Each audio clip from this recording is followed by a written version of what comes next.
engagement with society and all of that, the degree of ethical issues that evolve from this engagement is not the same across the world. The landscape is not even, particularly in Africa, where a number of things are either not in place or are out of place.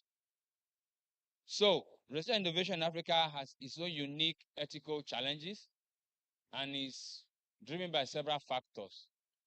So today's presentation will be looking at some of those issues. And I hope that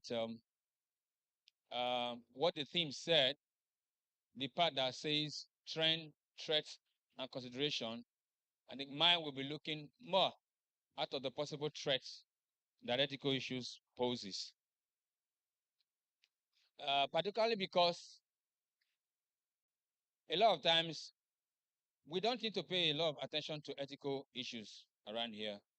When people go into research, they just actually, most of my engagement with people with ethics is when they are done with the research, they start thinking of ethical approvers or start looking for who will give them a letter that says they had an ethical approver, rather than being the very foundation of what they were getting involved in.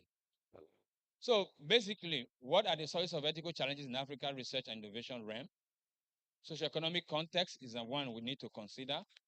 And I'm sure our guests will be looking at that, maybe the economics of it, but I'll be looking at the ethical of it. There's also the issue of the cultural context. Now, most times when we talk about cultural context, if you take an ethical review from a place, let's say in Europe, and you want to drive that straight here, you're going to have a lot of problems. Why? We do not have the same cultural innuendos, and we don't have the same cultural considerations. So a lot of things come to. Then, of course, we have the very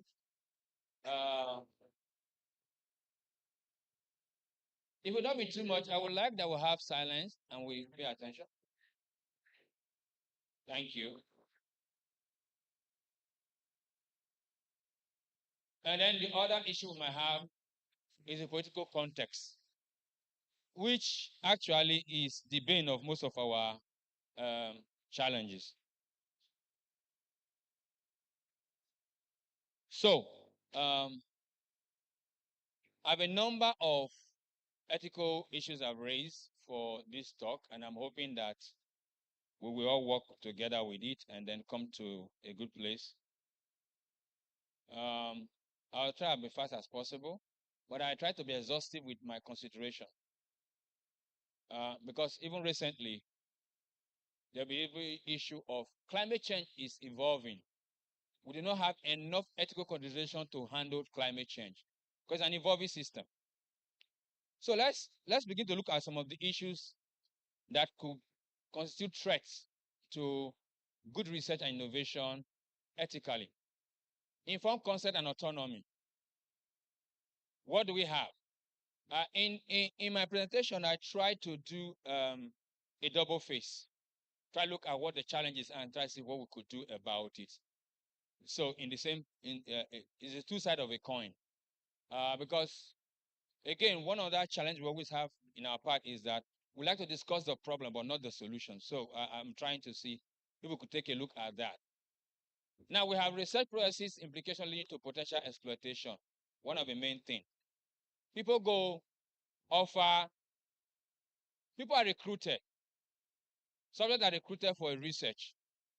But nobody tells them really that they have an obligation and there's an ethical undertone to what they're about to do. Then you have language barrier, a very major one. The researcher is speaking one language and the subject hears another language entirely. And so it's either there's a miscommunication, or there's poor communication, or there's even outright deceit. Then, of course, you have vulnerability of certain population. Women, children, underprivileged, they're vulnerable. But we engage them. Sometimes even at the point of coercion, we coerce them into doing what we want them to do. So if we need to handle that, what should we do? We should telecommunication.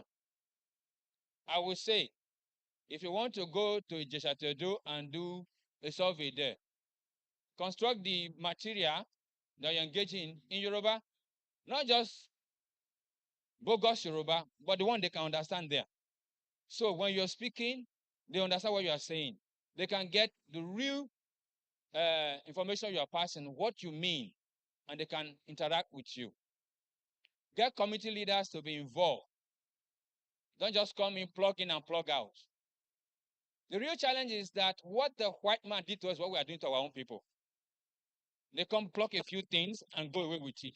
We'll learn that same habit and we just come along and do the same thing too. But we complain about them, but we do exactly what they did to us. So we are even more guilty than they are. Then, this is actually one of the big problems. How many times do universities, research institutes organize ethical training for their researchers? People just go into the field. Now, in my end, if you're doing anything in the postgraduate, you must receive ethical approval. But you see here, some people say, no, I'm not using humans. As long as I'm not piercing through anything through a human being. No. As long as you are doing a study, and then I asked a group of people, I said, okay, so you're doing whatever you're doing, say yes. Who will use your result? Say, how do I mean? So who will use the result? Say humans, of course, of course. Then you are engaging humans one way or the other. Let the ethical committee decide whether your work will get a waiver or not. But how many institutions have such a policy that every postgraduate research must go through the ethical committee? Even by getting involved in that, some measure of training comes to be, because the researchers are beginning to look for a few things. Let's move in.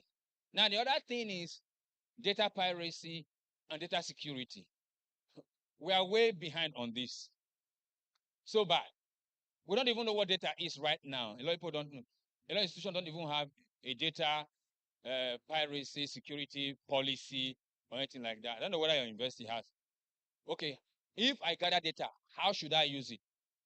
If I bring data from information I gather from subjects, how should I protect them? Who keeps them? How do I ensure anonymity? What do I do?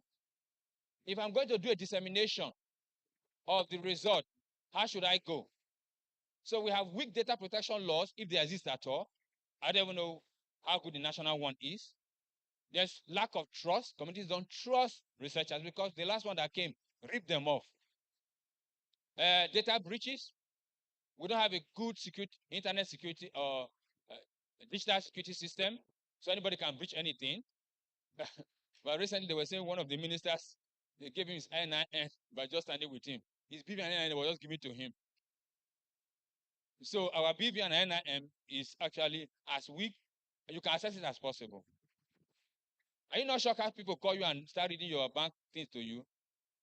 And when you tell them, I won't do, they start insulting you. In fact, some of the banks, I opened a bank account for my children's nanny sometimes ago, and they said, this new account, please, whoever calls, don't answer them. So I asked the bank official, how come you open an account and somebody else outside your bank has that information? So we don't know. You can't say that. We're banking with you and you say you don't, and it's one of the big banks, they don't know. So surveillance is another issue. I don't really think we consider that here, but it's a big issue. In the global north, they are really out for it. The COVID has created another big problem in surveillance. Why are you monitoring our lives so much? And then, of course, data monetization. It's a big business, but you don't know. You have a free Google line, free Google email, free Google this one, free Google that one. And Google is $1 trillion company. Why are they making money if you are using everything free? You never ask yourself the question. But you just accept, accept, accept. You never read the data policy they wrote for you. They told you that they will sell you, but you didn't bother. You just say accept, accept, accept. So you think everything is free. No. Facebook $1 trillion, Google $1 trillion company. You don't ask yourself, what are they doing? They are selling your data. Data is the oil of the future, the gold of the future, the diamond of the future. So we shall have robust data laws, ensure that we use systems and tools that will ensure anonymity, and of course, build community trust. Another issue, well, this is a global level of piracy and security issue. Globally, is not is actually lesser than we have in Africa. Of course, you will expect that we have poor infrastructure. Research integrity and misconduct. This has almost become a normal thing. Actually, researchers talk these days, and when they talk research misconduct, and they think it's normal. All right. So, fabricated issues, publish or perish ideology, lack of oversight, lack of transparency, and then, of course, we need to improve all of those things. Now, do I use? This is not one thing that we are considering. So, those in research directors and all of that, something we need to start looking at. Now, if you look here, this is three major areas. The middle one is evolving. The first and the third one is actually already known. But it is said that almost 50% of biotechnological research is used for double things, double use. That means for good and for harm. AI is climbing at 20%. And the nuclear and chemical research is also used for double use, where you have a situation where the tool that can be used for good can also be used for what? For evil. Now, recently we had this, is it Teller Maze that's making all the rounds, and a lot of debate has been going around it. And I asked a question, what technology was used for it? Is it Terminator technology? And somebody said, is good corn? No, if it's Terminator technology, it means that you can plant the corn when they give it to you, but when you harvest it, you can't plant it again. Yeah, so you have to go back to buy again. So that somebody's making money on your head. But God gave you the seed free, isn't it? And that's all. So we need international cooperation, start getting risk assessment, ethical guideline. Then, equity and access to innovation. When we do innovation and research, all of that, how is it equitably distributed? When we get benefit from it, is it ethically distributed? So you went to one place, gather information about certain people, and for that you got a grant or this thing, blew something out of it. When the benefit came, did you go back to the community to share with them? So benefit sharing, access, this is becoming a major issue. Then, of course, animal welfare. I'm an animal welfare advocate. And sometimes my colleagues look at me as I'm from a weird land. They say, not only white man, they do this kind of way they do. We just think that we just abuse animals anyhow. And then when you say, no, you need to do it like this, you need to do it like that, say, not be just animal, I beg. So animal abuse, there's no regulation. I don't know how many schools have regulation that are very clear how to engage animals. But go to our labs, from the biochemistry to the biology, the whole lot of animals we are using. Nobody says you must do like this and like this. Because some of the animals are eating themselves. To abuse. And somebody just carry a goat. I'm doing this one. What was done? Nothing. Then the cultural perspective, which is a big problem. So in Yoruba land, we can kill goat and eat it. And then I'm coming to tell you that no, you can't kill the goat like that. Say, what's wrong with this one now? Then there are no alternatives, which we are not involving in this part of the world. In the other part of the world, they are not involving models. They don't just take the animals anymore. A model is designed with a particular disease for that thing. But we can just take any animal, anything, and do it. And of course, unethical genetic modification. So we need oversight, education and training, and regulatory framework. I believe every school should have a regulatory framework for animal use, which I doubt. I will ask you, do you have one? I doubt that you have one. It's very rare to find a good animal framework in any Nigerian university, including mine. Because when you talk about it, people look at you strange, like, what are you talking about animal? We have bat in my school. I said, don't touch them. Everybody looking at me. He said it. Don't touch the bat. They say, why won't you touch the bat? They say, if there are too many, shoot them, kill them, and fry them and eat. I say, if I see anybody near the bat, we'll have trouble. I likely have to fight somebody for leaving bats alone. But for them, it's meat. For me, it's biodiversity. Protect it. You know why? Somebody told me, you do white man thing. Carry yourself, go from that way. If you kill some of these things, in my village, I say, this is not your village. In your village, you eat bat. This bat should be protected. But I'm sure you're looking at me now, I'm some weirdo, isn't it? Strange person. Why is he protecting bats? Isn't it? Then environmental ethics and social impact. The negative of environmental consideration is not a major thing. We just do things anyhow. What is social implication? Nobody cares. Unclear ethical implication of what we are doing. And then of lack of interdisciplinary collaboration. At my end now, what we said is this. You can't have a cluster that is your department people alone. You must be multidisciplinary, interdisciplinary, so people can see what you don't see. All right. Then, of course, exploitation and benefit sharing. Now, if people exploit, if you go, like I said, the white man came in here, they'll do a lot of things, they go away. You know, it's amazing that you see that when I was doing my PhD, I wanted a particular information. I couldn't get. I searched, I couldn't get. I got from somebody. I was working on African pear, the one they call ube. And you know, I couldn't get sequences to use in Africa. I got it from Pennsylvania State University. A white person gave me. And I'm thinking to myself, is that not insane? A white person that never seen ube has ube sequences. And no, all of us fake that we are doing this thing here. Nothing. So for me personally, since then, it's been a major thing. We contribute at least major sequences to the online database every year to make sure that we don't continue in that same line. So, why? There will be exploitation because if they get that information, we go for postdoc, we go for PhD and this thing.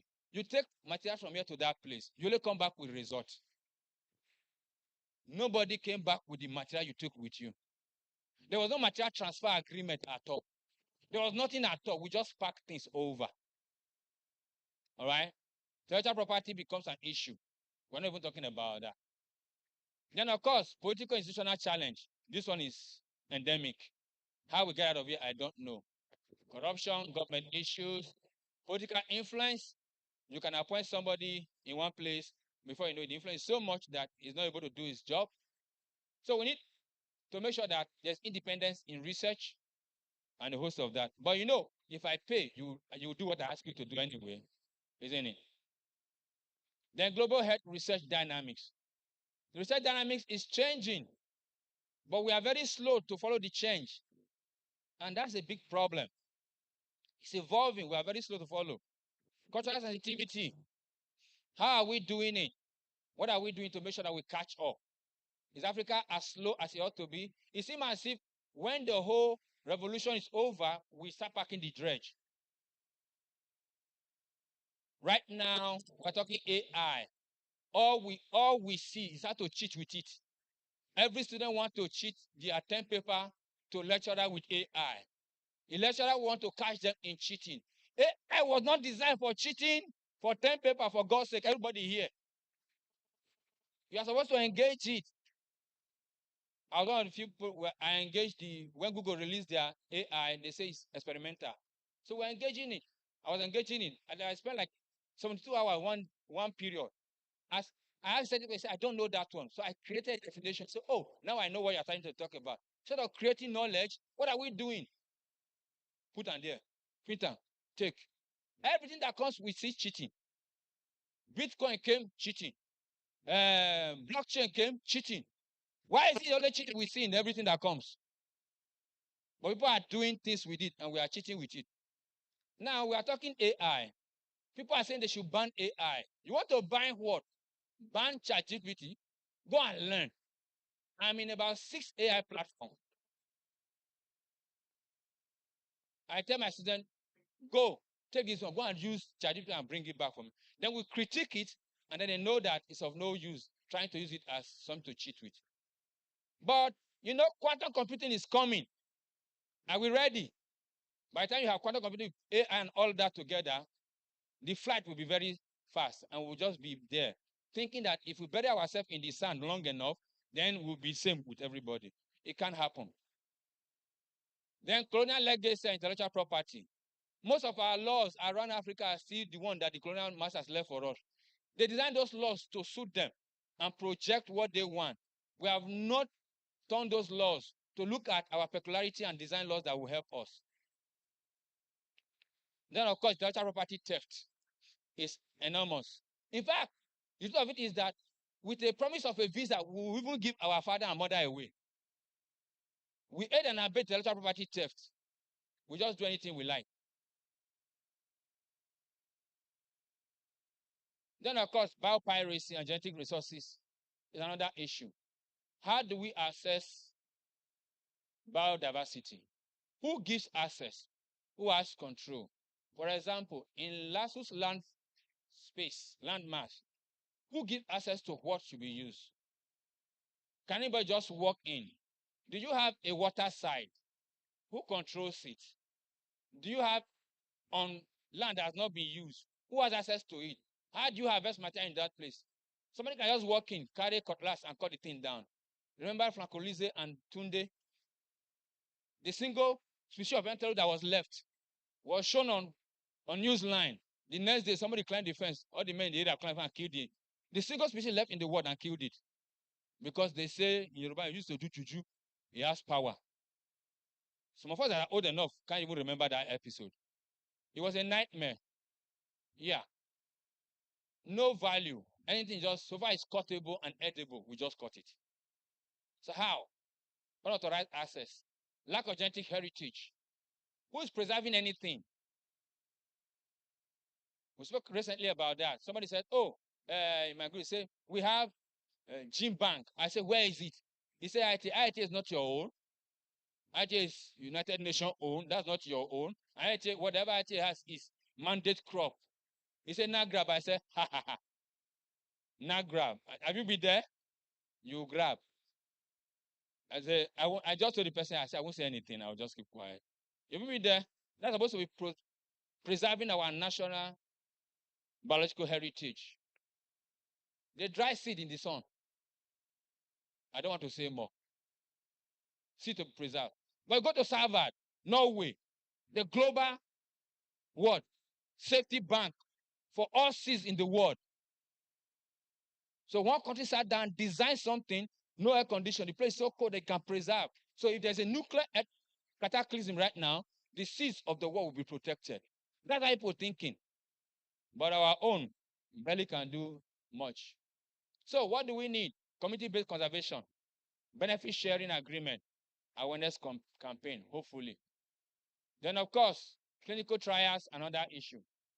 I won't do too much about that. Digital divide, how do I mean? We are not at par with the other side of the world.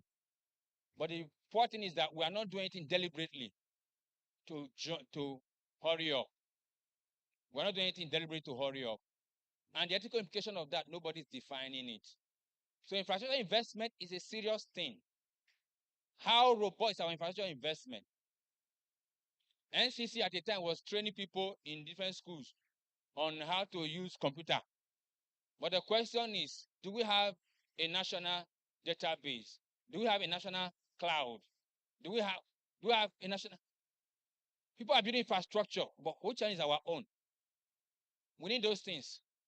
And they have the fund to do it. That's the problem. TETFA, for example, what database do they have for research that they've been funding? Where they can pull it, where I can go, and I can get the data that I need. So funding in hard copy, where is the e-copy of those information? Where I can take them as secondary data, analyze them, do something better with it. We're talking about big data age. We're in the age of big data. We are still working as if we're in one thing. We are still using a Symbian phone. When your phone knows you better than yourself. The last time I wanted to go to Babcock, my phone told me it was a Saturday. He said, you can't go there today. I said, why? He said, they shut down on Saturday. I'm like, oh.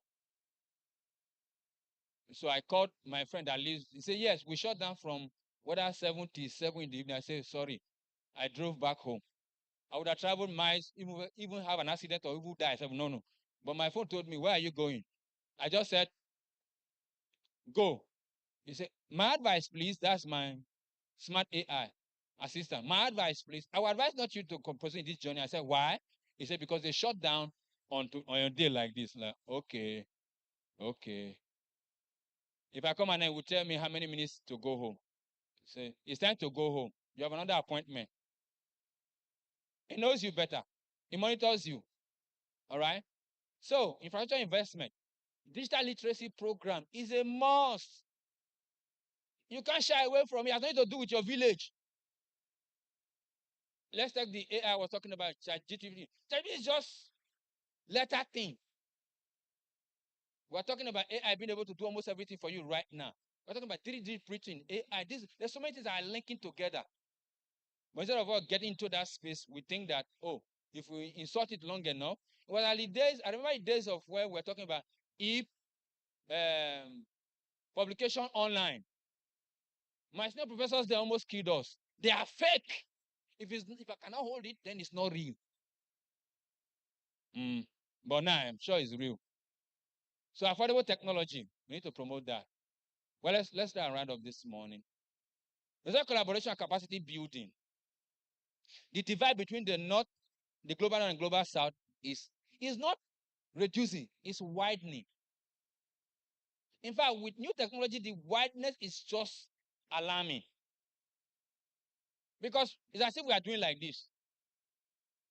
We are jogging one place. We are jogging one place, but we'll not turn behind and run the other way. And they are running the other way. So it's a big problem. And again, the things that come to this space is not designed for us, it's designed for them. So if we are going to make any move at all, it's high time we start doing South-South collaboration. People that are at least closer to us. And be honest about it. Honest about it. As a university, what a collaboration you have. I like what I heard this morning. Something about Brazil. Okay. They are not so far from you, but they are there. You can also catch up. If you go with Finland, there's nowhere to harmonize. Mentorship program. We will go anyway, The other thing is that we go for this is to show that I went. Not that we want to bring it back home. At the situation once we're having management quality standard training, and everybody in the place was like, I was in Japan, I was in this one, I was in this. I will finish training, and I said, okay, this is what we're going to do. From this day, can people use single-use rubber, plastic less? If you go buy bread is already in a cellophane, isn't it? Don't let them put in paper bag for you again. It's already cellophane. Just carry the bread. I'll carry bread in my hand like that. Like, but you just finished the training. So what's the use of the training? If they bring you food, if they bring our lunch, don't let them put it in plastic bag. Let them bring it in serviette so that you can eat it. Serviette is it's biodegradable, isn't it? The rubber bag is not. I mean, the cellophane bag is not. You hear that? It's like, you know what they did? They ganged up. When it was time to eat, to take lunch, they say, carry it in your hand. I say, you told us not to carry it in rubber. But if you take the serviette, will you eat the serviette with the meat pie? So here was a training of senior people in an organization, and they were, when it was time to say where everybody has gone before, everybody had a story to tell, how they went abroad, and saw people do these things. And then I said, okay, now let's start with the tiniest thing. Use cellophane bag less, and I became an enemy. And I said, when they bring soup, put it in your hand, don't put it anywhere. I said, well, I finished my training. You can go with what you don't want to. So bragging right is what we go abroad for, not knowledge rights. We don't go abroad to gather knowledge and bring back home. We go so that we can post it. Facebook. I was in Japan. I was in Mauritius. I was in this thing, so that you travel, yes, and then you buy a lot of things. So when I travel, I don't buy anything. My wife said, why? I said they can buy it in Nigeria. If I spend the money there, somebody will be richer than the one in Nigeria. If I buy the watch, it's a sword watch. They sell it abroad. They sell it here, don't they? If I carry it, you say, where? If you see, say, buy abroad. But you know when you see that watch fine, you say, where do you buy it? It came from US. It's an inferiority complex so bad that we eat it for breakfast every morning. Research funding should be there. We cannot overstate this one. It's a major thing. But it should be dedicated, very clear what you want to use with it. The research funding, I think, I always say, but people argue with me. But even our last meeting was again, some people agree that there is funding for research in Nigeria. The problem is that it's going into people's pocket. It's not going to the research. Now let's see if we can. So climate change and sustainability. What's the impact? Ethical issues arises from here.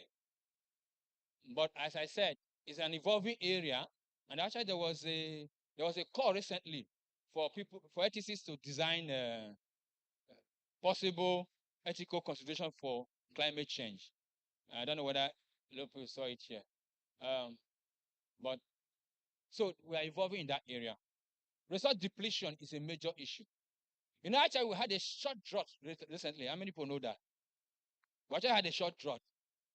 Now, the rain is falling in October. It didn't fall. You may not know. Ask farmers, they will tell you that their things were burning. The August break became a very long one. And the rain started coming after. It's a short drought. But you will not know because we're not concerned to see that there was a short drought. The drought just happened and move on. But some people still think that climate change is a hoax. It's not real. Now, intergenerational inequality is there. So we need sustained research practice. Ethical consumption should be very highly encouraged. It should no longer become something that is just said. And of course, policy advocacy should be a major thing that we need to do. Then, bioethics and genetic engineering. Now, this is very important. I would have left that, but it's very important because this has become a major thing. It has a good part and it has what? The most horrible part. CRISPR technology is the in thing. It helped out with COVID and the rest of them. But what are the dangers of it? How far can you go? What can you do with it? Who governs the use? What's the ethical consideration for it? It's a technology that is, for us in biotechnology, it's a technology that is just there. It can be used for anything. It was good. It was fast to get at least a vaccine for COVID. Whether you believe it existed or not is another debate entirely. But then, what governs it? Organ harvesting. What goes into it? They are harvesting people organ in Abuja. Small children, tear them, remove a kidney. Paying for it. Cut off a whole human being, take it out. Hospitals have been mentioned. I won't mention them here. Where they lure young people in, cut them, remove one kidney. What governs what? Cloning. Is it really banned or is it happening behind? What ethical issues do we need to consider? But so we need what? International regulation that we abide with. But you know, in Nigeria, we sign regulation but don't abide by them. We are number one in the world for that. They know us very well. We go to international is they laugh that we always sign everything, but we never follow. We just sign, follow. Public engagement. We need to dialogue more. More of this meeting should be, but not just like this, in a very progressive way. And then called benefit sharing. This is very alien to us. We don't even know, we don't talk about benefit sharing in anything we do. When I engage people in ethical content, when I say benefit sharing, they start looking at me, say, because everybody wants to cash out. There's a cash out method. Everybody wants to cash out. Nobody wants to say, okay, so if the money comes, moment you say money, everybody wants to grab it. I had a case yesterday. A student came to me, report something to me. Why? Grant expected to come. The moment grant came, supervisor, I don't turn. 5 months, and supervisor want to talk to student again. But they wrote that grant together for the student to use for his PhD. Now, supervisor don't talk to student again. What has happened? Cash out. Supervisor want to come. Supervisor also build house, buy laptop, marry new wife, or marry new husband, and born new children, isn't it? And PhD will be there. And he said, it's not serious. It's not serious. The grant has come. Supervisor change face. He said, before he came, he tell me, he said, he will give me an analogy. Press throttle, so that you move fast, Okay, yes, sir, yes, sir. And money just land back. He said, I said, good morning, sir. But you know now. We have also done it now. You know now. Moment money come, everybody mind change. So that's even for students, let alone the community where we went and gather material, gather data, isn't it? How do we share back to them? They were the custodians of what you came to take, the culture, the knowledge, and the preservation. They evolve it. They are the husbandmen that groom that thing for you to now take. But just take it and leave. And you're not bothered how to share with them. Because there's no national benefit sharing law or policy. And there's no institutional one at all. So there's no national one, there's no institutional one. So nobody is obliged to follow.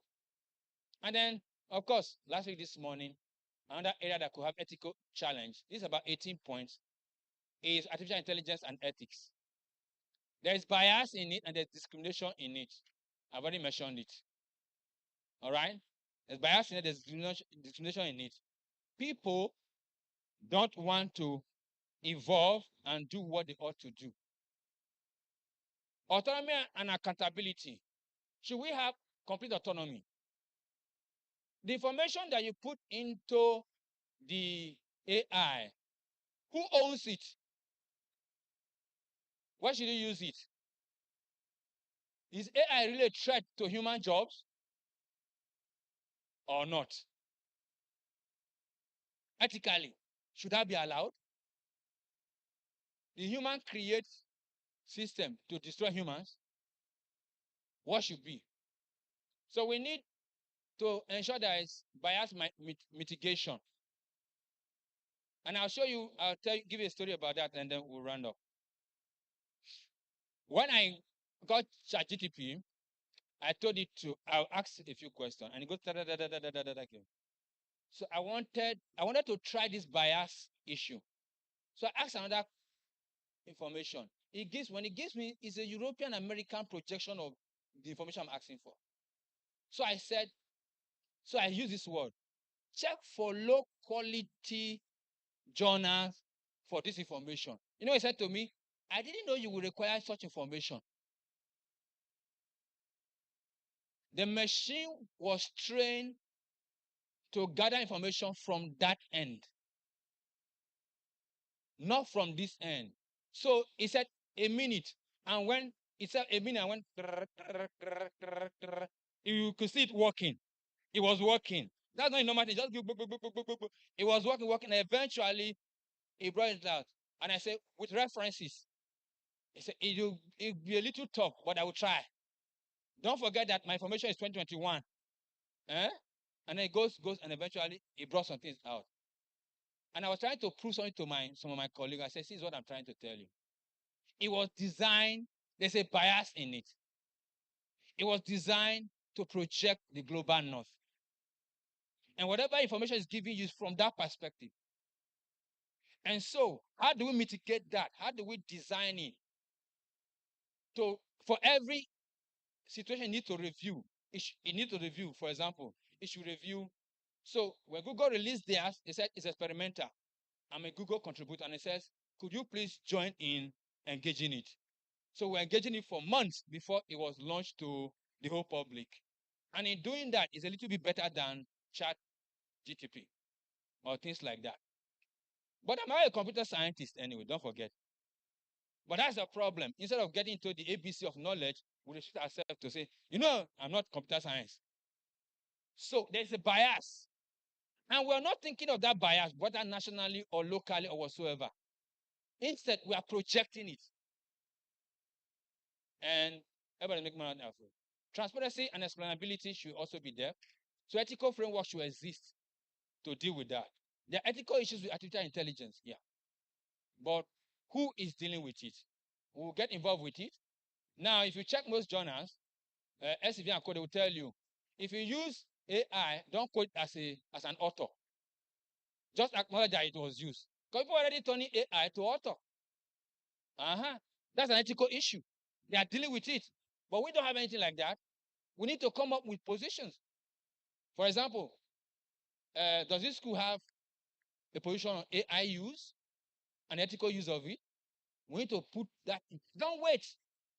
Now, because the rate is going. You wake up one day, you're in legal issue. Why? It was not dealt with. All right. So in conclusion, this morning, I like to say, contemporary ethical issues are arising on a daily basis, but careful consideration is required, and it's an ongoing dialogue. It cannot stop. It should not be left for a few meetings like this.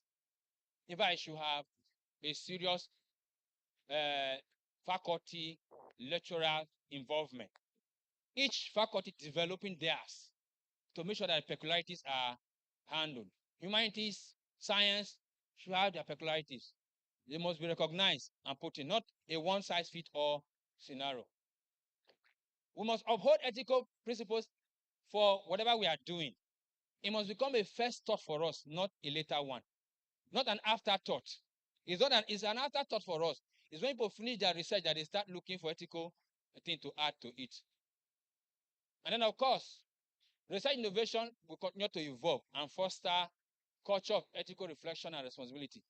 It therefore behoves every one of us that are involved in research and innovation to think for ourselves, what is ethically permissible? What should I do ethically? And the host of that. It is when this knowledge is transmitted to the younger generation that they will carry it to.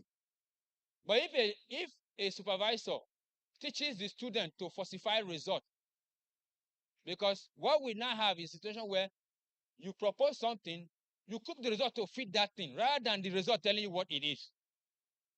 You say, don't worry, write it there, write it there, write it there. And so you have figures. So there's the need for interdisciplinary collaboration. Public participation is also very important. And global cooperation is also very important. And lastly, government, research institutions, civil society, researchers, policymakers, and every other one should be involved in this. There's a slide after this, whoever is moving. Oh, should be involved in this. Strengthening ethical framework is important, but if it does not even exist, what do you strengthen? So first of all, let's get one in place, and then we can foster transparency. And then, of course, we must all invest by legislating and by promoting ethical frameworks to enhance community engagement and ensure equitable benefit sharing. I use that term, the last part, because it's something that has not been existing in all our policies. We need to have benefit sharing as a key part of our policies. Who gets what goes to whom, and how will it go? It should be that even when you are applying for grants, those things should be part of it. It should not just end up as a spot on your proposal. I hope I have been able to outline a few things for us this morning, and I thank you for having me.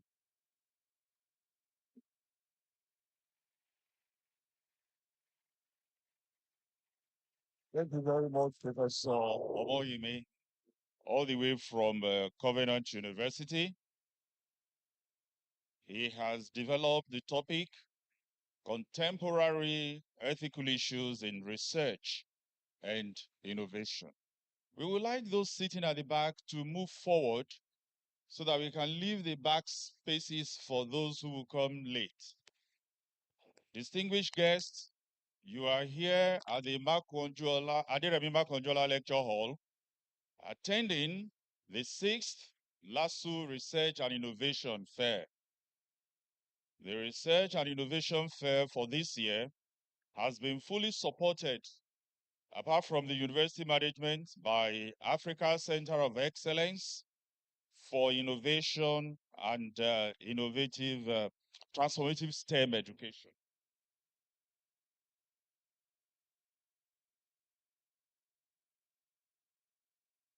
All the presentations we have this morning will be shared to the delegates who have attended this fair. Arriving just now is our special guest of honor and the university management. The opening ceremony will be starting almost immediately. We have our Vice Chancellor coming in with his Honorable Speaker of Lagos State House of Assembly and members of parliament in our midst. We also have other dignitaries in our midst, the Deputy Vice Chancellor Academic and Deputy Vice Chancellor Administration. They are all present here. With the presence of these personalities, I'm glad to announce to you that we shall have the opening ceremony of this event almost immediately. Shall we rise for the national anthem and the Lagos State University anthem? Photographers, please stay a little bit far from this podium. Thank you very much.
Yes, indeed, we are LASU and we are great. Please be seated.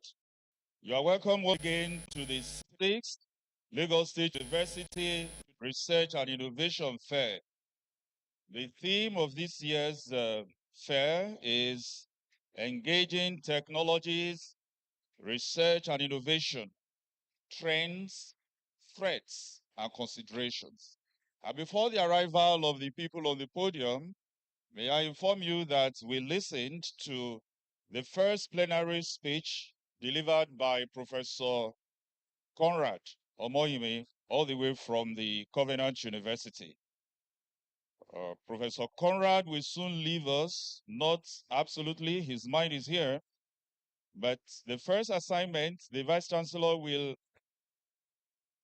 perform, sorry, Mark, we will have to award Professor Conrad, and I have the pleasure to invite you to give Professor Conrad Omoyimi a gift for giving the first plenary address.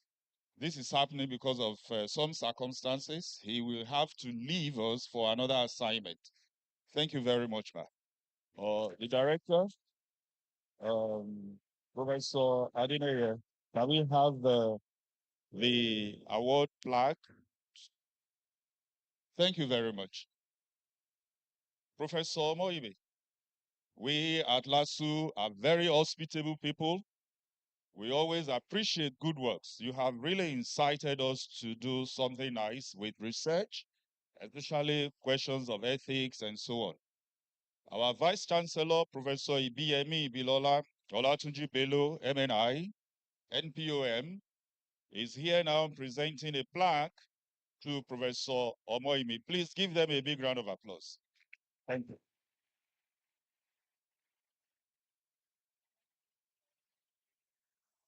Omohimi. This is an award of excellence on behalf of the entire university. We giving you this award for your excellent delivery of the lecture. And we appreciate you. We want to thank you for the time you have spent to prepare the lecture and the delivery. Thank you very much. Despite very short notice. Thank you.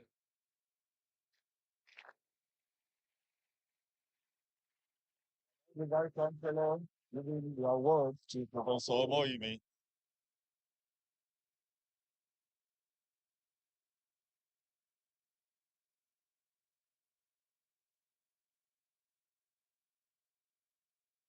Distinguished guests, ladies and gentlemen, we have in our midst the Speaker of the Lagos State House of Assembly, Right Honorable Mudashiru Obasa, is our guest speaker for today.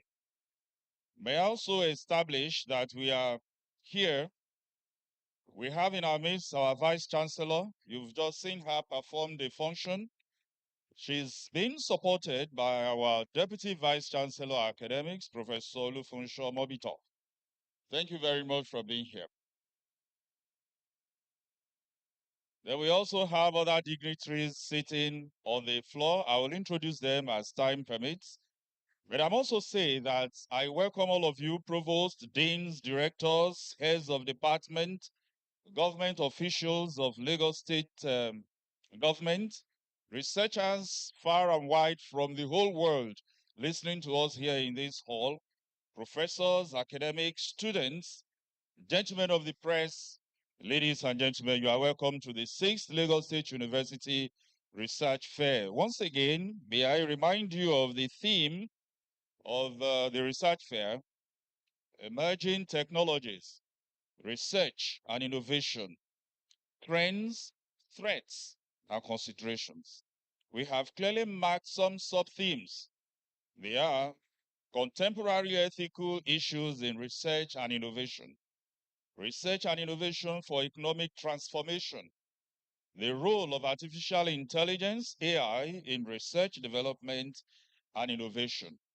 Shortly after the opening ceremony, we will have the speech, the second plenary speech, which will be delivered by our invited guest, Professor Ganiat, Professor Ganiat Adejoke Adeshino Uthman from the Department of Economics, National Open University of Nigeria, NOUN, Abuja. But before her speech, I would like to invite the Director of Research Management and Innovation, Lagos State University, to give us his opening speech. That is talking about Professor Adejuwon Adewale Adeneye. Your speech. Thank you, my friend. Distinguished our invited guest of honor, the Honorable Speaker of the Lagos State House of Assembly, Right Honorable Mudashiru Ajayi Obasa, and every other protocol duly observed. Today, today being Tuesday, October 8th, 2024, I heartily welcome our special guest and keynote speaker, Right Honorable Mudashiru Obasa, arguably the longest serving Speaker of the Lagos State of Assembly. Our distinguished speakers, Professor Conrad A. Omonihimi from Covenant University, who just left us now, Professor Ganiat Uthman Adeshino from National Open University, now Abuja. Our dedicated staff at LASU, world-class students, participants from sister and other universities and tertiary institutions, friends of LASU, men of the press, distinguished ladies and gentlemen of today's event, which marks the commencement of the sixth edition of the annual LASU Research and Innovation Fair. Indeed, it is with great honor and excitement that I stand before you today as the chairman of the local organizing committee for the sixth LASU Research and Innovation Fair to welcome you to this year's edition of the annual LASU Scientific Gathering. On behalf of the entire organizing team, I warmly welcome you to this prestigious event that has become a hallmark of academic excellence and groundbreaking innovation. The LASU Research and Innovation Fair is a platform provided by the University Management through the Directorate of Research Management and Innovation to competitively showcase researches and innovations emanating from Lagos State University and other tertiary institutions and aimed at solving our society needs and challenges. The fair also brings together inventors, innovators, investors, as well as policymakers for interactions, networking, and cross-fertilization of ideas, while providing the platform for young talents to be discovered, nurtured, to satisfy their scientific curiosities. This year's theme, Emerging Technologies, Research and Innovation, Trends, Threats, and Consideration, is not just timely, but also critical. We live in an age where technological advancements are rapidly reshaping our world, schools, industries, economies, and our everyday lives. From artificial intelligence to biotechnology, from robotics to renewable energy solutions, the pace of change is quite staggering. And with it becomes both remarkable opportunities and significant challenges. As researchers and innovators, it is our duty not only to ride the waves of these emerging threats, but to anticipate the currents beneath them. We must explore the frontiers of knowledge and ask difficult questions. For example, how do we harness the power of these technologies for our good? What ethical, environmental, and society considerations must we prioritize? And how do we protect against the unintended consequences and potential threats they may bring? This fair is a testament to the ingenuity and resilience of the academic and research community at LASU and beyond. It is a platform where brilliant minds come together to share ideas, showcase innovations, and collaborate on solving real world problems. Over the next 2 days, we will witness a showcase of research projects, innovations, and technologies that not only push the boundaries of what is possible, but also provide solutions to the challenges that face our nation, our continent, and the world at large. I would like to extend my heartfelt gratitude to our university leadership, partners, sponsors, and everyone who has worked tirelessly to make the event a success.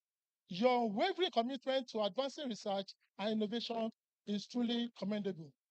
As we embark on this exciting journey, I encourage all of us to engage actively, share our insights, and forge new partnerships that will inspire future breakthroughs. Together, let us be the torchbearers of progress, ensuring that technologies and innovations we develop today lead to a brighter, more inclusive, and sustainable future. Please permit me to recognize and appreciate our esteemed participants from other sister universities such as University of Lagos, Lagos State University of Education, Lagos State University Science and Technology, West Mainland University, Lagos University, University of Benin, Federal University of Agriculture, Abeokuta, and others for being part of our history. Also, I sincerely appreciate the leadership of Africa Center of Excellence for Innovative and Transformative STEM Education for its support and the leadership of the Lagos State University College of Medicine for helping out with the transport logistics for one of our guest speakers. Once again, I warmly welcome you to the sixth LASU Research and Innovation Fair. Let us ignite the spirit of discovery and innovation in every session, every conversation, and every idea shared. Thank you very much.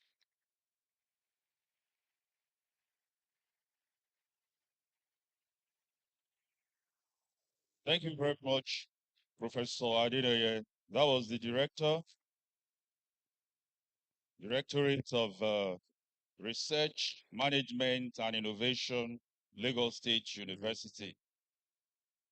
Now, we are LASU. We are great because we have some giants behind us. The visitor, Mr. Babajide Olushola Sanwo-Olu, Governor of Lagos State, is behind us. The Chancellor, Professor Gbolahan Elias, is also behind this program. Our Pro-Chancellor and Chairman, Lagos State University Governing Council, Sir David O.A. Sumoni, is also with us here, ably represented by a member of the Governing Council, Mrs. Adenike Yomi-Fashehu. Thank you very much for being in our midst. We appreciate your presence. You can see that we are really great. We are also great because we have our Vice Chancellor, Professor Ibiyemi Ibilola Olatunji Bello, MNI, NPOM. Thank you for being here with us. Our Deputy Vice Chancellor Academics, I mentioned his name earlier. Maybe you haven't seen him enough. Professor Olufunso Mobito is here. Thank you, sir. We also have our Deputy Vice Chancellor, Professor Adenike Omotunde Boyo. She's in charge of administration, and her absence does not mean she's not supporting us. The university must keep running, and she's busy working things in our favor. Our registrar and secretary to council, Mr. Emmanuel Fano, is also working hard in our favor. He's here represented by the deputy registrar, Mr. Dimeji Otesanya. Please give him a big round of applause. Our university bossa, Mr. Said Babatunde Olayenka, is in our support. Then our university librarian, Dr. Omawumi O. Makinde. Please give these giants a big round of applause.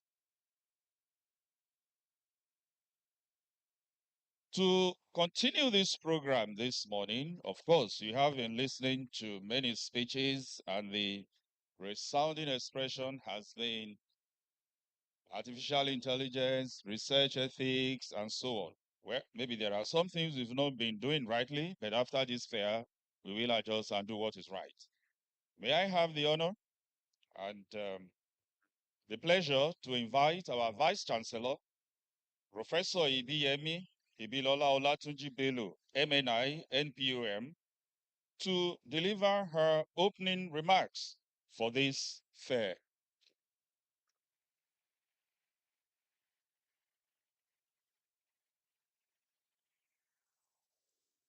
Thank you. Thank you very much, our MC,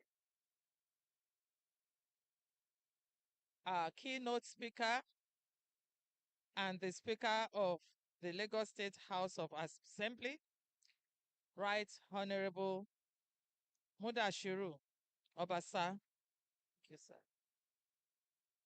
The Chairman of our Governing Council, Sir David Olabanji Sumoni, FCA, who is ably represented by our sister and a member of the Governing Council, Mrs. Adenike Yomi-Fashehu.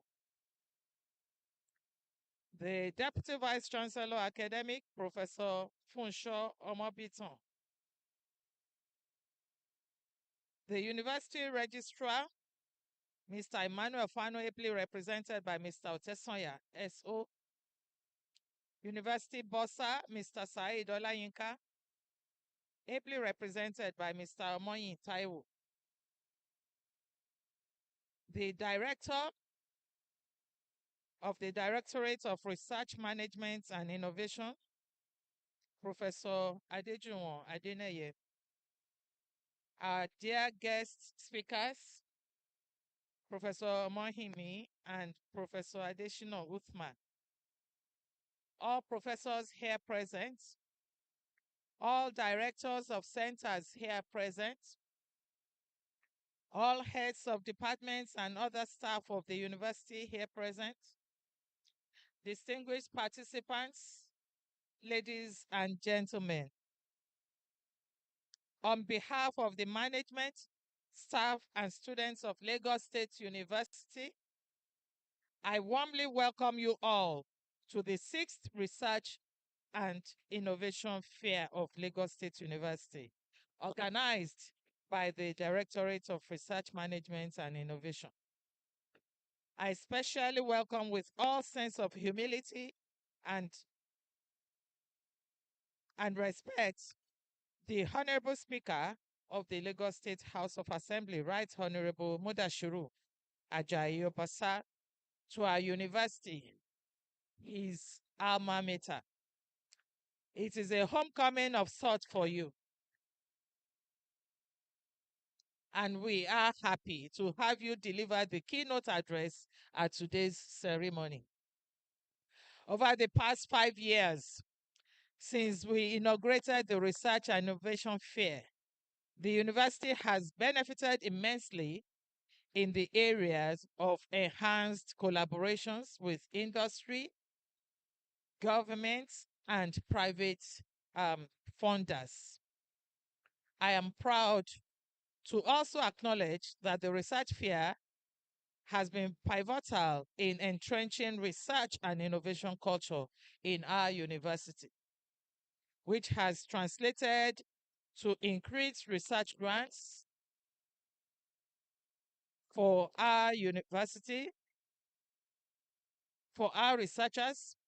I am confident that this year's edition will also set us further on the path to growth in the area of research and innovation.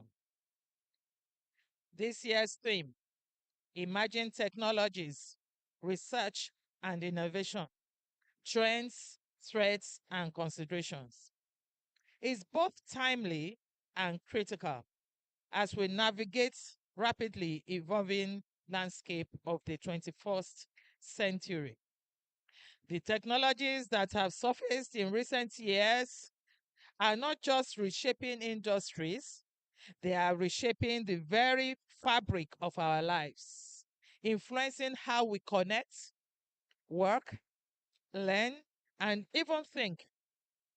Today, we are not just witnessing, but actively participating in a rapidly evolving landscape driven by emerging technologies, research, and innovation.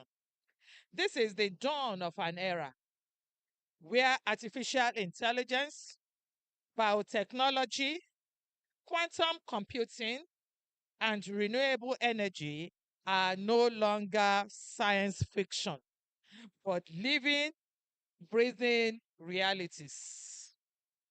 Emerging technologies hold immense potential, but they also force us to confront critical questions. What are the societal impacts? How do we safeguard ethical boundaries? How do we ensure inclusivity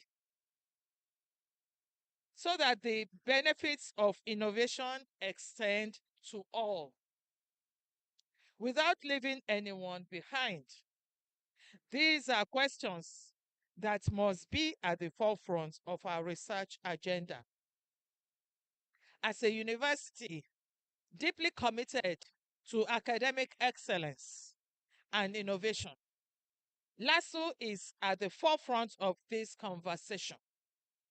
We are proud to host this fair where brilliant minds from across various fields come together to explore, challenge, and rethink the future. The projects and ideas that will be presented over the coming days reflect not only the talents within these walls, but also the vision and ambition that LASU represents, an institution dedicated to leading research that impacts society positively. This fair is not just a celebration of academic achievements, it is a call to action, a call to innovate responsibly, to collaborate beyond borders, and to push the boundaries of knowledge with both wisdom and caution. We must remember that every breakthrough we achieve comes with a responsibility to harness the power of innovation for betterment of humanity. I want to express my deepest gratitude to the local organizing committee, our sponsors, partners, and the entire LASU community for making this event a reality. As I officially declared open the 6th LASU Research and Innovation Fair, I encourage each and every one of you to engage fully in the discussions, challenge conventional wisdom, and live here with new ideas, partnerships, and renewed sense of purpose. The future is shaped by those who dare to imagine it differently. And that future begins here today. Welcome to the 6th LASU Research and Innovation Fair. Indeed, we are LASU and we are the greatest. Thank you very much.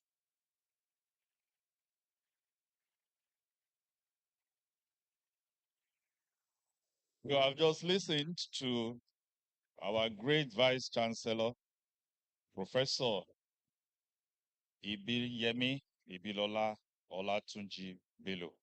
Thank you very much, ma'am, for that thought-provoking presentation. I'm sure the audience jotted those critical questions raised in your speech.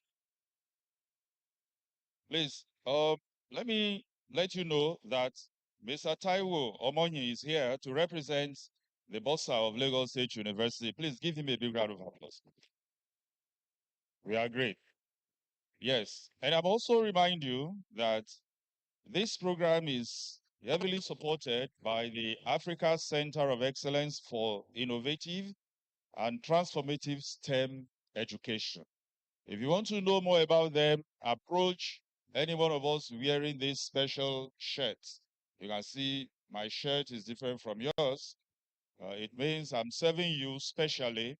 So if you have any question, don't ask me, but ask anybody who wears the kind of shirt that I wear.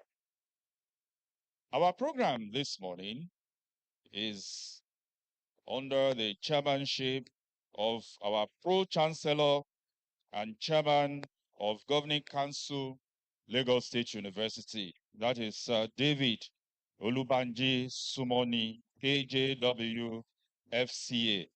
He is ably represented, by Mrs. Adenike Yomi Fashion, a member of the Governing Council, Lagos State University.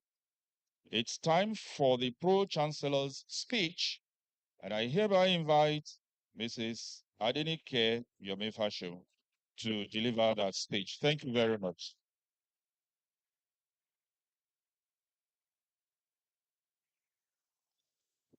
We are LASU. We are LASU. Thank you. Good morning, everyone. I'd like to specially recognize the Speaker of the Lagos State House of Assembly, Honorable Mudashiru Obasa. Welcome, sir. Our amiable Vice Chancellor, my own sister, Professor Ibiyemi Olatunji. Thank you for being here this morning. And also the Deputy Vice Chancellor Academics, Professor Olufunsho Omobiton. Our esteemed speakers, representative of the Bossa and to a very successful session at this two-day event. And on my part, I'd like to warmly welcome all of you to the 6th edition of this research and innovation fair with the theme Emerging Technologies, Research and Innovation, Trends, Threats, and Consideration. That is proudly hosted by our own Lagos State University. Once again, we are LASU. We are great. Thank you. There's no gainsaying the fact that technology plays a critical role in human existence in our current world. Therefore, it is critical for all stakeholders to continue to take active part in efforts to understand emerging technologies, the opportunities that they present, and the threats they may pose if not properly harnessed. Emerging technologies research and innovation are linked pillars which can serve as catalysts to engineer continuous economic growth, improve quality of life, and address pressing challenges in our society.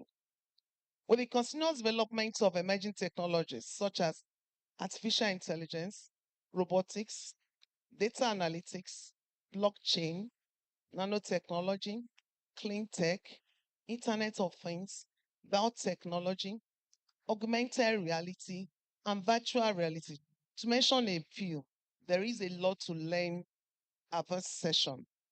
In addition, research across various industries and disciplines has served as foundation for breakthroughs and discoveries, leading to evidence-based decision making, policy development, partnership, and strategic investment. Furthermore, innovation, which is the practical application of research and technology, unlocks new opportunities, products, services, business models, and strategies, promotes entrepreneurship, competitiveness, and sustainable development.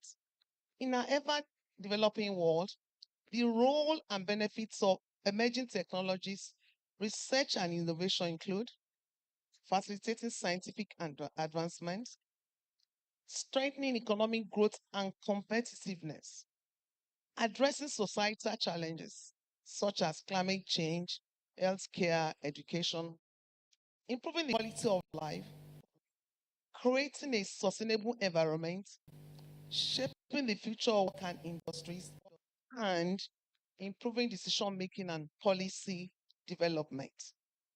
It is important to remind ourselves that despite these benefits, emerging technologies, research, and innovation may also pose threats to human existence by bringing about one, job displacement due to the automation of production and services, income inequality, cybersecurity risk, privacy management, over dependence on technology, reduced intellectual application, decrease in human interactions, and energy consumption and carbon footprints, among other unintended consequences. So, to mitigate these threats and create a possible balance with the benefits, stakeholders should consider the following: one, investing in education and reskilling programs; two, implementing responsible artificial intelligence development and deployment practices; three, ensuring inclusive and equitable access to technology; four, fostering international cooperation and regulation; five, encouraging sustainable and environmentally conscious innovation; six, promoting programs and avenues for physical human interaction. By understanding the roles, benefits, and threats of emerging technologies, research, and innovation, we can harness their potential to create a better future for all. I'd like to enjoin you to come to this fair with open minds as we explore the exciting topic of emerging technologies, research, and innovation. Please, another round of applause for the chairman, Governing Council, Lagos State University, ably represented by Mrs. Adenike Yomi Fashu. She's also a member of the Governing Council. And you know, when she said, we are LASU, we said what? The Vice Chancellor gave that hint today, and I think she's talking from available information. LASU is the best state university in Nigeria, the second best in Africa after FASU. American University, Cairo narrowly took that away from us, but we will get them very soon. We are indeed the greatest. Do you agree with me? Yes. Now, to know how great we are, just keep your gaze on the screen as we watch a short documentary on the Lagos State University. Happy viewing.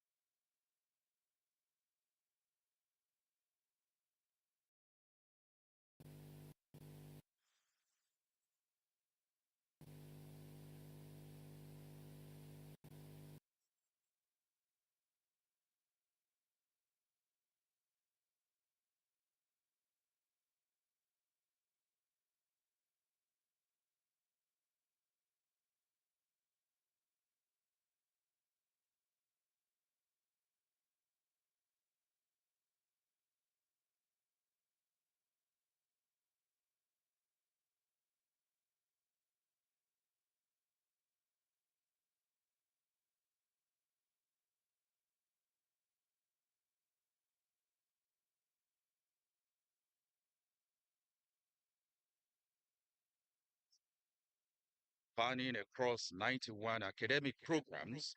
The university's offerings encompass bachelor's, master's, and doctorate degrees across the College of Medicine, faculties, and schools.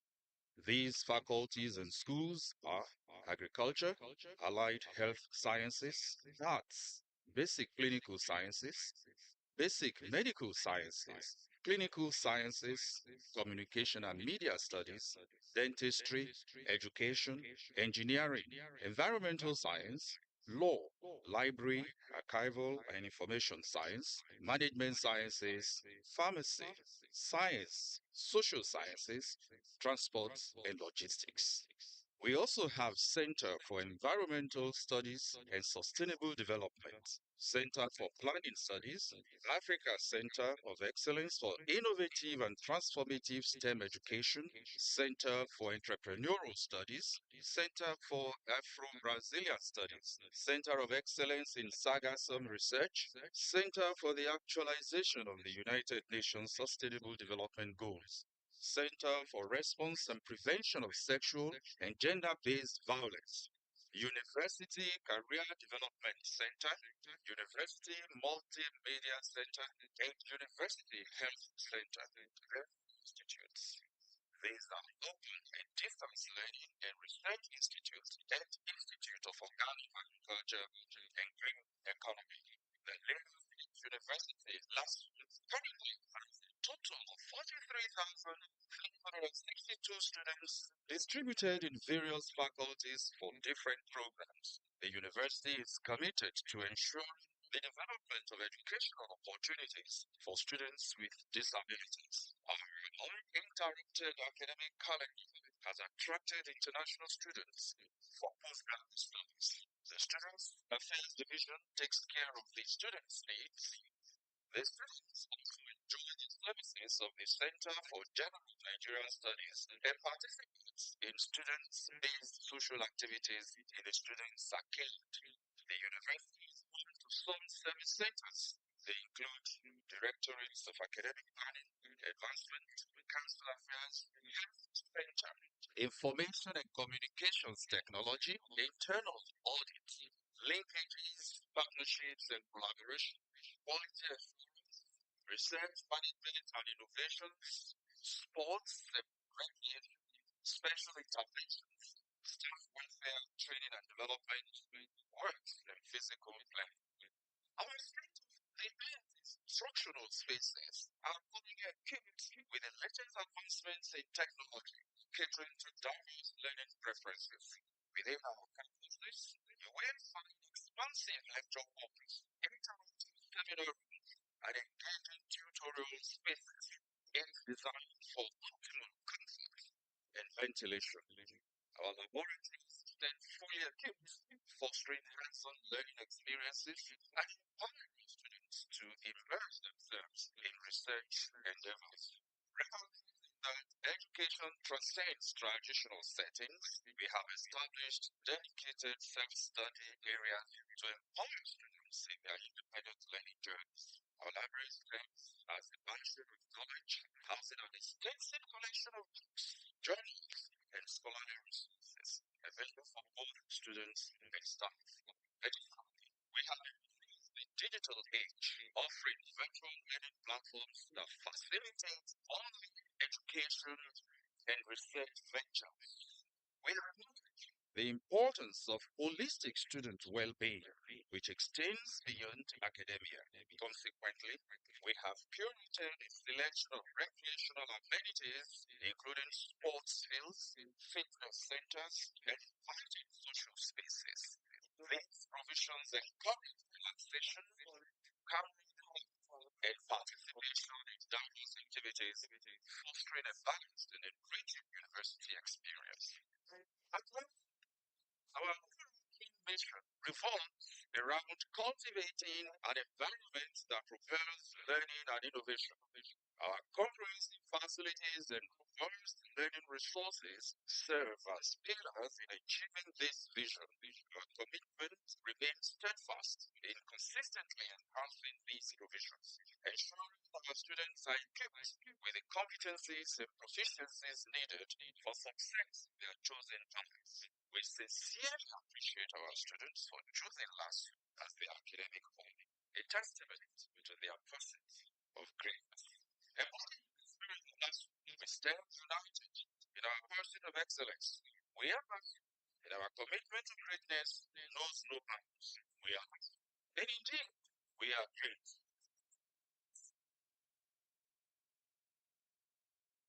Indeed, we are the greatest. Once again, you are the sixth Research and Innovation Fair of the Lagos State University. If you didn't know LASU, the documentary you just watched and listened to has intimated to you what LASU stands for. Our next speech will be delivered by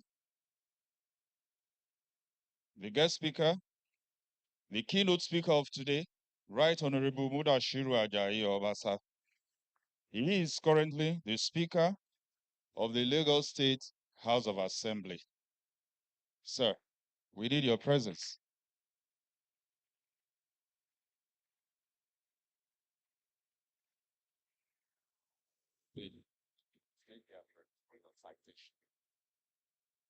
Honorable, please be seated so that you can listen to his citation, which comes before his speech. You are home, sir. This is last. Right Honorable Mudashiru Ajayi Obasa was born on November 11, 1972 in Agege, Lagos State, Nigeria. He is a seasoned public servant and a legal practitioner. As a proud Lagosian, he represents the Agege 1 constituency in the Lagos State House of Assembly, where he has served wholeheartedly since 2007. His educational journey began at St. Thomas Aquinas Primary School, followed by Agege Secondary School. Consequently, he sought his higher education at the Lagos State University, earning a Bachelor of Laws LLB degree from 1990 to 1996 and completed his Nigerian Law School in Abuja in 1998. Obasa's political career started as a councillor in Agege local government from 1999 to 2002. He catapulted to prominence in the Lagos State House of Assembly, where he has held various leadership positions, including Deputy Majority Leader from 2011 to 2015 and Speaker since June 8, 2015. His time as a Speaker has been etched by numerous legislative achievements, including the sponsorship of the Lagos State Neighborhood Safety Corps Law and the clamor for increased funding for education and healthcare. His awards are evidence of his contributions to good governance. In 2016, he received the Award of Excellence in Leadership from the Lagos State University Students' Union and was named the best speaker by the Nigerian Union of Journalists in 2017. In 2019, he was honored with an honorary doctorate degree in public administration from the University of Lagos, showing his commitment to public service and community growth. To mention his legislative responsibilities, Right Honorable Obasa is actively engaged in community development. He is the founder of the Mudashiru Obasa Foundation, which supports education and healthcare ideas and serves as a patron of the Agege Youth Development Association. His affiliation with professional organizations, including the Nigerian Bar Association, International Bar Association, Commonwealth Parliamentary Association, and African Parliamentarians Network, further exemplifies his dedication to legal and public affairs. As a responsible family man, He is married and has 4 children. His commitment to his constituency and the people of Lagos State, combined with his extensive experience and educational background, positions him as a key figure in Nigerian politics and community leadership. Right Honorable Mudashiru Ajayi Obasa continues to inspire future generations through his exemplary service and dedication to social advancement. Please welcome our keynote speaker. He's going to speak to the theme of this year's fair. Thank you.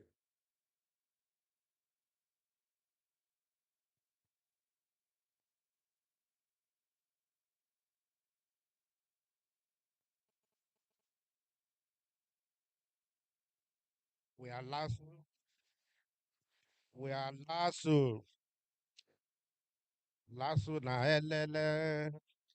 Lasso na waya. Lasso na elele. Lasso na waya. No campus be like that. No campus be like that. Oh, yeah. Lasso na elele. Lasso na elele. Lasso na waya. Lasso na elele. Lasso na waya. No campus be like no campus be like that. Oh, if you like, go to UD like nah, if you like, go to Ife. Yeah, we will. Yeah, no. So, Lasso na. Thank you very much. Thank you. Oh, where to start with? Let me adopt the established protocol.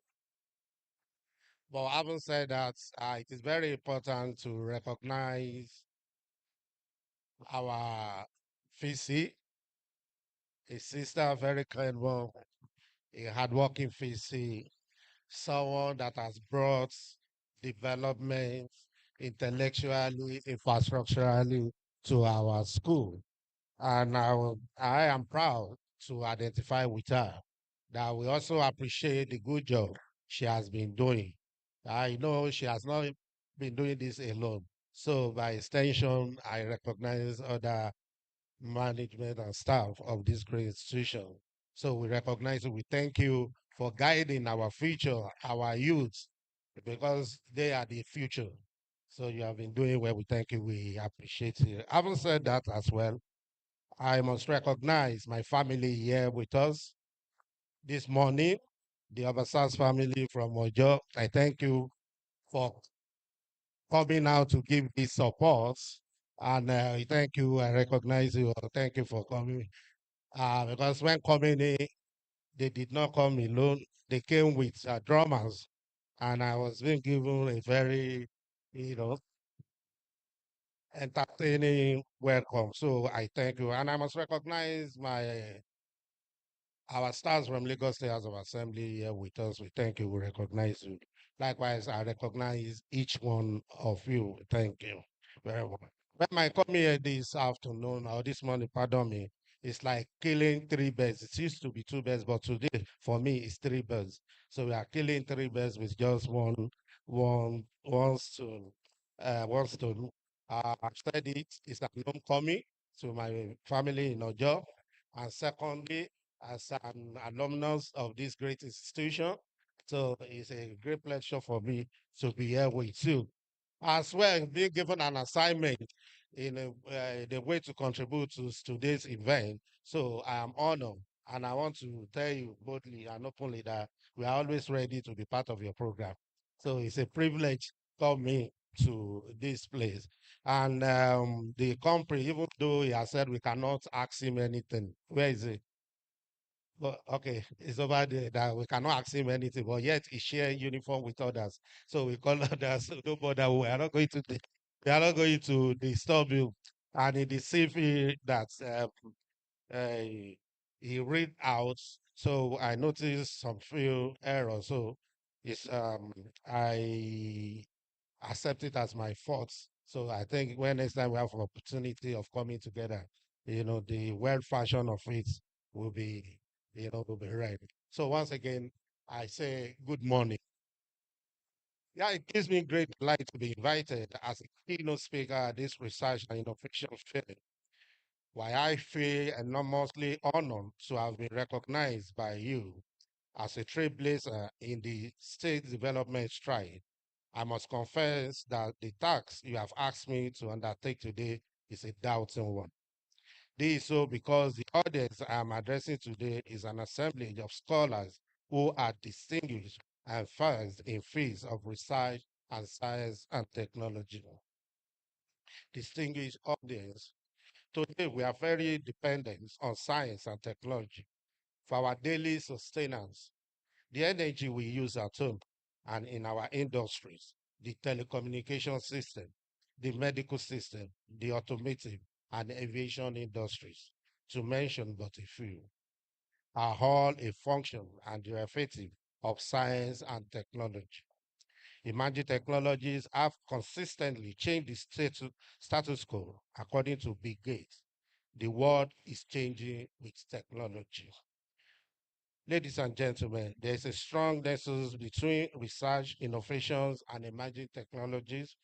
As a matter of fact, new technologies and innovation are created through research, which in turn depends on academic excellence.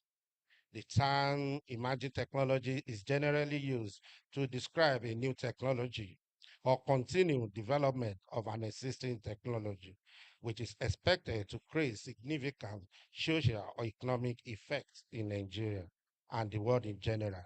It cannot be out of place to state the obvious that technology and its advancement are shaping our activities daily and we continue to do.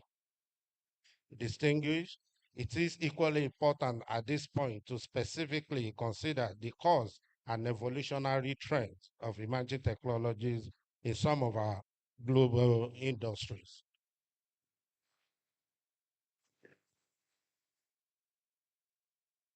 From the very first set of cars ever produced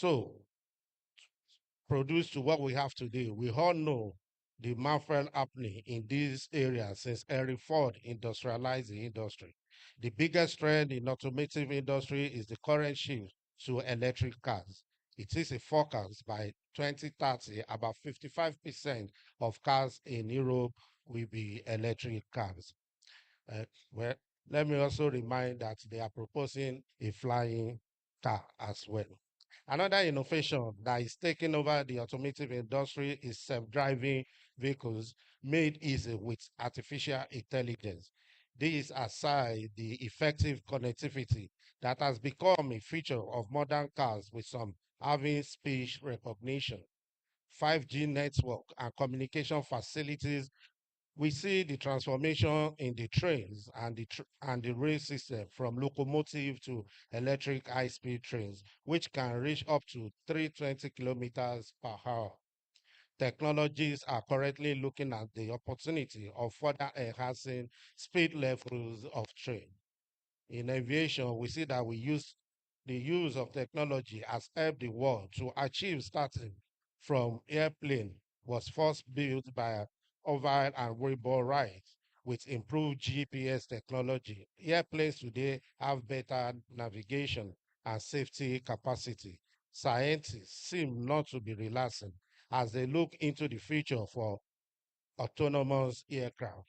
The same technological revolution is happening with means of water transportation. When Alexander Graham Bell invented telephone in 1876, his dream was to have one in every town. Today, beyond his dream, there is one in the pocket of almost every individual. The telephone has metamorphosed into what is now known as handset, moving from the usual audio call and social media mode of sending messages, making use of high-speed brand. With edge technology, diagnosis, treatment, research and patient care have improved.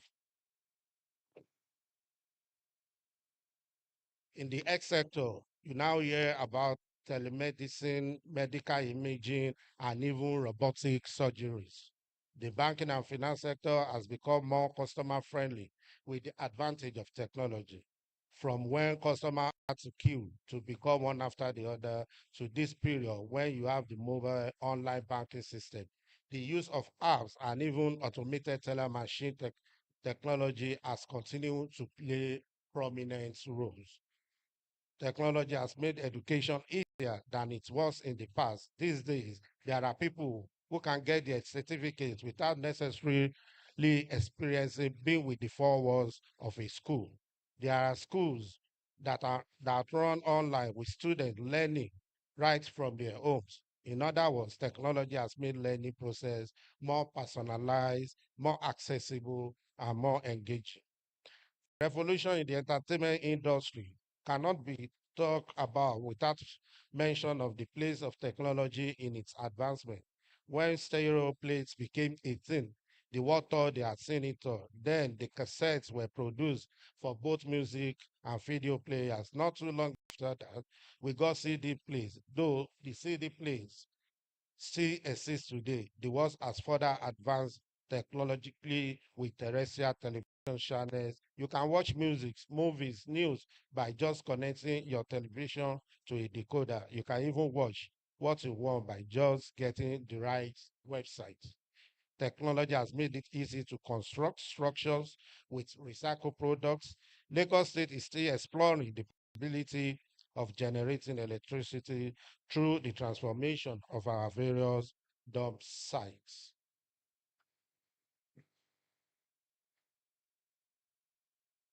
Information technology and business are becoming inextricably interwoven as advancement in technology is bringing new lease of life to global business transactions.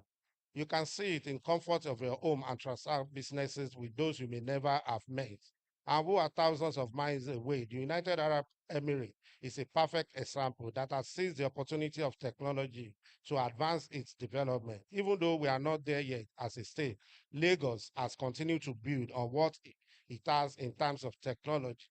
Scientists are building and using large models to mine scientific literature, working with artificial intelligence chatbots to brainstorm new hypotheses, creating AI models capable of analyzing the vast amount of scientific data and using deep learning to make discoveries. AI is emerging as a transformative general purpose technology in scientific research that can unhead discovery that would have otherwise remained hidden. The place of technology is the reason why many countries of the world have now started grooming children in related fields. Such deliberate and enabling education policy for new and transformative innovations in technology are what we need in Lagos and Nigeria at this moment.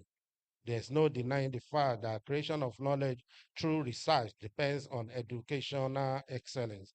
I am aware that Lagos State University is deeply committed to modern trends in technological innovation, as this event provides an opportunity for the university to showcase our numerous innovative research and results in line with the strategic goals of the current management of the university to make LASU a research, innovation, and development hub for Lagos State and national development.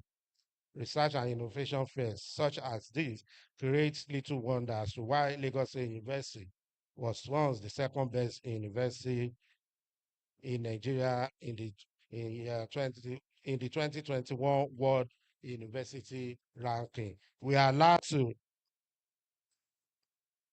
threat, ladies and gentlemen, I'm not oblivious of the threat posed by use of emerging technologies, although some of the benefits of emerging technologies include increase efficiency, enhance productivity, sustainable practices, innovation, competitive advantage. I'm also aware of the weighty financial implications, attendance on understanding innovative research, especially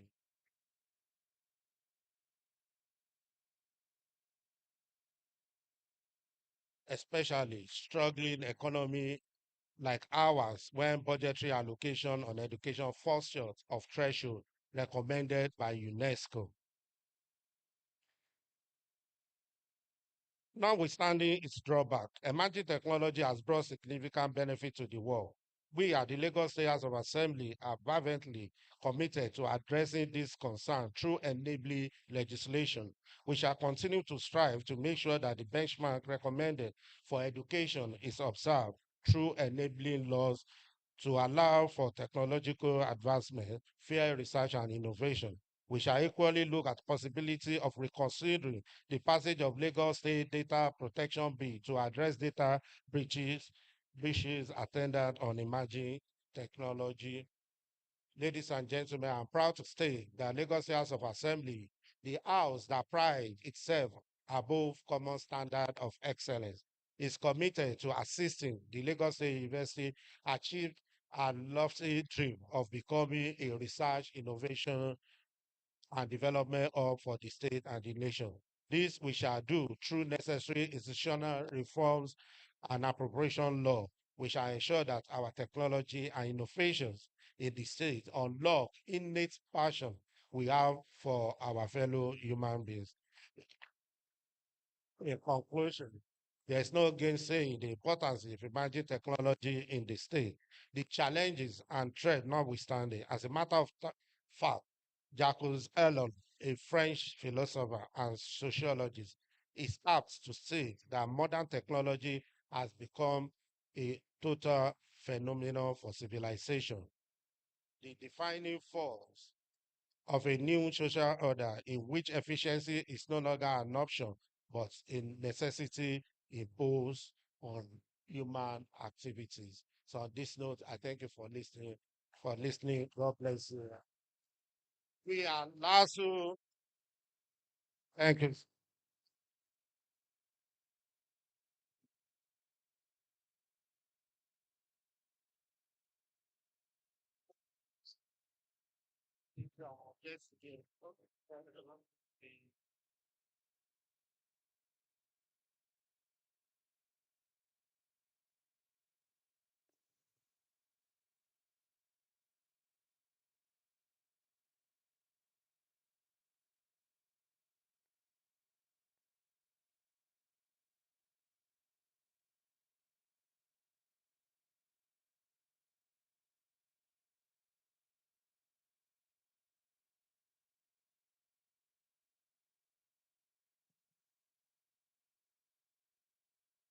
Thank you very much for your patience while listening to the keynote address, well delivered by Right Honorable Mudashiru Ajayi Obasa. The next item on the agenda is presentation of plaques. Before we present these plaques, I would like to announce that our second plenary session shall happen immediately this opening ceremony ends. Then we'll be listening to Professor Ganiat A. Adeshino Uthman on the topic Research and Innovation for Economic Transformation. That will be immediately after the opening ceremony. I will now invite the director.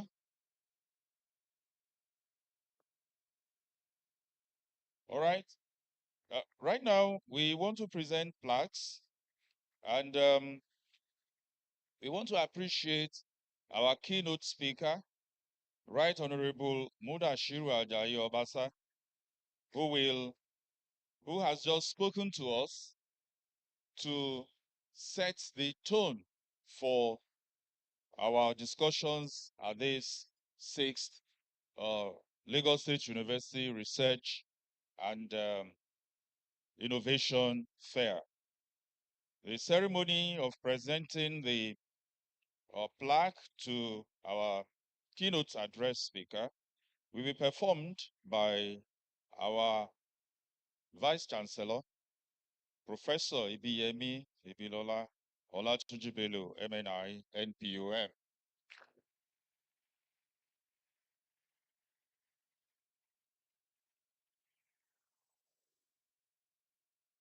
I'm sure you can see what is happening on the stage.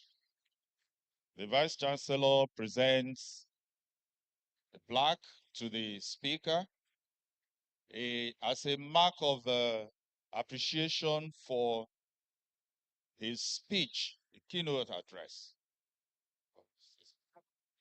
All right.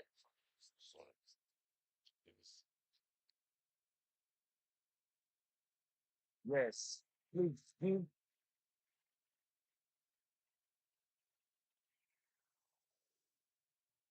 Here at LASU, we honor our visitors and we don't let them go without going home with something. Thank you very much, sir.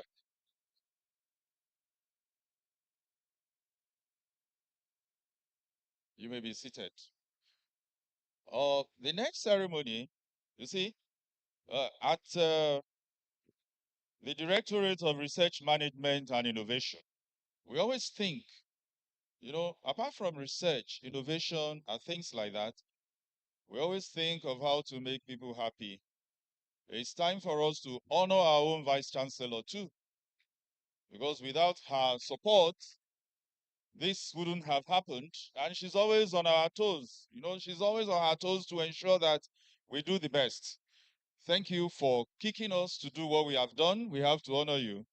And to perform this ceremony is the Deputy Vice Chancellor Academic, Professor Olufunso Omobite. Professor Olufunso Omobite is going to help us appreciate our Vice Chancellor, Professor Ibiyemi Ibilola Olatunji Bello. You want to say it louder? Thank you very much, Professor Unjo. Our amiable Vice Chancellor, on behalf of this sixth research fair and innovation, we present to you, this plaque for your commitment, support, and putting the Directorate of Research and Innovation on their toes to continue to do the best. Thank you very much, Yes, we are on our toes for the best all the time. Thank you very much. We really appreciate this assignment and we are happy doing it. Thank you, ma'am. You see, I know you all look forward to listening to the chairman's closing remark. But before that closing remark, we want to say thank you to the chairman before doing the closing remark. I will now invite the representative of the chairman of this occasion, and that is talking about Mrs. Adenike Yomifashu, who will receive the plaque on behalf of the chairman for a job well done. And this will be presented by the, yes, the chairman can't just be given a plaque without somebody very strong. And in our midst today, the strong person that can handle the plaque, I'm sure the director is feeling the heat. I'm going to transfer it to the honorable speaker, the guest speaker for today, to honor our governing council chair.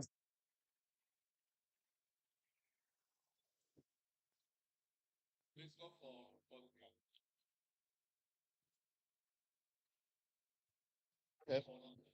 Lagos State University Ojo Award of Appreciation presented to Sir David O. Sumoni for the function performed as chairman of the occasion at the LASO Research Innovation Fair on this day, Tuesday, October 8, 2024. Yes. Now, photograph to honor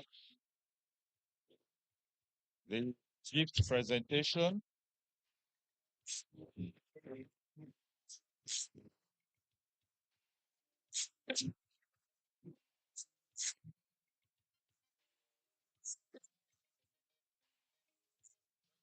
much. Thank you very much.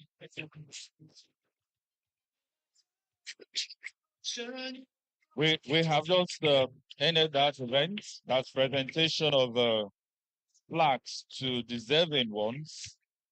Now, it means the opening ceremony is coming to its close gradually. I don't have the mandate to close it, but I'm going to invite the chairman of the occasion, Sir David Olubanji Sumoni, KJW, FCA, ably represented by Mrs. Adenike Yomifasho, who will give us the closing remark. After that, the vote of thanks will be given by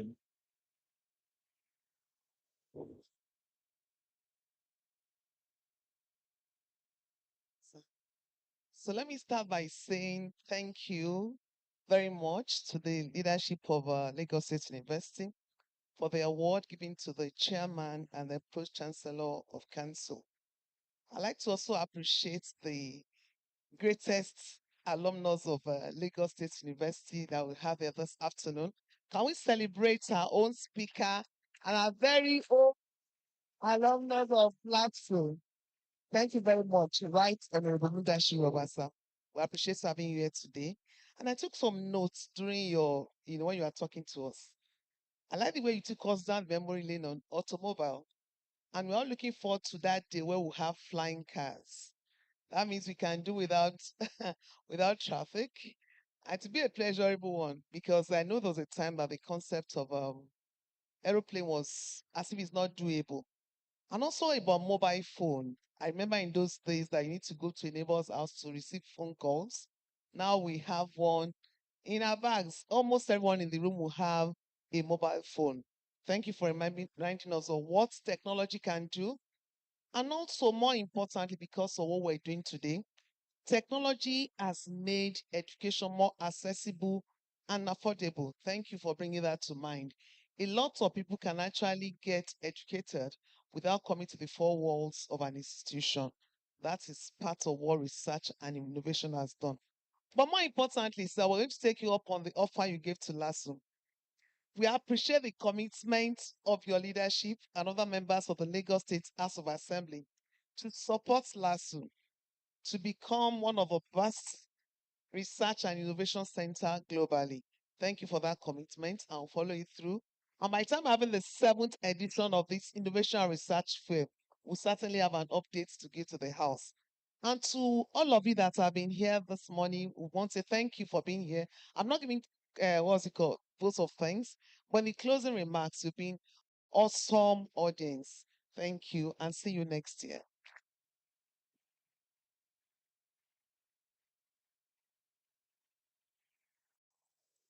next year is going to be sweeter than this year. You can hear that. So get ready. Thank you very much. Now, to leave this place as a sign of closure, I'm going to invite the registrar, Mr. Emmanuel Fano, represented by Mr. Otesoya, to give the vote of thanks. Shortly after that, we'll be moving out to check the research fair stalls to see exhibitions outside. You will not regret doing that.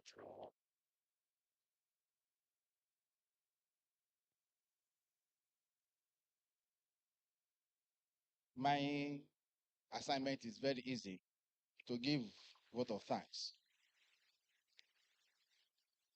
I want to, on behalf of the Vice Chancellor and the management, first and foremost, want to thank the visitor and governor of Lagos State, Mr. Babajide Olusola Sanwo-Olu, because if not for the support we have been getting from the state, of course,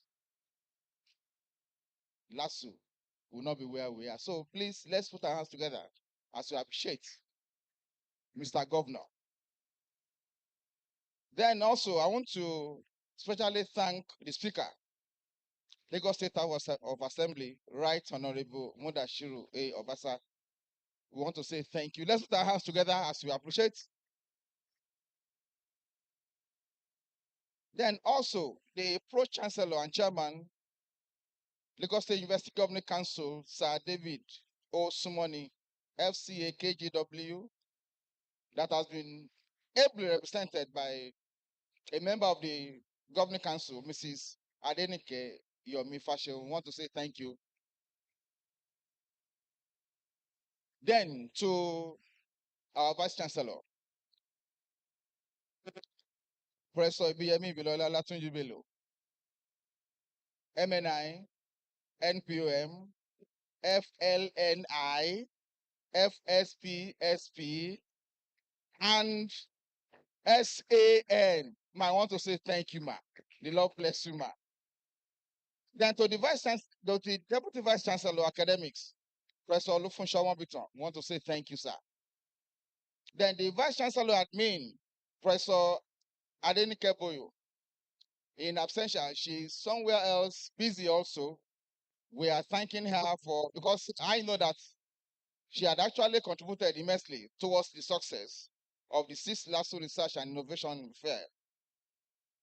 Then to the bossa, Mr. Olayinka Said, there's nothing you can do with nothing you can do without money. So ably represented by Mr. Taiwo Moyi, want to say thank you. Then to the UL in absentia, Dr. Omomi Makinde, we want to say thank you also to her. Then Director, Professor Adejun Adeneye, I want to say thank you once again to the VC for always putting you on your toes. But I know that he's a man that is not ready in giving not the best. So he's always available, always at the top of everything. And he will continue to remind you, even at whatever hour of the day, of the night, if the call will not come in, message will come in.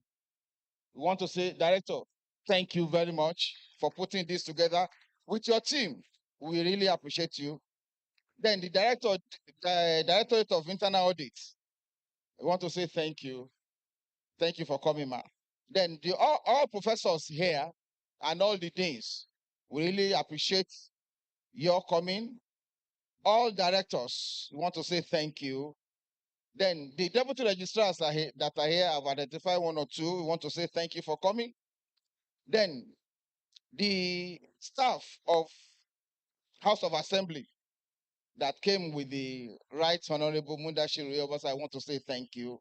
And the Obasa family too, because I heard when the Right Honorable Mudashiru Obasa actually acknowledged your presence. So I'm thanking you too for coming. Then our world-class students, we want to say thank you. So once again, on behalf of the management, we want to thank you for coming, and even as you continue, my prayer is that by the time we converge again tomorrow, we'll have more to celebrate. Once again, thank you and thank you. Thank you for thanking us. That was the registrar giving us a vote of thanks for this ceremony. The next thing now is group photograph by members of the management. Shall we rise to honor them as they step out through this window, through this door? There will be a group photograph outside. That is at the entrance here. Thank you very much for coming. We are really grateful. Thank you very much. Thank you, sir. Thank you. Distinguished guests, ladies and gentlemen, delegates, please don't go yet. We want to have the second plenary speech. Yes, the second plenary speech. It's not yet time for us to go. The speech will be delivered. The DJ.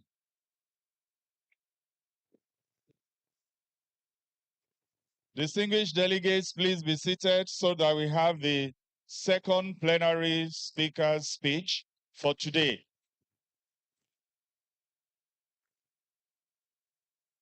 I know you are stretching your legs, but Let us be seated. Immediately after the speech is lunch. There is lunch for us. So let us have the speech.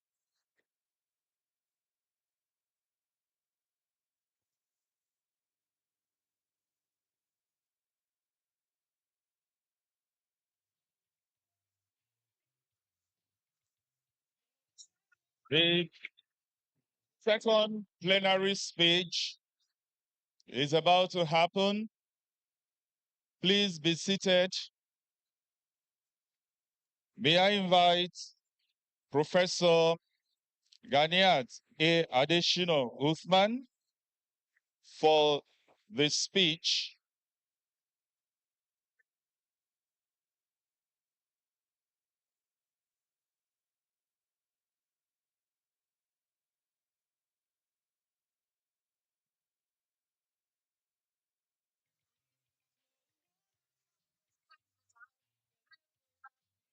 Thank you, DJ. Now we want to listen to the speech by Professor Ganiat A. Adeshino Uthman. She's going to speak to us on research and innovation for economic transformation. Ganiat A. Adeshino Uthman holds a PhD in economics from University of Putra, Malaysia. She's of the Faculty of Social Sciences, former Dean and Head of the Department of Economics, and she has served on several university and faculty committees, such as the Senate Research Grant Committee, University Examination Committee, Business Committee of the Senate, Chairperson, Research and Ethics Committee, Chairperson, Faculty Academic Board, and so on. A visiting professor, Head of Economics, Center for Research, Innovation, Development, Entrepreneurship, and Nile University, Abuja.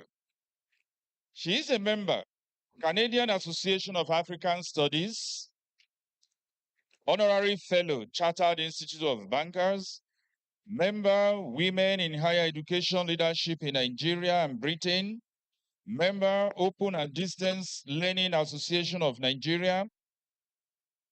She is a senior member of the International Economic Development and Research Center, Hong Kong.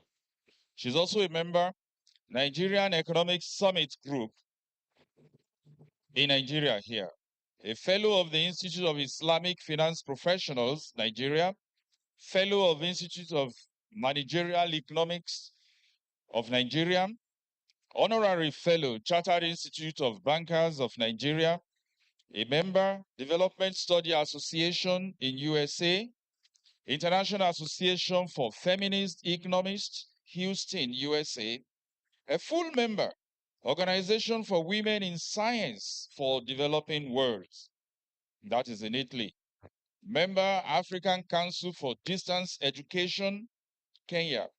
She's a member, Collaborative Research Association for Social and Management Scientists here in Nigeria, a former governing council member, Institute of Islamic Finance Professionals, associate member, Chartered Institute of Cost and Management Association, Nigerian chapter, full member of FMN ES. She is the former editor-in-chief of the Journal of Social Sciences. She is a certified e-learning facilitator and teacher educator, Open Polytechnic in New Zealand and Open University of United Kingdom. The research area is financial economics, Islamic and conventional development, and feminist economics. Well published with over 55 articles in several distinguished scholarly journals. She has mentored over 100 students and supervised and produced 40 students at doctorate level, master's and bachelor degree. She has served and still serving as an external examiner to national and state universities. She has won a series of awards and grants, local and international, among which are the Senate Research Grant, TED Fund Institutional-Based Research Fund, Euro Money International Investors Grant, UK Saudi Arabia Conference Grant, United States of America Embassy Project Grant, International Center for Migration and Policy Development, sponsored by the EU, Research Grant, convener, CRIDE International Conference, 2024. She's also the convener International Conference for Social Sciences in 2017 and 2019. She received Award of Excellence by Schumpeter Award, Award of Excellence, Icon of Societal Transformation, Northern Youth Initiative for Peace and Governance. She is a DAD and Google Scholar. She has attended many local and international conferences that have taken her around Nigeria and other countries such as Malaysia, China, the United States of America, Zimbabwe, Niger, Ethiopia, South Africa, Saudi Arabia, United Arab Emirates, Germany, and Kenya, to mention a few. Now she's in LASU. Please, happy listening. Thank you so much, guys.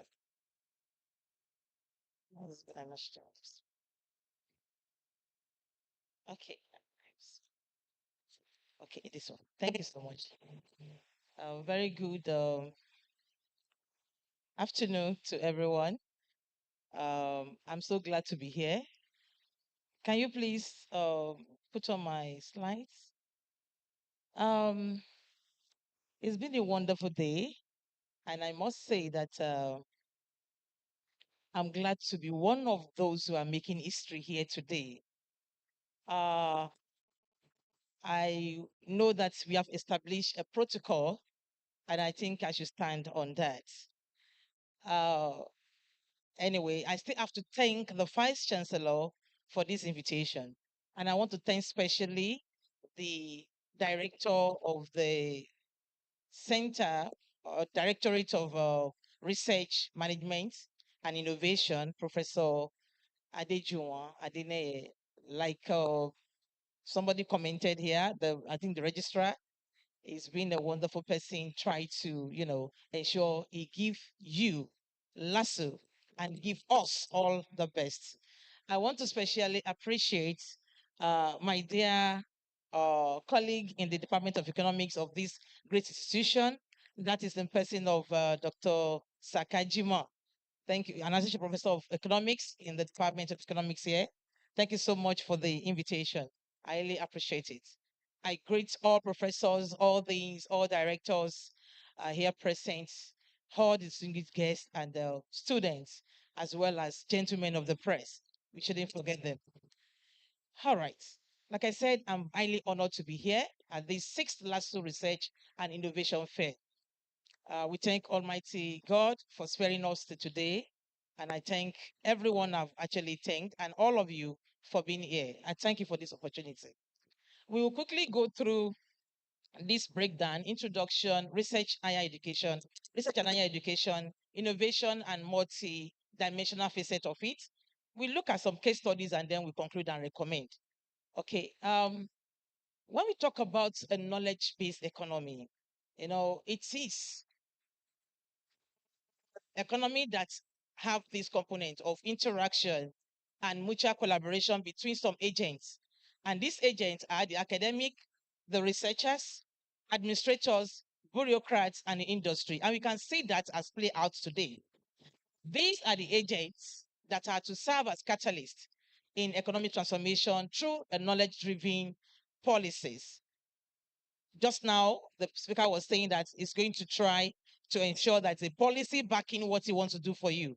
If we do not collaborate with the bureaucrats, with the administrators, with policymakers, there's no way we can talk about a knowledge-based economy, and there's no way that research and innovation can transform any economy. So we cannot emphasize the interplay between research, innovation, and economic transformation, because policy formulation and implementation requires some expertise and professionalism for the policies to be coherent, to be interactive, and to be implementable.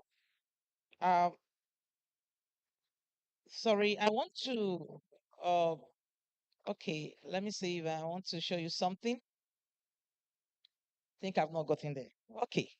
So, research and higher education actually have this connection.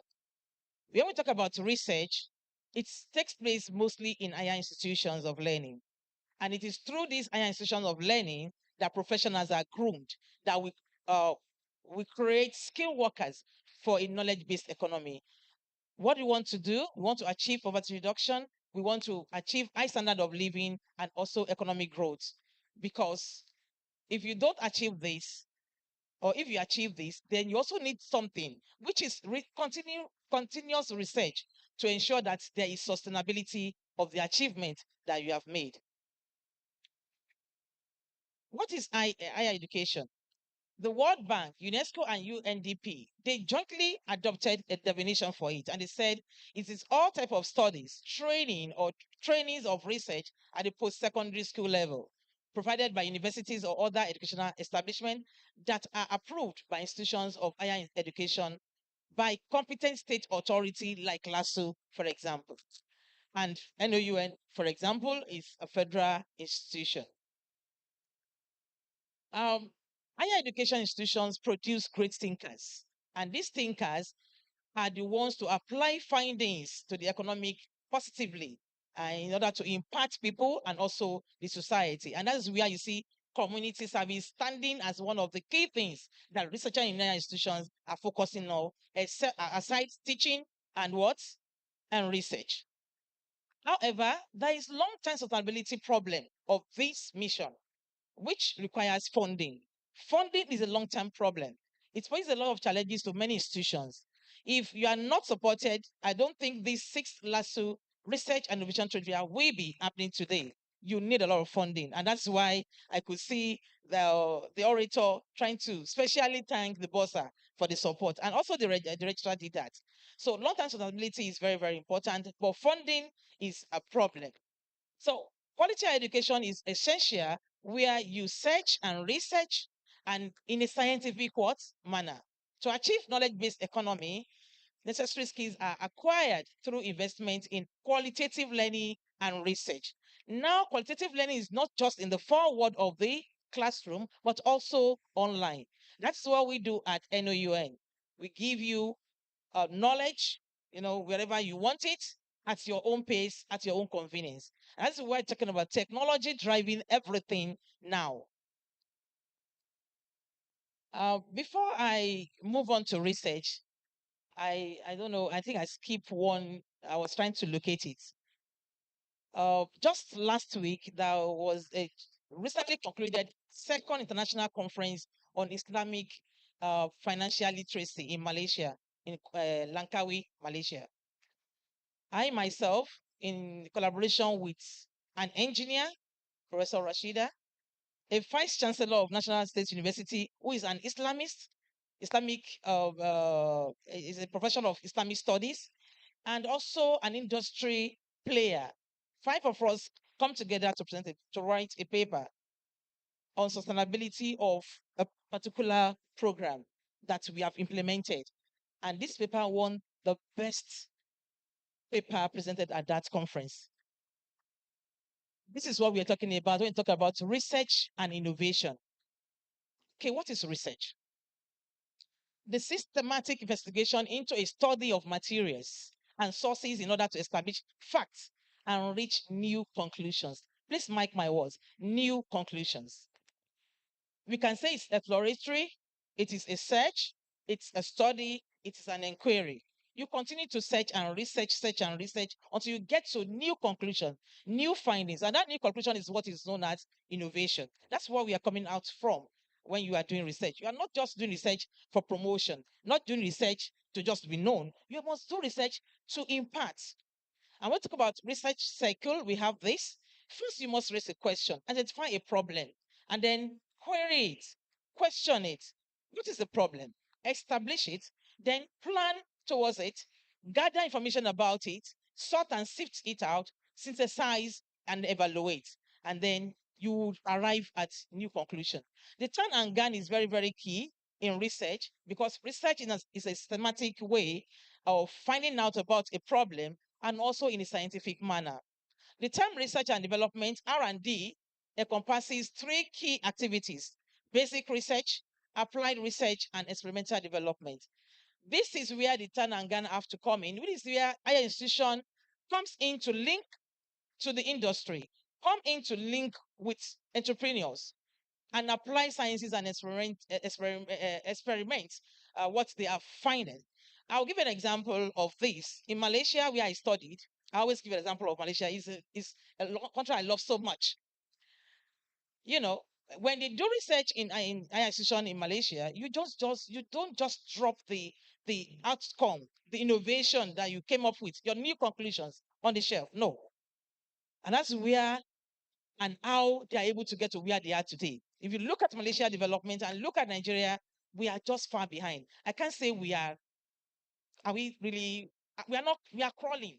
We are crawling when you compare Malaysia to Nigeria. And there was a time when they came here to take palm kernel. You know, they took palm kernel from here, and today they are one of the best producer of palm oil in the world. Is palm kernel used for us in Nigeria? We are still taking our normal cholesterol full palm oil. When you see their own, it's like pure water, but with carotene, which gives it the red color, very transparent.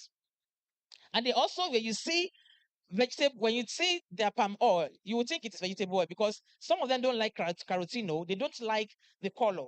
They do what? They bleach it, and then it became like palm oil. I mean, vegetable oil. I don't want to bore you with a story of how I got to know that because I was telling them, you don't have palm oil in this country. And they said, you are one of the highest producer. They said, you have been taking the palm oil now. I said, how come? I've not been taking the palm oil. I've been seeing vegetable oil everywhere. I said, even that one you are taking, look at it. It is bleached palm oil because some of us, we don't like the color. But if you want carotene, you will see the one they put. I said, I was thinking it's like a drink, the way it looks like. You know, that is where innovation can take you to. So this is where higher institution comes in, to ensure they link up. This is how they are able to get a lot of things done. How can we produce seedless watermelon? When you eat watermelon here, do you enjoy it? Watermelon.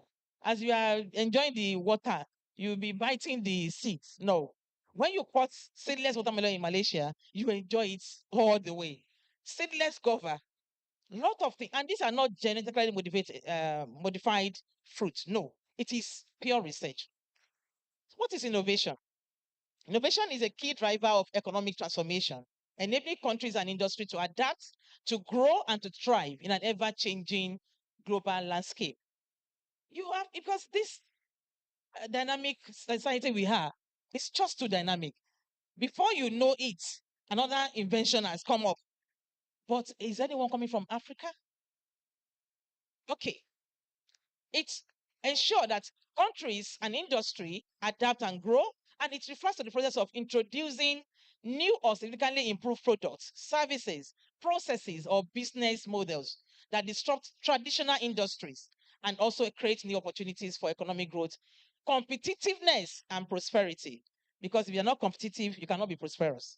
And that's why we are where we are. What drives innovation? What drives innovation is basically technology and information. That is what drives innovation. And these two are driven by what? Innovation and development. Because if you do not do research, there's no way you come up with new conclusions and nothing will drive information that you want to put out there. And then development. Highly skilled employees and investment in knowledge drives knowledge-based economy. And that is what most countries are trying to achieve today. So, in today's global information and technological world, countries must develop capacities to transform their economies, thereby improving quality of life and standard of living. If you look at the picture beside you there, you can see what do you expect of the standard of living in this country? Very high and beautiful, city. So how can we get there? When you get to Abuja anyway, when you see the landscape of Abuja too and Lagos, you think Nigeria is there. But look at other states. Are we really there? So coming to economic transformation. Economic transformation is vital for country seeking to achieve sustainable development and to improve citizens' standard of living. Research and innovation are key drivers. They are essential to transformation, to any transformation, not just economic transformation. Economy has different system, different units. It's a system with different units. So these innovation and research must drive each of the units because they all come together to make what is a system. And it should enable development of new industries, jobs, and opportunities. So before we come to, I want to emphasize on international competition because it's now becoming um, a competitive advantage that a nation can have over the other when you are able to have that competitive energy. Okay, developing skill human capital requires government spending on tertiary education, or tertiary institution, like I said, and this is the problem because if you don't do that, there's no way you can come up with innovative research findings to produce desired manpower for that economy. I think I started this in one of my paper in 2018. Let's look at the Africa's largest economy, for example. That is Nigeria. We face significant development challenges, and this include poverty, inequality, and unemployment. You know, this paper that this topic today will take us into how research and innovation is driving economic transformation, and we talk about one or two challenges and how can we harness our potentials. Let's look at the world innovation ecosystem through the Global Innovation Index. Please, let's go. Innovation and institutions. Innovation encompasses not only new technology, not only technological innovation, but also establishment of institutions for competence building and incremental technical innovation in traditional sectors such as agri-tech or education. The GRI 2023 is a comprehensive analysis of innovation ecosystem performance of 132 countries. Please note it, 132 countries, so that when we get to where we are going, about largest economy in Africa, you will know what we're talking about. Nigeria ranked what? 109 out of 132 country in the analysis. Rwanda came 103 out of 100 and what? 132. Thank you, Mas answers. Okay. So the GII is capturing countries' performance in research and innovation. And 2023 GII expand on 2022 report, focusing on innovation-driven growth and impact of frontier technologies on productivity amidst global uncertainty, including the pandemic that have gone, Ukraine problem, Israeli-Palestinian, Ebola, Lebanon problem, and co. And also, economic volatility in the world, and the rise of transformative technology like artificial intelligence. Today, artificial intelligence has transformed the landscape of research and innovation. And as we are embracing it, we should be mindful that those who develop it do not develop it for you and I. They have a motive for that. Because uh, the negative side of it is actually coming, and it's coming. I mean, it has arrived, but it's just coming. It has not really landed. So let's look at innovation and multidimensional facet of it. Those countries that we will see after this were able to perform very well in 4 components. Innovation has multidimensional facets, and this includes science and innovation investment in technological progress, technological adoption. How are you adopting it wholeheartedly, or you are having your own guideline, you are having your own policies, regulations for it? Then socioeconomic impact. And when you look at these 4 components of innovation, they are broken down into different sub indexes. The indexes for all of them is what you see now. I don't want to bother you because of time. But when you look at the social impact of the first 3, we want to see the impact of all this on labor productivity. We want to see it on life expectancy. We want to see it on carbon dioxide emission in a country.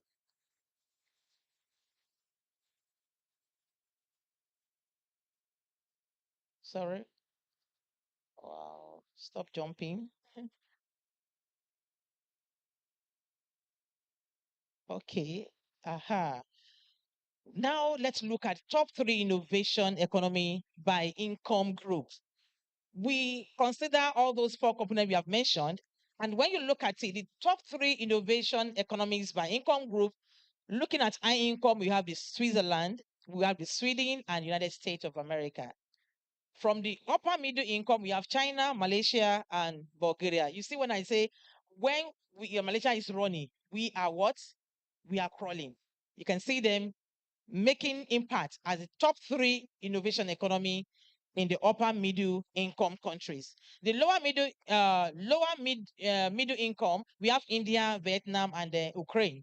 And for low income, like some of us from sub-Saharan Africa, we have the Rwanda, we have Madagascar, and we have Togo making impact in the world. So when you look at this top 3 again from um, innovation by economic from the regions, okay? But when you look at uh, regional pace assessment, we have Burundi, we have China, Chile, and I think that is Mexico. I can't say very well. Chile and Mexico, yes. From the Northern America, we have US and Canada. And then from Sub-Saharan Africa, we have South Africa, we have Senegal, and I think that is Botswana there, if I'm not mistaken.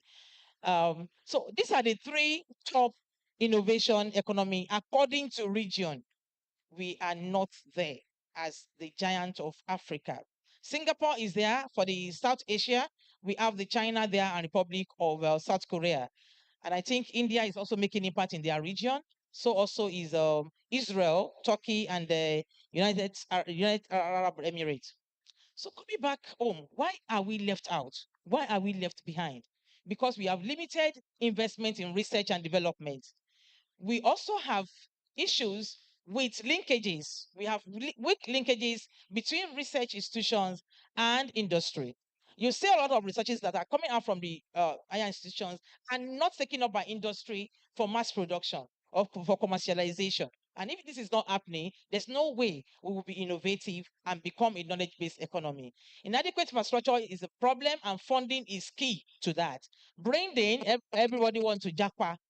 They jackpot and jackpot nowadays, because even some of them that don't want to jackpot, they are even sending them back home when they find that you are having fake results or you are having fake CV and some other things that people are cooking up just to get out of the country. Poor policy and regulatory framework is an issue in Nigeria. And according to GII, Nigeria ranked 114 among the 103 economic feature in, this is 2023, not 2022. We are 109 in 2022 and 114 in 2023. Nigeria performed better innovation output and innovation input in 2022. I want to tell you about innovation input and innovation output. You're going to see the components. But we rank 113 in innovation input. Please mark innovation input. What comes first before output? Input. What do they always say? There's something they call garbage in, garbage out. But our own is different too. You are going to see the magic. We are good at that. We rank 113 innovation inputs and higher than 2021 and 2020. Then we also rank 107 innovation outputs. Innovation outputs, we rank 107. The position is higher than 2021 and 2020 as well. Now, this is so tiny I can't read, but I think I can remember those components that are here. When you talk about innovation inputs, there are 5 components. We have the institution, we have the human capital and the research. That is where higher institutions fall in. We have the, I think, market. Also, we have business sophistication. I can't remember the 4th one because I can't see it very well, but I can't remember it offhand. So, can you information? I think. Infrastructure, thank you. God bless you. Infrastructure. These are the 5 components: institution, infrastructure, human capital development and research, market sophistication, and business sophistication. Then when you talk about the output, just 2 things: knowledge. I think knowledge and what technology output, knowledge and technology output, and we have creative output. So when you look at us now, we perform better in input than in output. That means we are a bit better. Though when you look at that figure, it's poor. You can't say we are performing better. 113 in innovation input. That means our institutions are what? Poor. Infrastructural structures are what? Bad. Market sophistication is what? Backward. And many other things. Business sophistication is also poor. And that's why we are having that ranking out of 132 countries. Now, let's look at, but we cannot, if all these things don't come together to work together, all of them are not giving adequate attention, there's no way we can move forward from where we are. Okay, let's look at the breakdown also again. For 2022, we have this component I mentioned, business sophistication, we are in 69 out of 132 countries. Creative output, we are 97. Creative output, that is one component of what? Innovative output. And then knowledge and technology output, which is another component of innovative output, we are 123. When you now look at what contributes input, business sophistication, that's where we got close to the top 70. But when you look at human capital and research, 109. Infrastructure, 112. Institutions, 112. And market sophistication, in fact, we are poor, 126. So how can we compete? Now, we quickly look at the current trend in government large scales in research and innovation in Nigeria. That's why we are seeing all those results. Investment in R&D. Let's see a little bit of comparison with some other countries. Investment in research and development in Nigeria is relatively low when you compare it to the global standard. The global standard is that according to UNESCO, it should be 2.2% R&D to GDP. But in 2019, we have 0.17. 2020, 0.22. 2022, 0.2. Please, what is different from 2020 and 2022? What is different? Is that going forward or going backward? Backward. Because we dropped by minus 0.2. So, now, when you look at this, just mark this. Let's stand on the 0.2 for 2022. Now let's look at some other countries. All right. This is South Korea coming forward. That's why I said South Korea's investment in R&D reached 4.8% in 2022. And significantly contributes to technological and economic advancement of South Korea. Something is blocking this. I don't know how you can remove the TV, okay, whatever. Can you okay there for me and disappear? I want to see the countries. I know apart from South Korea, China is doing well, though they are just 0.1 above the global standard of 2.2. That is China. This thing is off. Switzerland, of course, which is leading in the world, out of taking position number 1 out of 132 countries, does not even have the R&D to GDP of South Korea, but they are leading in the world. So the United States follows, of course, they are second in the world, and I think UK is fourth in the world. We're going to see some rankings as we move on. So China is there, Switzerland is there, Sweden is also there, and then Finland. Finland is also doing well. I want to show you knowledge-based economy and how they are transforming. They are moving up the ladder. They are moving up the ladder because of what? Innovation and research. Okay? Quickly, let's look at Switzerland. They rank first in GRI for the 13th consecutive years. 13th consecutive, that shows that they did not stop, they did not go to sleep after a lot of achievements in that country. They keep on pumping money, increasing their R&D to GDP to ensure there is more research, more innovation that will transform the economy. The same thing goes with Sweden. They are second. They overtook the United States actually in 2023 comparison. Singapore is top five in the world. Finland is top 6. France is top 11. China is top 12, and Israel move up to top 15. Okay, let's look at innovation change their countries. How are they moving? This is actually interesting.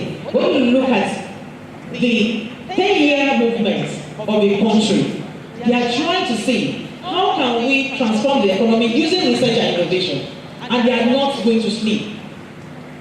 I'm happy to tell you that Iran in 2013 were at 113 position in the world, but today they are 62 in the world. Philippines moved from 90 to 61. Indonesia moved from 85 to 56 within 10 years. They were intentional about what they are doing when we talk about research and innovation. They have the target, okay, and they are trying to meet up with it. Vietnam moved from 76 to 50, and then Turkey moved from 68 to 40. India moved from 66 to 39. You can see India is one of the largest economy in the world, and they are moving. So it's not a population as our problem, because they say, oh, India is dirty. Have you been there, or what you see in the movie? But look at their record. When you look at how they are moving, India is trying, despite the population. Same thing with China, from 35th position to now top 12. And then we now look at identify the standout countries that have innovation surge within 4 years. They targeted 4 years innovation surge, and they are able to move on. Pakistan, 88, Indonesia, like we have said, 61, Mauritius, 57, Brazil, 49, and Saudi Arabia, 48. Having said that, can we now leverage research and innovation for economic transformation in Nigeria? Yes, we can. Malaysia will say Malaysia boleh, Malaysia can. I always say Nigeria also can. But let's look at some cases of knowledge-based economy where R&D and technology are transforming their economy. South Korea is a very good example. They have strategic investment in education, infrastructure, public and private partnership, and they have positioned themselves as leaders in electronic and automobile industry. South Korea launched its Green Growth Strategy in 2009, and it focuses on renewable energy, sustainable development in 3 key areas of solar and wind power, energy efficiency, and green transportation.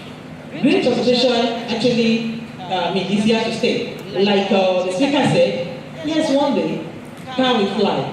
There was a time they are telling us that one day, cars will drive themselves. Now, have you seen one driving themselves? Of course. Even in Lagos here, we have seen one. We are not. Lagos is just the best. And I think that last week is just the greatest. Last week.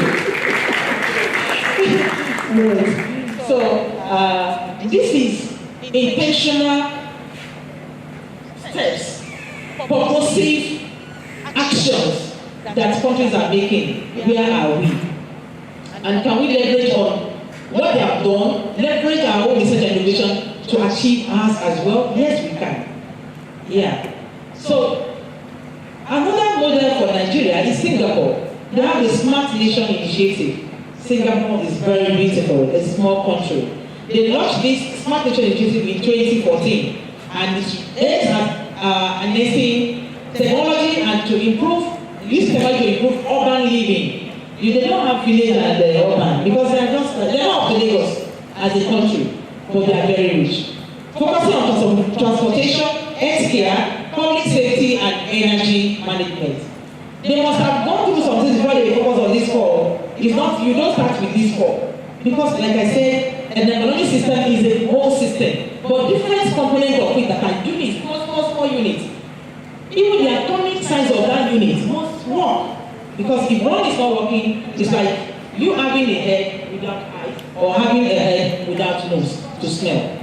Singapore's integrated research and research excellence and innovation approach has fostered a brilliant knowledge economy and contribute to the research and development because they have focused policies supporting R&D, the same thing with their investment in when you compare it to GDP.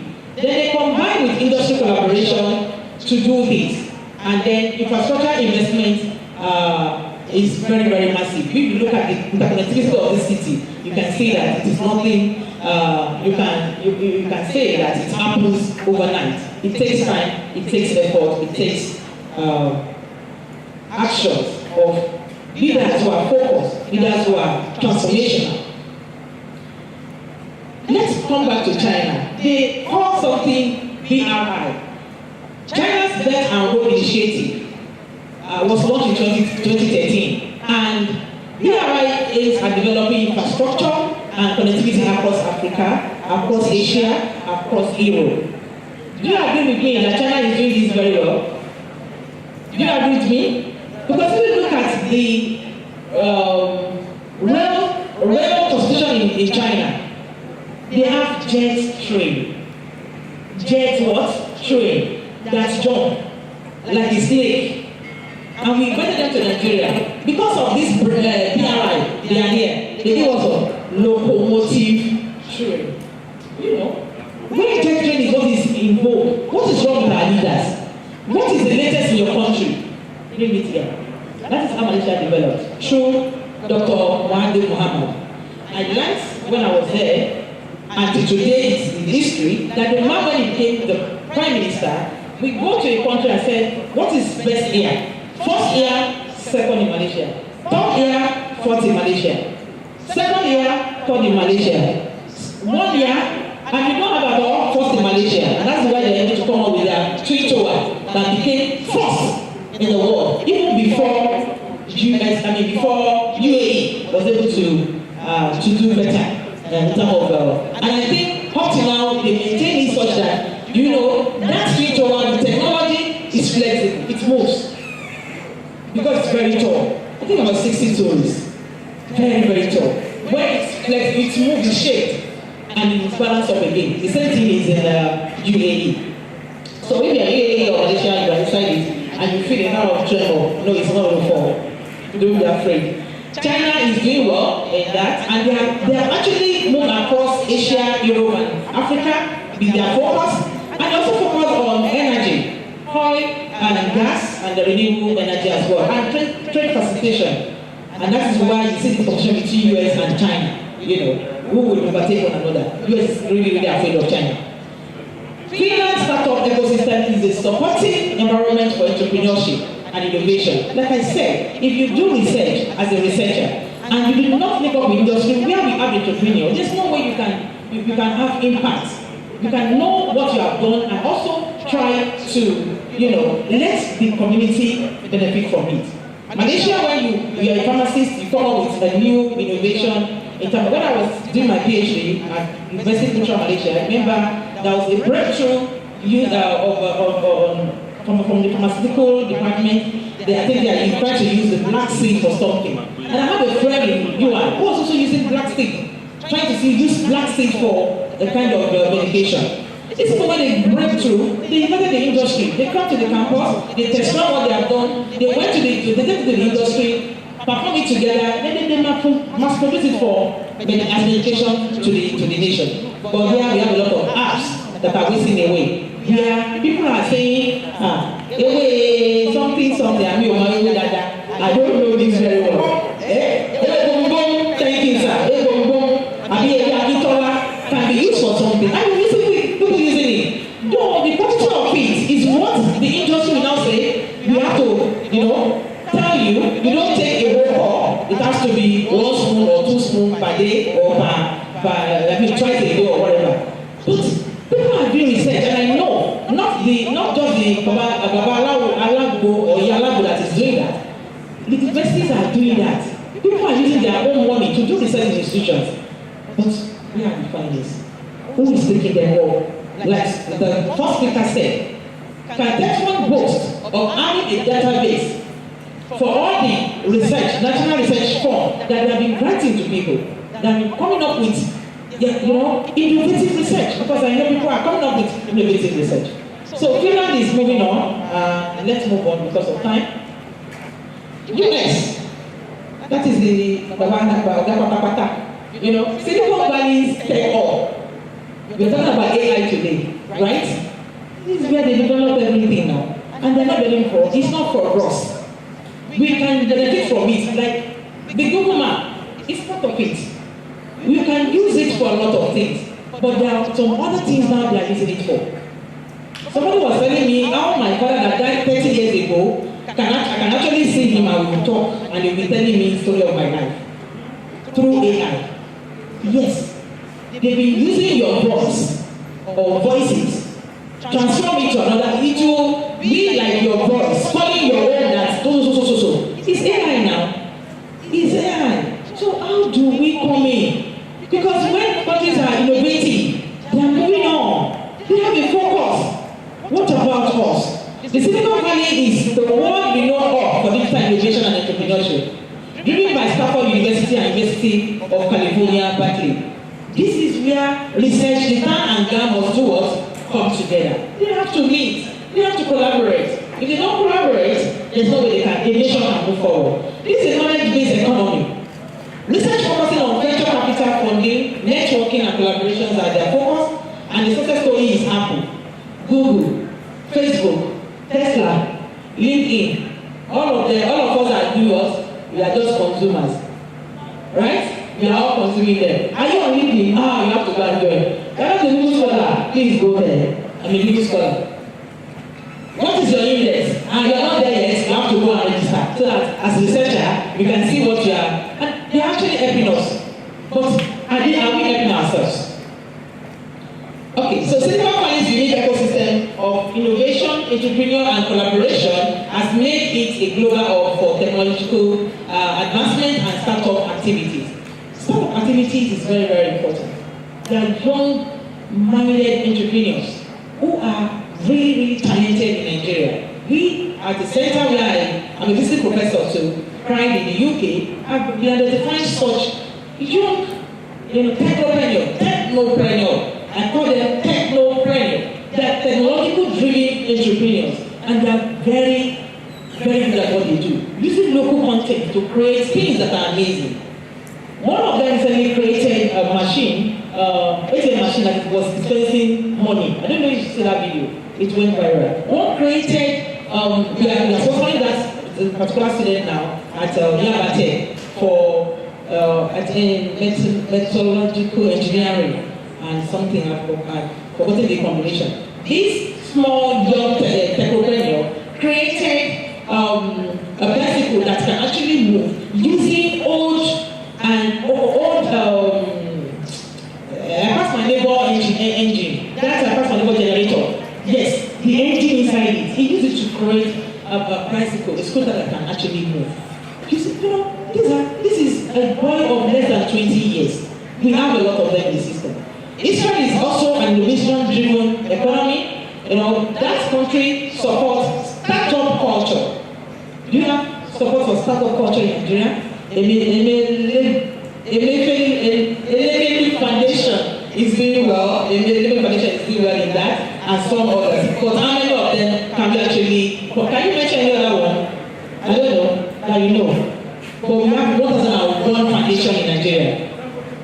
That's the foundation, okay. But I don't hear the foundation very well, like Emefiele Foundation. Emefiele Foundation is very popular. But even my students from our university, from our incubative hall, incubation hall, won Emefiele Foundation grant. So if you have startup culture, you are going to grow the economy faster. So massive investment in R&D is what Israel adopted. Then government support for high-tech industry. If you look at what they are using to bombard Palestine and Lebanon, you will know that no, they have high level of high-tech driven industry. Robust venture capital ecosystem is part of what contributes to their success stories. before I go to conclusion, I think there's something I'm jumping. So, hey, okay. Okay, it's jumping. Moving forward. Okay, moving forward, what are the opportunities? Despite the challenges that Nigeria is facing in terms of R&D, to GDP and many other things, we can leverage research and innovation or economic transformation by increasing the R&D to GDP. We can also grow the demand for innovation or innovative solutions. Most of the institutions are having innovation hubs. I saw one here. We also have incubation hub in 6 different geopolitical zones. If most research institutions can actually do this, there will be a lot of impact that it's going to have on the economy. Investing in energy industry and technology is very, very key. FinTech, we need it. There's a research I did with my team. We won a grant to do this research on effect of FinTech on businesses. And we find out that, yes, everybody are ready to adopt it. And they find out that it's very convenient to do your transaction. But there are a lot of issues because of infrastructural deficiency. In terms of broadband, in terms of internet facilities, in terms of the banking network, and what have you. Agri-tech, we are far from it. Agri-technology. People don't cultivate land using cutlass and hoes anymore. It's become archaic. It's so barbaric. But this is what we still use today. How can we not have food insecurity? We are going to have it. People don't invest now using your hand. It is machine that do all this for them. We went to greet an emir in his farm, and he took us to his tomato farm. And I saw this greenhouse farming. Greenhouse farming, you know. In that tomato farm, they told us that it is a shopper that always comes to harvest it. Because they just come, you don't have to bend down. You just stand up like this and be cutting. Cutting and putting it, cutting and putting it. It's still with hand, but at least they show that as the when you know tomato oil is growing, it always spread. They tie it up. There's a net covering it. We all know greenhouse farming. The nets will cover it, and inside it there are a lot of connection of iron bars that you can tie this into. And so as tomato is growing tall, and it will stand in. So you can easily, if you want to plug, there's something you need to plug. Easy to plug. You are plugging, you are putting something there, it's just harvesting it. So where are we? How many people can have money like government to go into this? We're talking about food insecurity in Nigeria. We have the mass land. When you go across Malaysia, you will never see any lying value. No. It's not you are seeing palm rubber or palm kernel. Rubber or palm kernel. Move from one to the other. I've moved through that state, through that Malaysia and the state, from one state to the other. I've never seen through rail, through land. Because and when you move in the night, that's when you enjoy your movement in Malaysia. You will see a lot of beautiful, and you will not see darkness. Where are we in terms of the supply to this startup if you have the startup? So, talented and entrepreneurial youth population is a plus for Nigeria that we can harness. Actually, is an opportunity to us. Government initiative and policy support innovation is very, very important. We have one, but implementation is our problem. Okay, conclusion. Research and innovation are critical drivers of economic transformation in any country. And by addressing challenges and leveraging opportunities in Nigeria as a state can actually, and many other developing countries in general, can harness this power of innovation to drive sustainable development, productivity, and competitiveness. If you are not productive, you cannot be competitive. What are you producing? What is even the competition? What are you bringing to the table to come and compete with other countries with? This requires a concerted effort from government, from the industry, from the researcher and research institutions, and from higher educational institutions. So create an enabling environment for innovation to thrive. Recommendation is that there should be increased R&D and increased development in innovation, foster collaboration between research institutions, industry, and the government, develop infrastructure and funding mechanism, also attract and retain skilled personnel that are produced by these higher institutions of learning. If you don't retain your skilled personnel, they continue to go and develop other countries. Implement policies and regulations supporting innovation is very, very important. Thank you for listening.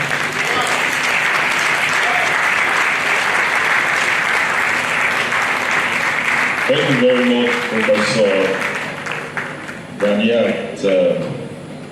Adeshina Usman. We really enjoyed your presentation. Didn't you? Yes. Give her another round of applause. I'm going to join the startup almost immediately after this session. That's a takeaway from her speech. Well, before other things, I'm going to invite the director, the directorate of,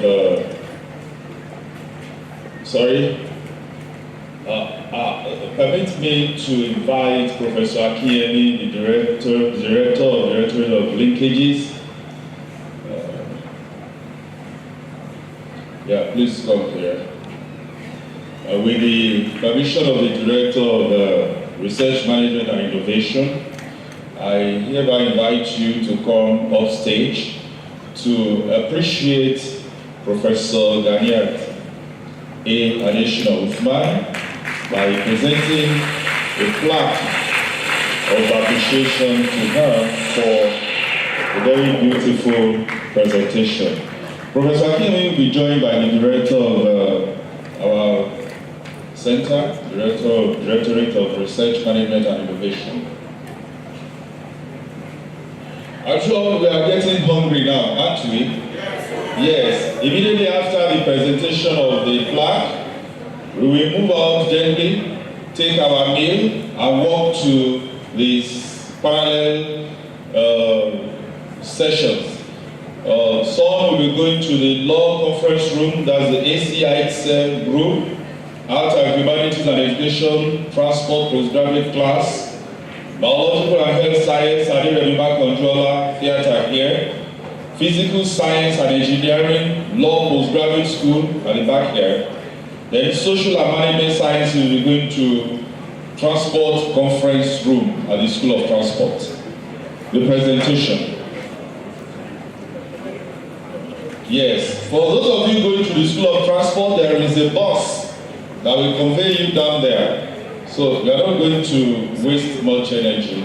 We will drive you down to the School of Transport. The presentation, Professor Akinyemi.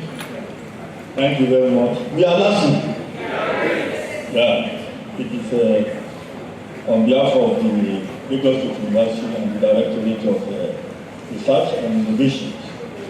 This plaque is presented to you as a special guest lecture at the presentation on the 6th LASSO Research and Innovation Fair. A beautiful, presentation. I think we must give it to you. Maybe if there is an opportunity for us to ask one or two questions or ask something, I think we will. But on behalf of this university and the Directorate of I hereby present this one to you. Can you please appreciate our please? Yeah. Okay.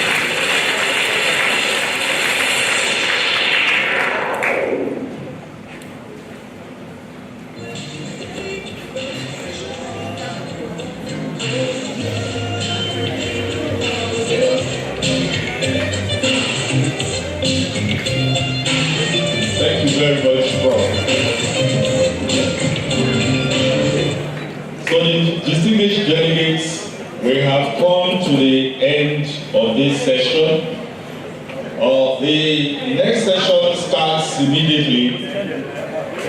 Don't forget, as you step out, pick your meal at the meal stand there. We can't go hungry, it's lunchtime.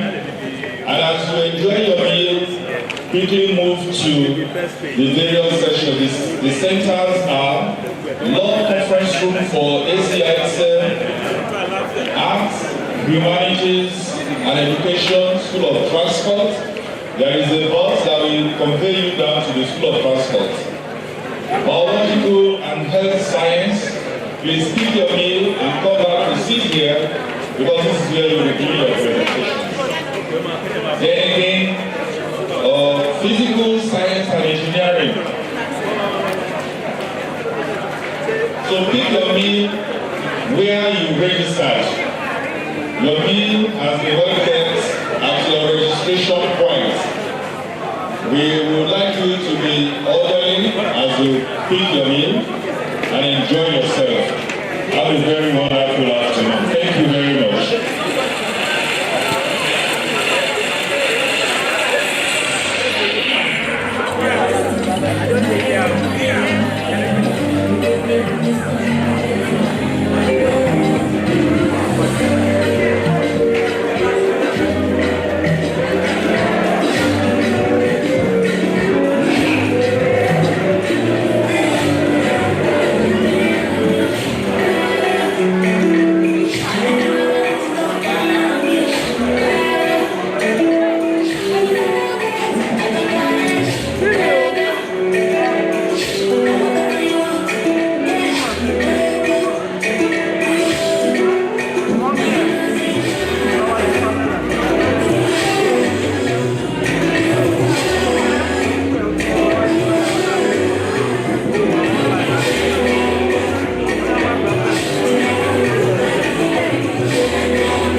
Please, if you are for biological science, biological and health sciences, please gather here for the session. Come forward. Those who will be presenting at Faculty of Law, please, you should go there now because the chairman is already there waiting for you. For those for transport too, there is a bus outside that will convey you to the School of Transport. So the rest of us can come here now so that we can start the session for biological and health sciences. So come forward. If you are going to Faculty of Law, go there now. There are 2 venues for Faculty of Law. There are 2 at the School of Transport also. Then we have 1 here. The chairman is already on his way for the session here. Now, for those of you who want to do PowerPoint presentations, the technical crew would like to have your presentations stored on their system so that we have a hitch-free presentation. Thank you very much. I'm sure you enjoyed your lunch. Despite the rain outside, we can still be happy. DJ, just slight music.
Yeah, those going to the School of Transport, the bus is waiting. Please step out. The bus is outside waiting for you to take you down to the School of Transport. If you are in this hall, it means you are for biological sciences, biological and health sciences.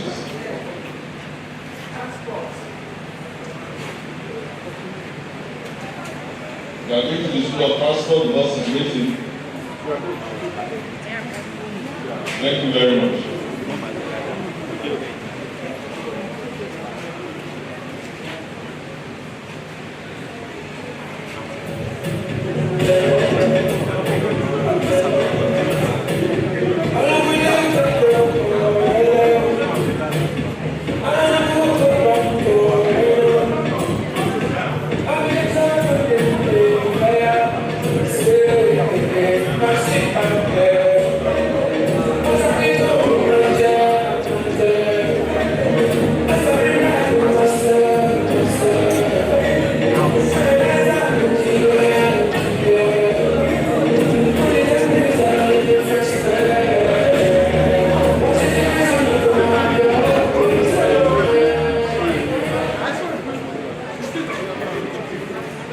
There are two parallel sessions at the School of Transport.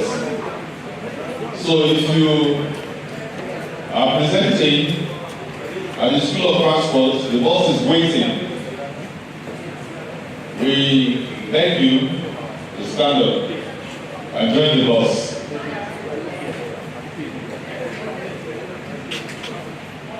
Before you trek down to the School of Transport, the program will have been over.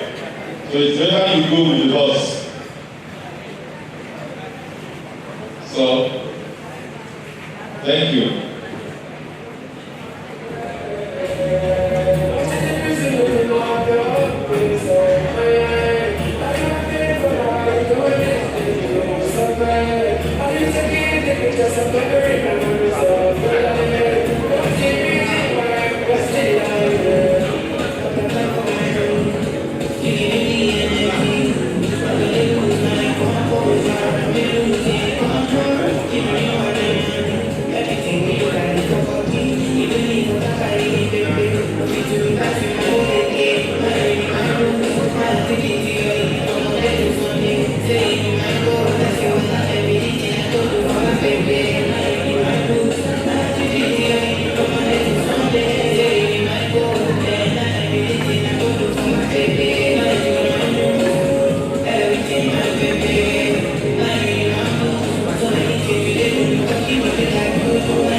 Good afternoon, ladies and gentlemen.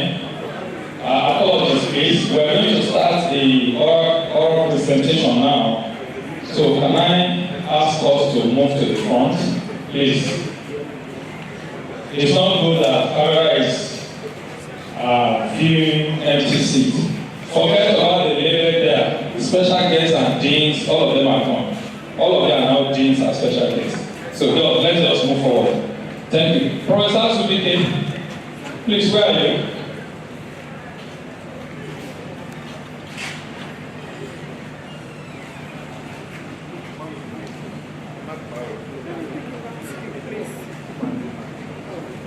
Wait. Did you tell it to increase brightness?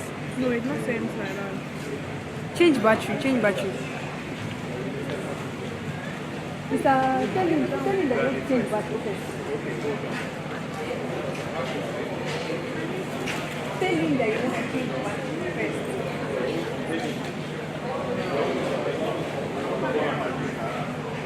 Which camera? Tell him camera.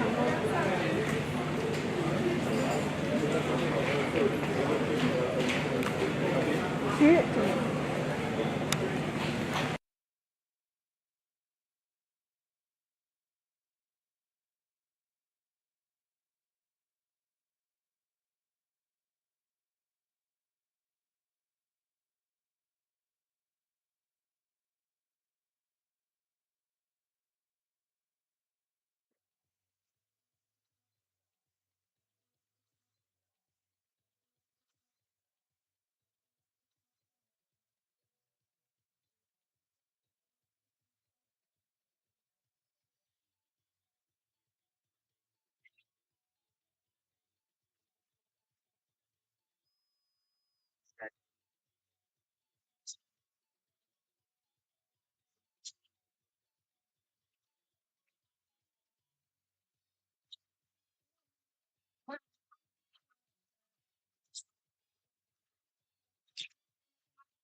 So I want to invite to the high table our colleagues from the College of Medicine, Professor Supike. He's a professor of pharmacy. Yes, and Professor Adeba. Professor of radiology. Yes, he's acting for the Dean of Pharmacy, right? And he is the Dean of Radiology. Oh, I beg your pardon. Sorry. I hope I'm not receiving too many fines today. The Dean of Allied Health, where you have radiology, medical sciences, and physiotherapy. I think my memory is still a bit okay. So we're going to start the presentation now. Each presenter will spend 7 minutes to present, and then 3 minutes for question and answer. Because this is the largest group we have, that's why we are giving this up. And then, we have to move with the speed of light. Okay. So I welcome you once again.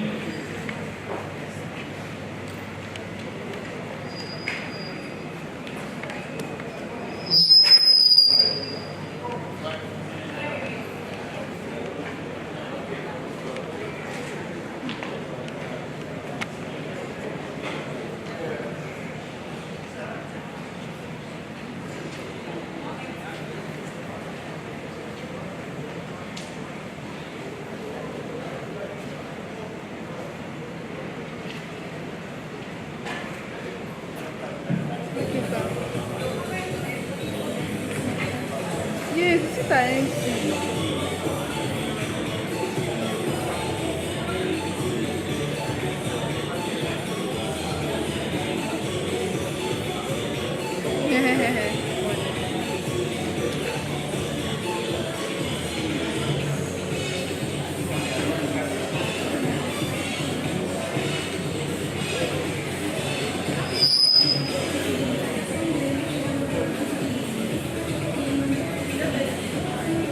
Please, participants and presenters, can we move to the front, please? I I know that all the people that are sitting at the back, they want to run away.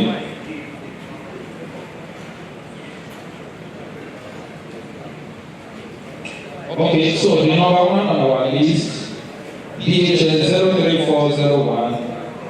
That's we're taking the oral presentation now. Later we'll go and look at the posters. So 01 Omolade Okwa, that is the head of zoology and environmental biology, Professor Okwa, and one of the team members will be doing the presentation. So over to you. 7 minutes for presentation, 3 minutes for question and answer. Thank you.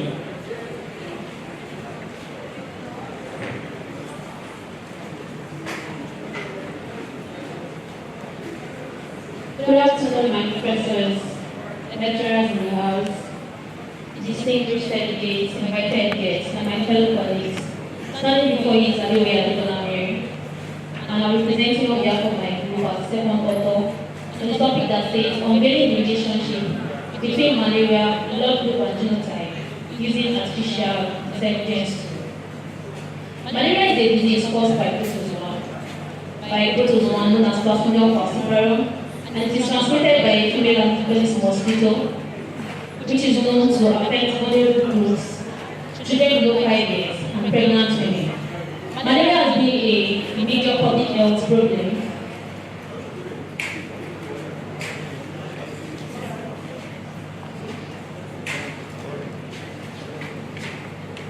Malaria has been a major public health problem in Nigeria, having about 51 million cases annually, and 207,000 deaths have been reported. Genetic factors such as blood group and genotype also play a role in malaria probability, and the aim of this study is to determine the impact of genetic factors such as blood group and genotype in malaria probability using this AI powered data analysis tool. Nearly 300 blood group systems have been identified in blood classification, and the ABO and the RH blood group have been seen to be most significant and clinically important. The ABO blood groups consist of the A group, the B group, A group, and the O group. There have also been reports linking the ABO blood group system to Plasmodium falciparum malaria susceptibility, resistance, and severity. Hemoglobin, which is a protein that carries oxygen in the blood, is known to contain around 70% iron in the human body, and gives the red blood cell is distinctive unique color. And we have two common types, which are hemoglobin A and hemoglobin F, and the abnormal types that affect the shape of red blood cells are hemoglobin S, hemoglobin C, and hemoglobin E. Red blood cell constituents and blood group antigens effect on malaria parasites.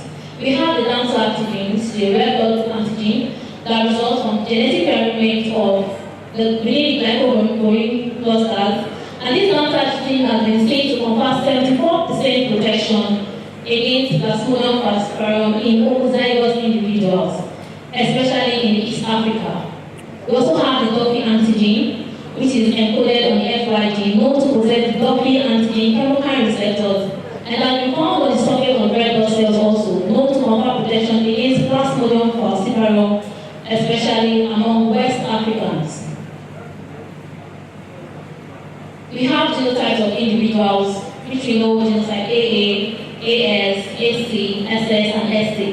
Persons with genotype AA have been seen to be more susceptible to malaria infection because their red blood cells are concave in shape and is seen to be hospitable for malaria infection. Then persons with genotype AS, ST, SS, ST, they've been seen to carry the sickle cell traits, which confers 60% protection, especially in babies, as a result of the crescent-shaped red blood cell. People inherit one sickle cell gene and one normal gene have a selective advantage over normal individuals when they contract falciparum malaria because the parasite count remains low and lethal cerebral malaria is avoided. The review of our studies reported from database such as PubMed, Web of Science, Medline, and we used several keywords such as malaria, blood group, genotype. Those were also employed. And we also made use of keywords such as artificial intelligence too. And artificial intelligence is use of modern technology that mimics human understanding perform tasks more accurately, rapidly, and effectively. Now, AI tools have been seen to unveil the interplay between malaria, blood group, and genotype. And this AI-powered data analysis tool was used to explore and confirm this relationship as seen in the case studies. From case study 1, which was carried out by Angela et al. 2022 in JOS, the data was loaded in DCAI, and it confirms these particular results that people with genotype AA had the highest number of infection, which was 92%. And case study 2, which was carried out by Atlantis and Olariwa in the year 2021, on 250 patients in Abuja clinic, it was seen that persons with genotype AA also had the highest number of infections with malaria, and people with blood group O also had the highest infection of about 79.1%. In case study 3, which was carried out in primary health center in Anambra State, it also confirmed that persons with genotype AA had the highest infection with malaria and persons with blood group O.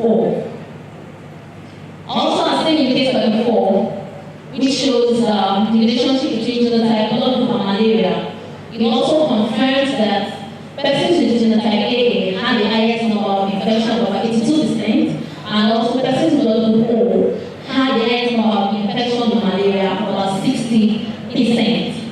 Conclusion and recommendation. This AI-powered data analysis tool has been used to visualize and analyze data in plain English series, and it simplifies the exploration of data and extraction of insights using Python-generated code. From data analysis, it was observed that people with genotype AA and people with blood group O are more susceptible to malaria. It was also observed that this AI analyzed this data rapidly, effectively, and accurately. And we confirmed that because it's correlated with the results of the studies that were reviewed. We therefore recommend the use of this AI to analyze data, in analyzing health-related data, because it is very fast and very reliable. Thank you.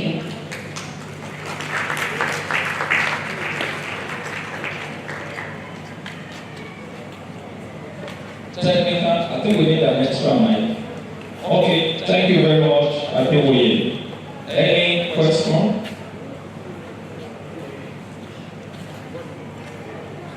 Question? Yes. Thank you. Mic, please.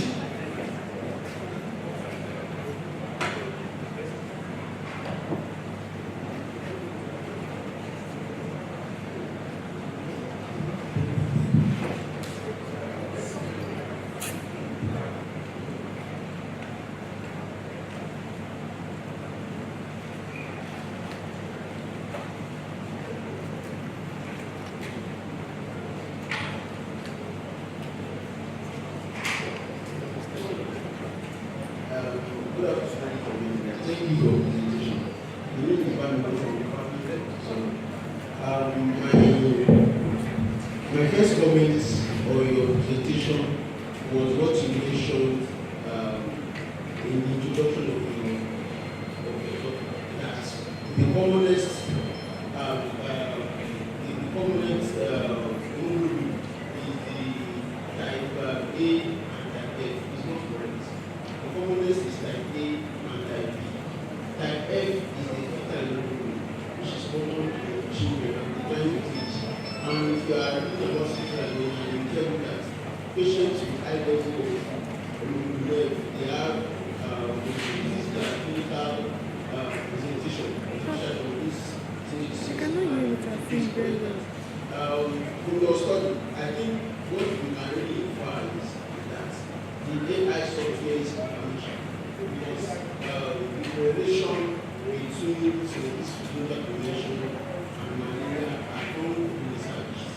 So what can find that maybe there are software in this and we make analysis very. Thank you. Any other questions so that you can take them together? Okay, so can you respond? Thank you very much, sir, for the comment.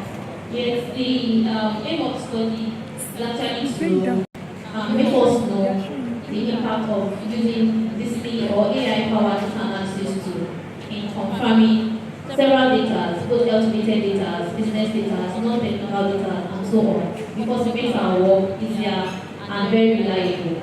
Especially in cases where you have a mass amount of data and you want to compute.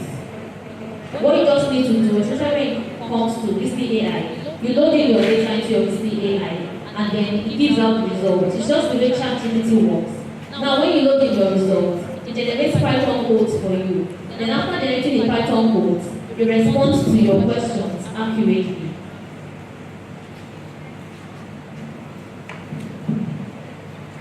Okay, thank you very much. So can we give her a round of applause? Thank you. But I hope you noted the comment. Okay, thank you. So the next presenter, paper 4 in the PHS group. Onofowo Oke Shitu Aro Famadewa Adeluwe and Okwa. Who is alright?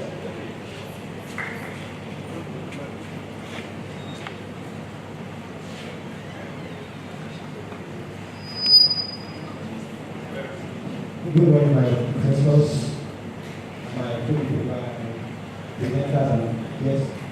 I'm here to present a seminar on development of different types of locally made mosquito trap to regularize mosquito collection studies.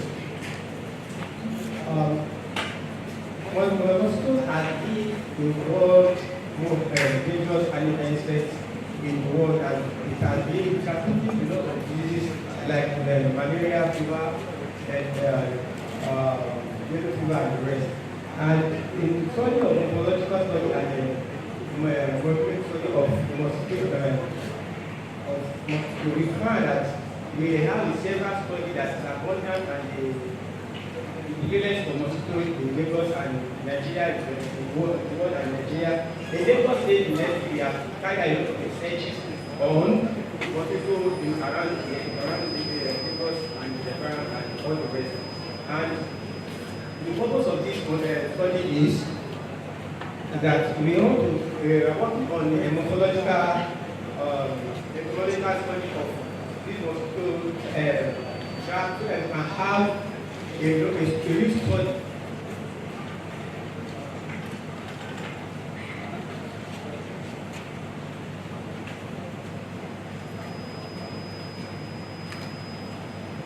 So that we can have a lot of study that we make mosquito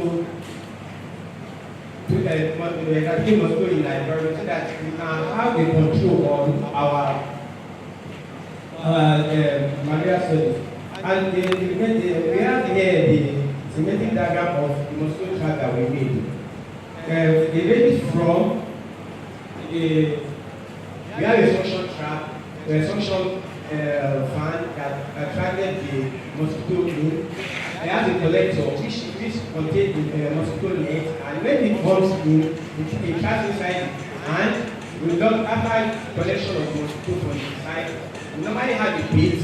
The bait is either acetone, sweat from our source or whatever. Then we can have a mixture of sugar solution with yeast that produce a carbon dioxide that attracts mosquitoes and several other things like that. So as it enters into it, we trap it, we cover it, and we go for further studies of it. And this is very cheap to achieve compared to what we have before. That we bought a lot of mosquito traps that never works. And in further study, we are going to talk about it later in another section. The cost is very cheap. The one that we did cost about just 40,000 naira thereabout. Then we have another trap that is selective in making 40,000. Yes, compared to the one that we bought at 100,000 for research. So we have another trap. That one is contained. You can use for the mosquito. We made the mosquito that is mosquitoes that are indoor in our houses that bite us that think I can calculate my allergy and they want think of mosquito bite within the house. That one contains just a small container containing we have that we can put our attractants such as I said, acetone, sugar water, rice water that we use at home, and some other attractants like that. So that you can take the raw material from the place in the house, in the room, at the room temperature. After some time, the mosquito trap inside it, and then we collect it for further study. Then we have another one that we made. That was for both the people and the mosquitoes that is one outside the house. So we place it anywhere. We have an attractant inside it. That one contains a suction fan, a battery, and the charger that will charge it automatically when there is no light, and because we are in a position that we don't have light often. So that one has charged, and then you blew out the attractant that will bend inside it. When you blow it out, the steam comes out around it. They will settle from the outside, from the mosquito, move closer to it. As it moves closer to it, the social pressure falls to the trap, and then it traps inside the mosquito here, and then you can use it either to kill it or to use for further study. So you can see that it's very easy to get this in, and in conclusion, we find that in conclusion, it's very easy to do this so that to prevent a bigger and very expensive mosquito trap outside the country. Thank you. I'm sure everybody will. Yes, a round of applause. I'm sure everybody will have questions for you.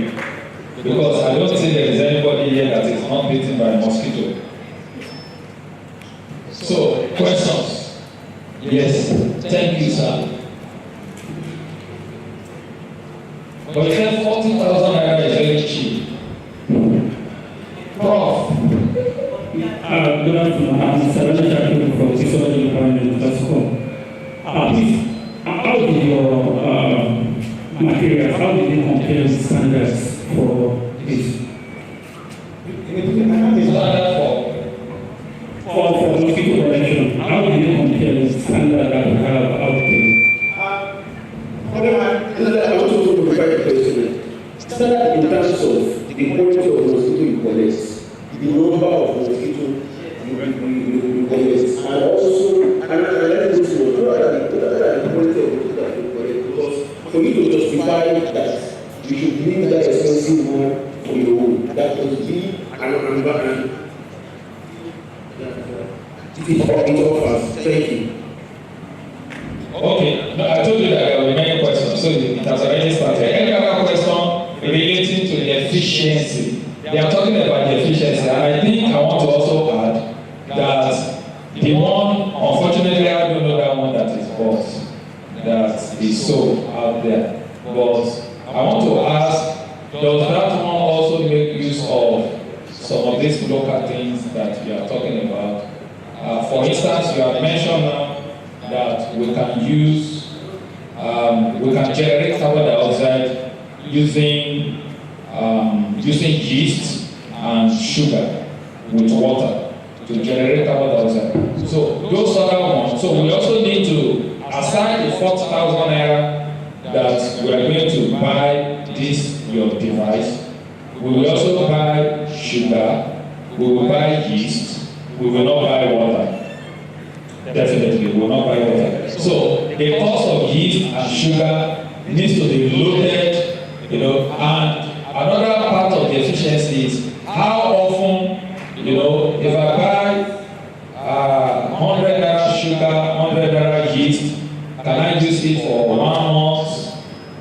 And then, so those are part of the efficiency you will need to respond to. Thank you. So let's have, okay, yes, Pierre.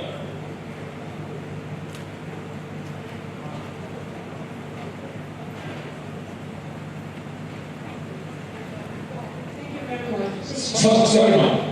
Dr. Keshira and Mrs. Usman, we are looking for you in the rapporteur for this session. We can't find them. Help us look for them.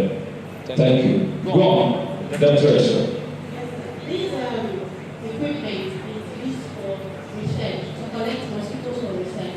And it be used by individuals at home to capture mosquito against mosquito bites in the home. And how effective will that be?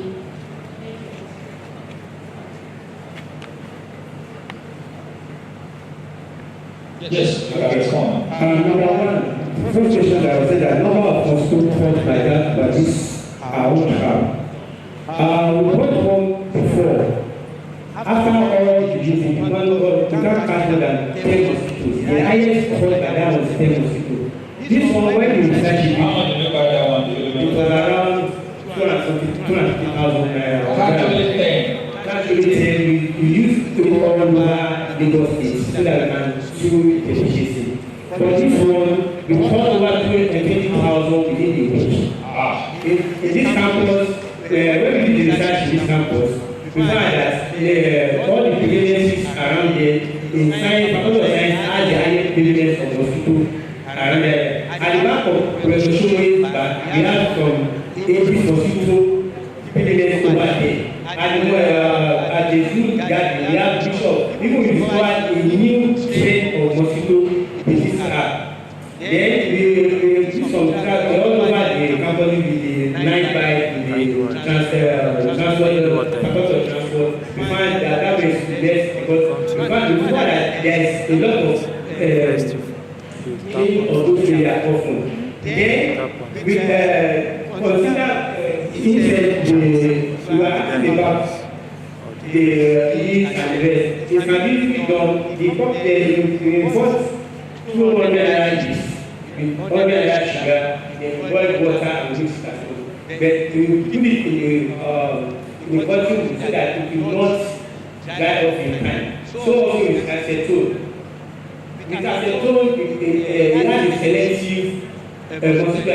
That was 80 mosquito, 80 mosquitoes and the rest. And with sugar solution, we have calculate pellets and the anaphylaxis. But more prevalently, the one that causes mosquito, anaphylaxis mosquito more is this type, and the sugar, but then the rice water solution more.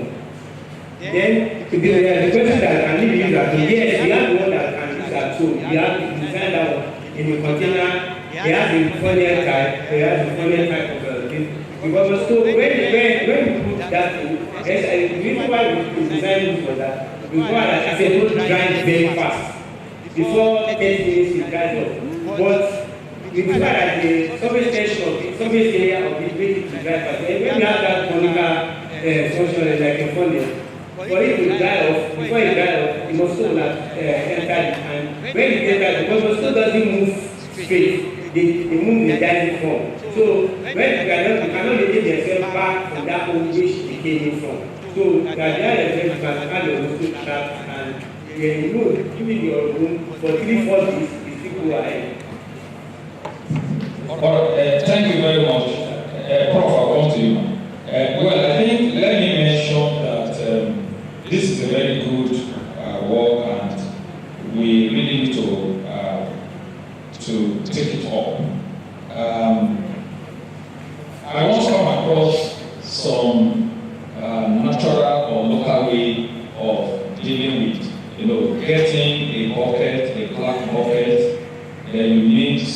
Of course, for many of the audience, mosquitoes smell carbon dioxide or sweat from a far distance, I think about 100 meters away or so. They can smell sweat or carbon dioxide. So they think that's carbon dioxide that comes out from our nose. So if that is produced, then they will target it thinking that it is human being that are there. So a bucket made, then this sugar, yeast, water, but rather than the assumption that we are saying, if we use soap, liquid soap, that can change the surface tension of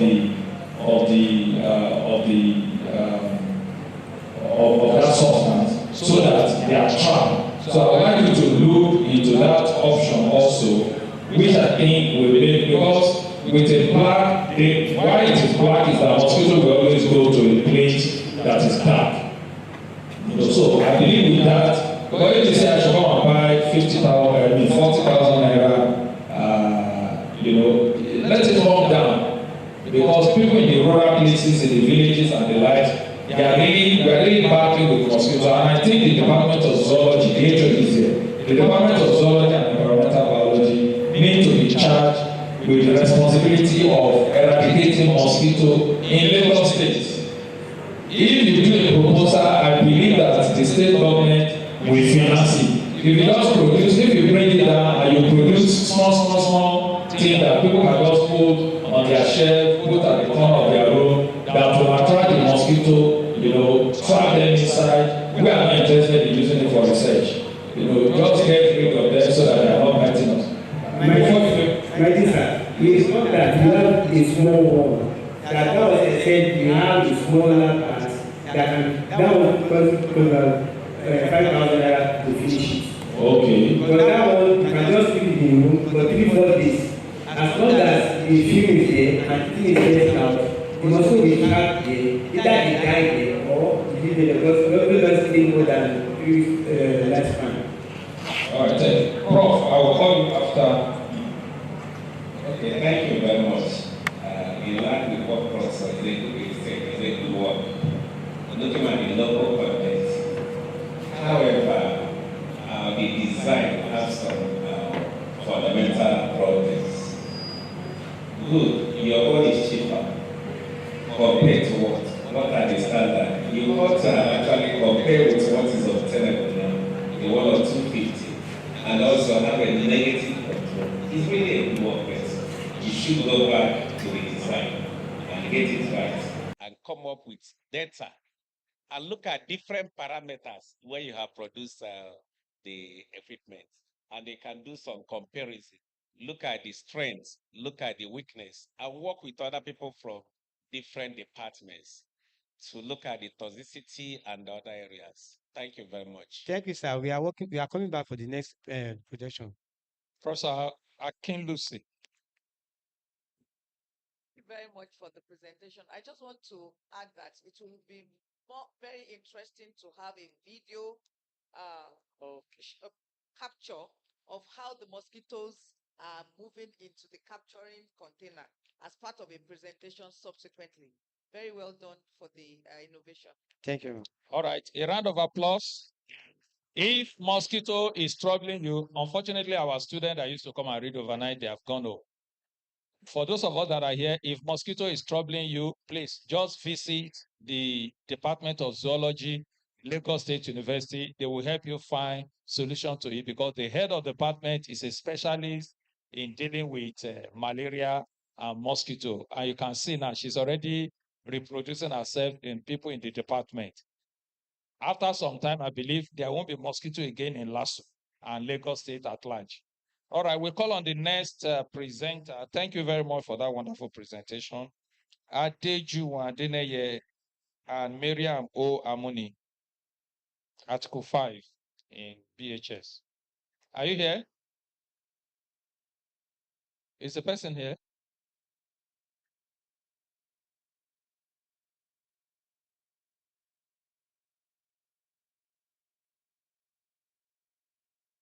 Okay, not here. Article 6 by Motiu Kazim, Aziz A. Fatai, and Habib A. Bankole. Are they here? None of the authors? What's happening? Please.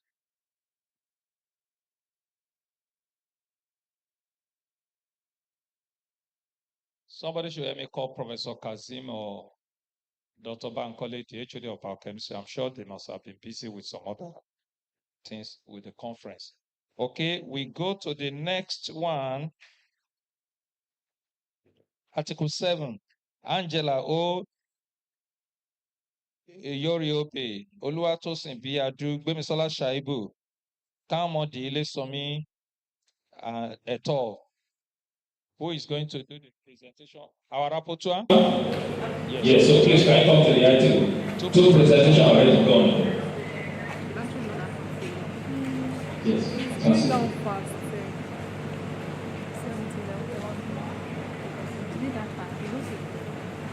17. Our presentation is 7 minutes and 3 minutes for question and answer. Thank you.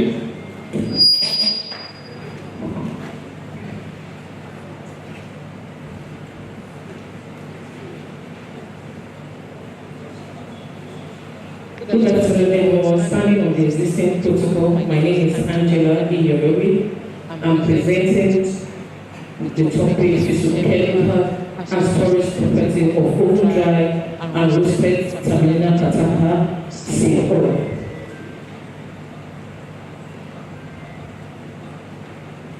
Terminal caterpillar belongs to the species of the Hongra tree. It is widely planted, most especially for its ornamental, for its shield, and non-eating purposes.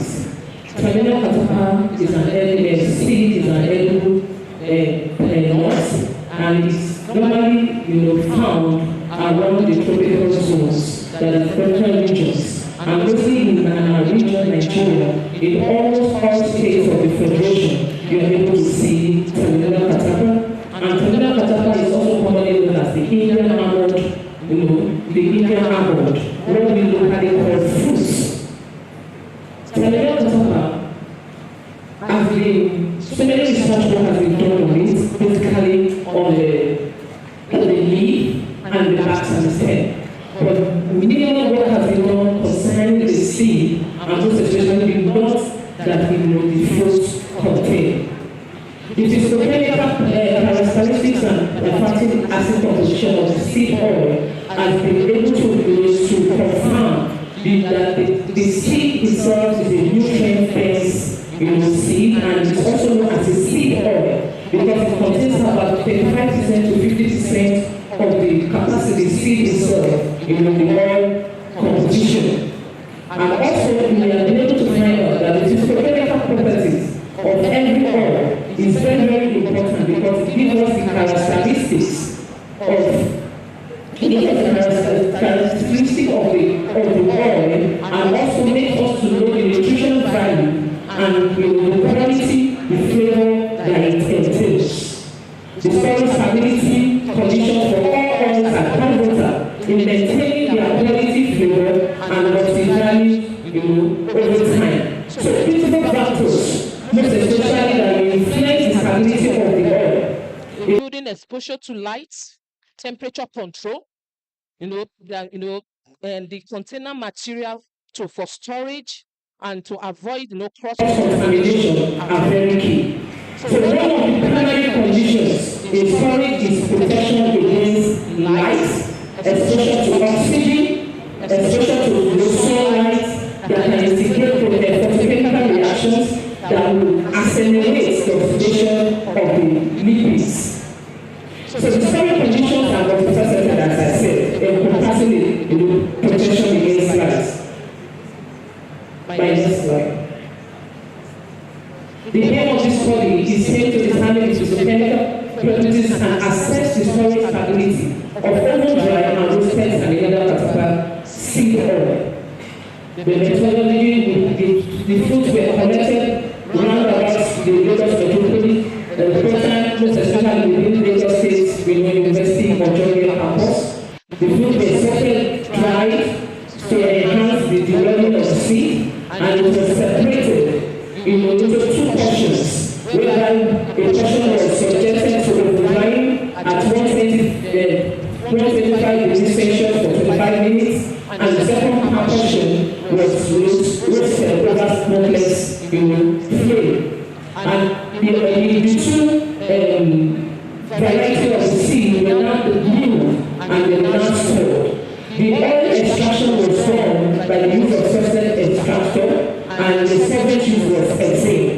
And the excess exhaled when evaporated using the ratio evaporator, the oil was purified. And it was we used Osuso and Obedua the 1999 version, that is Osuso and Badejo Ito. The physicochemical properties of that was derived from this study, we find out that in every parameter check the roasted and the oven-dried Tikatapa seed oil will all remain the standard, value, the standard, the expected value that was given by the Nigerian Industrial Standards, and even it coincide with the Progress Americans Commission standards. This graph shows the stability test that they carried out. We look at the factors, the peroxide values, we look at the fatty acids values, the free fatty acid, and we look at the acid value and the iron value. In the acid value, we were able to find that the peroxide value of dry and roasted, because we did it separately, they were all put under some different storage conditions. Some were kept in the rack and some were kept on the slab that is exposed to light. And we discovered that those that were kept in the rack, the study was done for a period of 14 weeks. That in all parameters, there was that the oil was stable for until 10th week before it starts observing the deviations as a result of them going beyond the standard, the expected standard value. We also look at the P and the green values, and by the time the more we get the blue ones and the ones set to the dark, and the green ones and the ones exposed. And we found that those that were exposed, degraded fastly compared to those oil that were stored in the dark. So in conclusion, we are able to say the extracted oil for oven-dry and roasted Tikatapa seed oil has physicochemical characteristics indicating of edible vegetable oil, the shelf-life stability of this oil, during storage and room temperature in all parameters. Generally reveal that oil degrades more quickly in the presence of light than in the absence of it. Thus, oven-dry and roasted Tikatapa seed oil must be stored in a tight, transparent container away from light in order to maintain their quality attributes. Thank you so much. These are the references.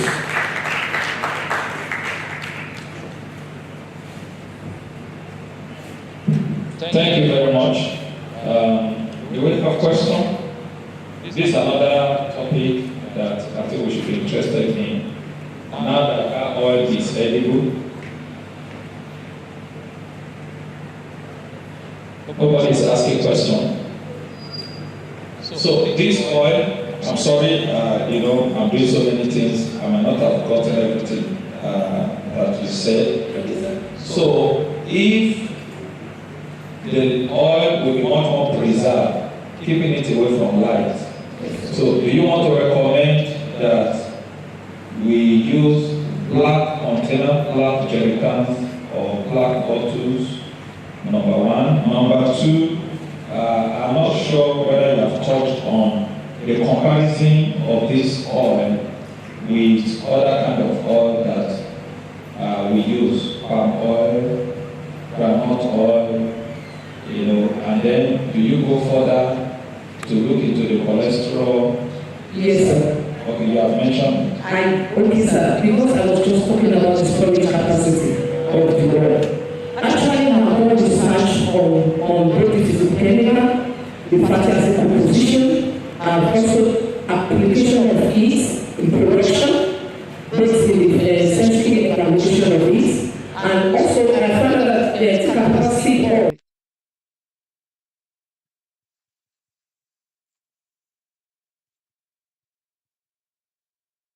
Saturated fatty acid, and we all know that this helps more.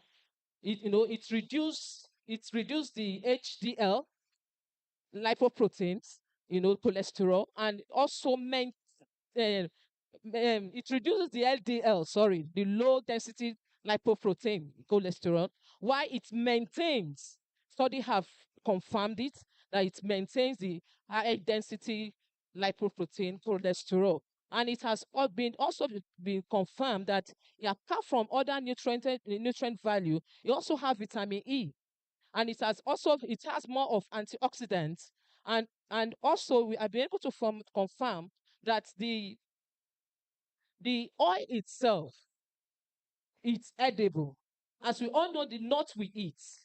I know some of us, when we were growing up, must have taken time, but because the seed itself is so small in size, so most people just take the pulp and throw away the shell. But the nut itself is what I've worked on, and I've discovered that it is more edible. It is the oil is nutrition, than the oil is also can be used for raw materials in industry. And containing the container, we all know and we've been advised that even our vegetable oil, we don't expose it to light. We don't expose it to anything that will bring about the contamination of it. So, Prof, permit me, the container must be tight. It must be taken away from that, even if it is transparent, but it must not be exposed to light. So, even if we cannot avoid that, then we can look for a darker in the color so that it will just cause a diversion of the sun ray or the light penetrating into it, so that it will stop the oxidation or the hydrolytic reaction taking place that will deplete the oil itself. All right, thank you very much. Professor Okwa. Okay. Yes, ma'am. Mr. Adetujabi. Okay, Professor Okwa, then Mr. Adetujabi. Thank you very much for your presentation. Terminalia catapa, you said you dried or you roasted. In the results, you said all from dried and roasted. I want to clarify, is it that you dried some and you roasted some? Yes, ma'am. And if so, which one yielded more oil? I think there should be a comparison. Yes, ma'am. Yeah, I think yes. that the comparison, because we know the advantage of roasting. Roasting brings about the expansion of the surface area, which permits extraction faster. So the roasted, in my yield, I have 45% for my oven dry, oil extracted, crude oil, not after purification. We all know that after purification, the crude oil will reduce. But for the roasted, I have 52% of oil yield using Susslet extractor. 52% of oil yield. That's the crude oil. What I did, was after collection of those fruits, I separated the pulp. I sun dry for 14 days to enable me to be able to the oil and be able to get my whole nuts inside. So after that, I wheeled and I divided it into equal parts. And I subject one portion to oven drying and another portion to roasting. So I separated them from the insection. So I was able to, to analyze all my data using those varieties. So it gave me 2 variety types of the Tikatapa seed oil. Do I answer your question, ma'am? Thank you, ma'am. Well done, ma, for that. Yes, sir. Well done, ma, for that beautiful presentation. My questions go as follows. You talked about the Terminalia catapa. Like it's edible, it can be used. How?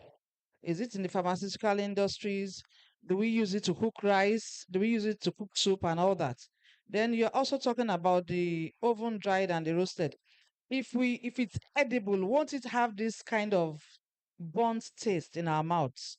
Kind of orange, we have the nutty flavor of the pure granite oil.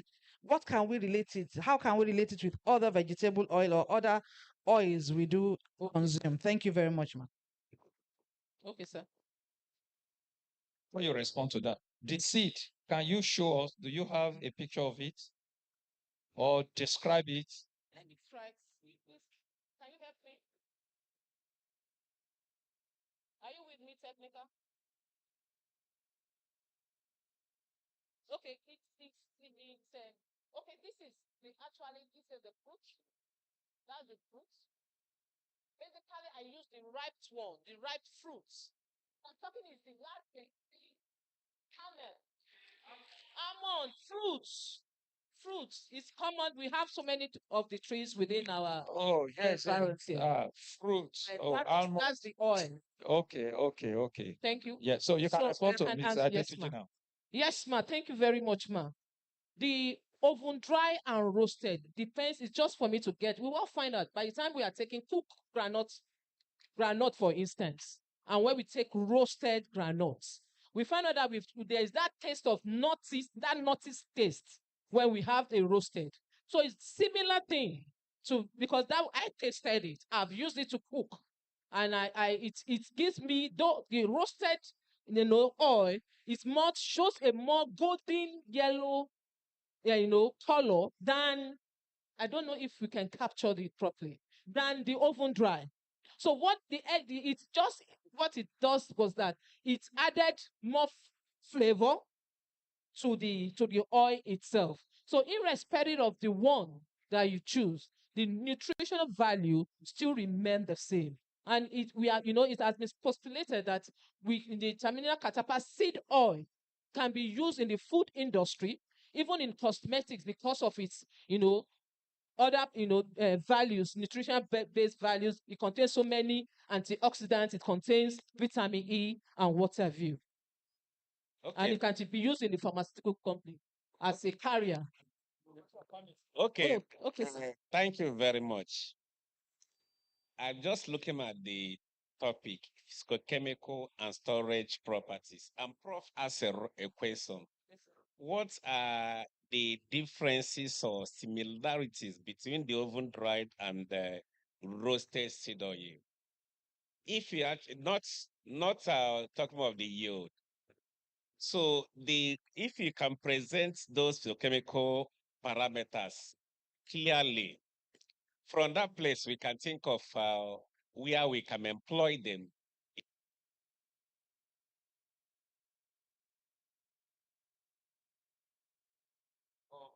Different biochemical parameters. Yes, sir. And compare the two. And then you can come out with some suggestions of the industries we can employ them. And they can still collaborate with people from other disciplines. Thank you very much. Thank you so much, sir. Okay, so thank you very much. A round of applause for Angela Iyoriobo. Thank you. The next article number 12. Gbemisola Shaibu, Oluwatosin Adu, Adesegun Adeyemo. Who is representing the team?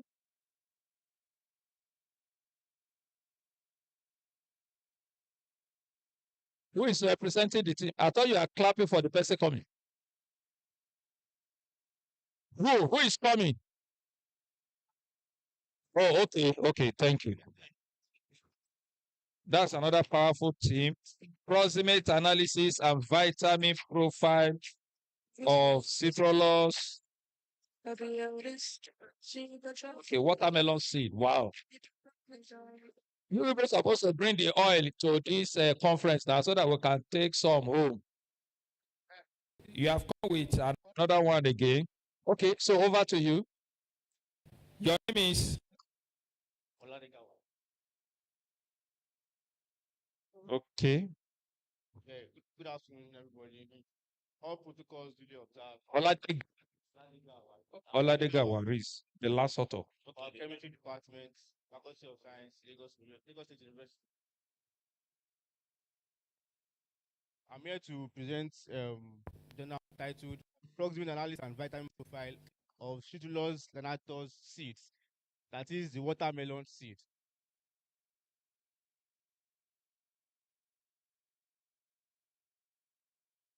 Yeah, the introduction to this beautiful seminar. We have the Citrulose lanatus itself, that is the watermelon itself. Many vegetables and fruits are known to have many natural bioactive compounds.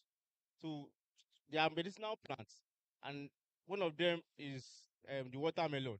But this research is based on the seed of the watermelons. That is, when we take the fruits, we tend to dispose the seeds as waste. But here, the research is telling us the nutritional value and the economical value of the watermelon seed. Further analysis is carried out and the vitamin profiling of this watermelon seed. pharmaceuticals. This is a marketing term that implies the pharmaceutical effect of this watermelon seed. The aim of this research is to analyze the proximate components and vitamin composition present in seeds of watermelon. So we have methodology, sample collection. The watermelon was gotten from a stall at Yanaba market, transported down to the lab. A knife was used to cut open the watermelon, and the seeds were collected. The seeds that were collected were sent. The seeds that were collected from the watermelon were sent down for their moisture composition, that is the water composition of the seeds. The ash content too was also evaluated. The crude protein dimension was examined. The fat, vitamin, carbohydrate, and ascorbic acid also, they were examined from the watermelon seed. So the result, table 1 shows the value of protein analysis in the seed of watermelon. This is showing us that in watermelon seeds that we consider as waste from watermelon has these components. Number 1 is the moisture content. That is, it has even water content in itself. We all think watermelon is the only one with water, not knowing that even the seed itself has water content. We have the ash content also. After it has gone through some processes, example of the processes include eating. After a furnace is passed through the seeds of watermelon, it still contains some inorganic minerals. That is the ash content. We have the fiber content also. Fiber content aids digestion. That is, while taking the seeds of watermelon, it aids the digestion of food. When I've taken foods 2-3 years ago that are not digested, but while we mistakenly take the watermelon seed, it will aid digestion of the food in our body. So we have the fat content also. These are the essence of fatty acids. That is, as the seed of watermelon is so tiny, it contains fat, it contains nutrients, and the remaining nutrients are the protein, the carbohydrates. Sugar, cellulose are classes under carbohydrates, which are in this watermelon seed. So the figure 1 shows the possible analysis of watermelon seed. That is, you can see how these macromolecules are present in seeds of watermelon. We have the fat to be more, carbohydrate also is much more present. The moisture, add fiber, and the protein content are also present in watermelon seed. We have this figure 2 shows the chromatography of water soluble vitamins. That is not only inorganic minerals. We have the presence of vitamins also. This is water soluble vitamin. From the graph, it shows us that ascorbic acid and vitamin B9, the formate, is present in this watermelon seed. We have the figure 3 showing the chromatography of fat soluble vitamin. We also have vitamin K as the phalloquinone present in this watermelon seeds. Figure 4 shows the vitamin profile of watermelon seeds. Yes, we have vitamin C, vitamin B9, and the vitamin E present in the watermelon seeds. What we a research that was carried out in Africa 2019 shows that watermelon is the 7th most eaten fruit in Africa. Why? One of the complaints is why would anyone go through the stress of opening the watermelon, removing the seed before eating? But this research is showing us that even without removing the seed of the watermelon, it is also beneficial to us financially, economically, and health-wise. So this research is telling us that we can create wealth from what we think is waste. Virtually everybody in this hall do throw away the seeds in watermelon. So research is telling us the proximate compositions, that is the important macromolecules, important composition of nutrients in this watermelon seed, and also the use of watermelon seed is also important in cosmetic and pharmaceutical industries. So these watermelon seeds can be used to produce cosmetic products, to produce some drugs in the laboratory. So the conclusion is that watermelon seed is a good source of important nutrients and beneficial for the health of humans and animals. That is, Also, the animals can benefit from watermelon seeds, not only humans. Thank you.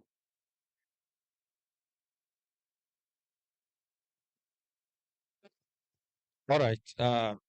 Oladega, thank you very much for the presentation. This hall, the things we are doing here are very, very relative to our living. So I expect that this place is supposed to be filled to the brim, maybe because our students are on holiday. Do we have questions? Yes.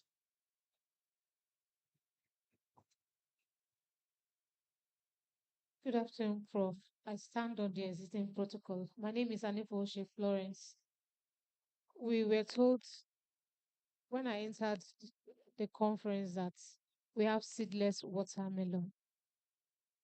And he has been able to tell us that we have a watermelon. They've run the nutrient profile for watermelon. But when we look at it, everything is toxic. It's only dosage that will determine therapy. My concerns is this. Except we run a GCMS and we're able to look at other phytochemical components of this watermelon, can we really say it is safe for us to eat? All right, please pass the mic to the back. My name is Bamiro from Department of Physiology. Thank you for your presentation. But I have some observation. My first observation is that before now, has there been any analysis of watermelon in seed? Because it appears that your work has limited references, suggesting that we are probably the first person to do the work, because there is no it appears. So I want to confirm that. But if the answer is negative, it means that I'm just curious about our take home, because the watermelon appears to be a seed that is popular, that several works should have been done on it, including the seed, the melon. But if my one suggestion to the team is that maybe in order to enhance your work, maybe you compare watermelon grown in different parts and probably look at the differences in their content. But I'm still thinking about my take home, my my take home from this particular presentation. Thank you. Okay, maybe I should just add this also. I would like you to speak into what Mrs. Florence said, because when I eat watermelon, I eat everything. My wife would rather blend everything. Yes, but I eat the seed, I eat the melon, and I can even go with the back also. So I hope I am not doing any danger to myself. They said that the seed contains some some nutrients for the body and stuff like that. So I would like you to respond to these three. Okay, do you want him to respond first before you will? Okay, so please go on. Yeah, thank you for the question. And as for your question, Mark, this research was Please use the mic, or technical will give him another mic. this research was done under standard procedures. In fact, the watermelon seeds does not only have nutritional values, it also has some values such as the antioxidant potential, the anti-inflammatory potential, anti-ulcer effect on anyone who consumes the watermelon seeds. Antioxidants, that is, it helps us fight free radicals. So it is safe for us to eat the grounded watermelon seed. That is the one that has gone through blending process. It can be, because of the protein content in it, it can be used for food. It can be used as food for infants. That is our less than a year old baby, after certain standard procedures are done, you can use the blended watermelon seeds as food for our infants. So that's how safe it is for consumption. But for adults, it is very safe. What's the content of the seed that makes all of these things you are saying possible? That thing that it contains. Contains nutritional values. No, the name of the.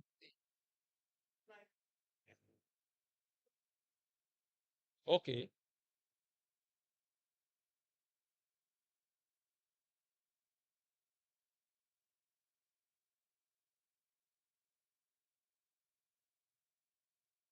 For the infants, it is because of the protein content of the seed.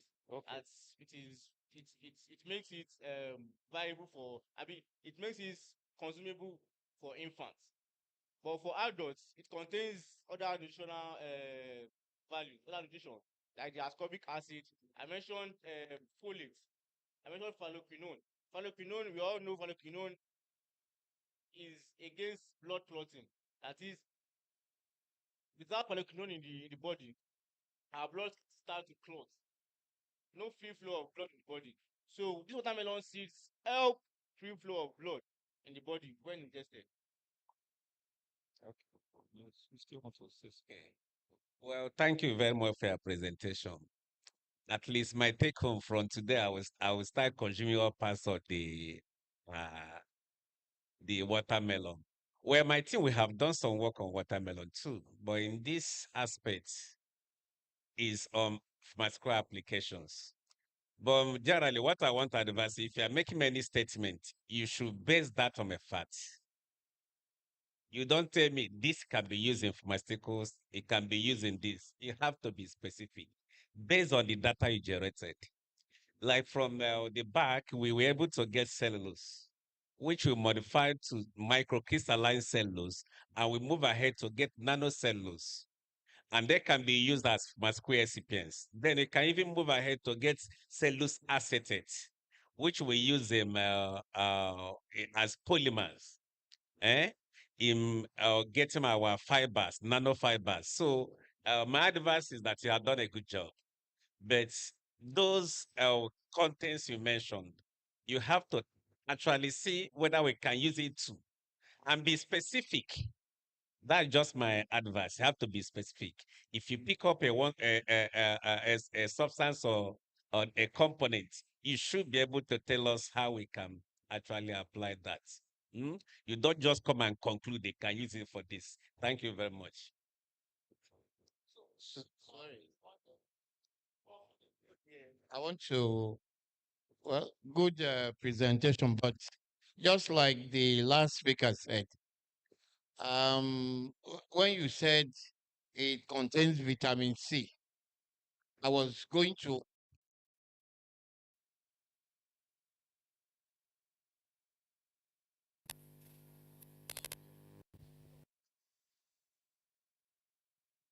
Hello?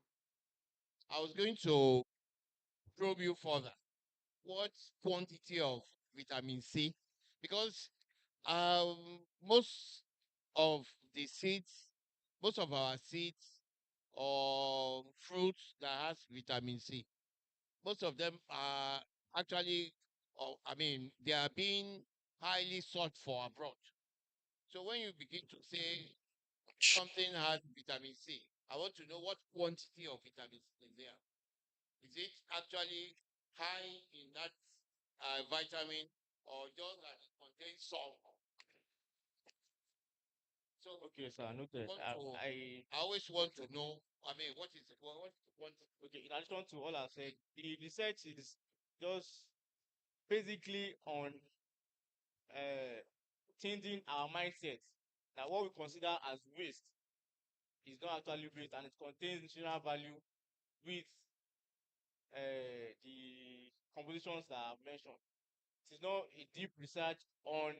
Okay, so the take home then would be that you need to go further to be able to tell us the quantity, and particularly in comparison with other sources, so that if I have opportunity to buy pineapple, apple, melon, so if melon is going to give me higher quantity of vitamin C, and it's probably cheaper, then I go for melon rather than pineapple and the likes. But I have another question that is tangential to that.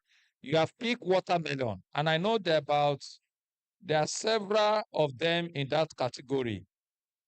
Our egusi also come from another kind of melon, and Elikpede, and I don't know their botanical and English names. So don't scatter my head. I'm a mathematician. Just keep the botanical name to yourself. So the question is, this watermelon compare with other kind of melon, have you, since you just showed us the nutritional value in watermelon, I want to recommend that you should also look at other ones, because people have said that egusi comes from, you are trying to tell us the name, but that it can give us fat and increase cholesterol. So anytime I have option of choice, I would rather go for a foriro than egusi soup, even though I love egusi soup much more.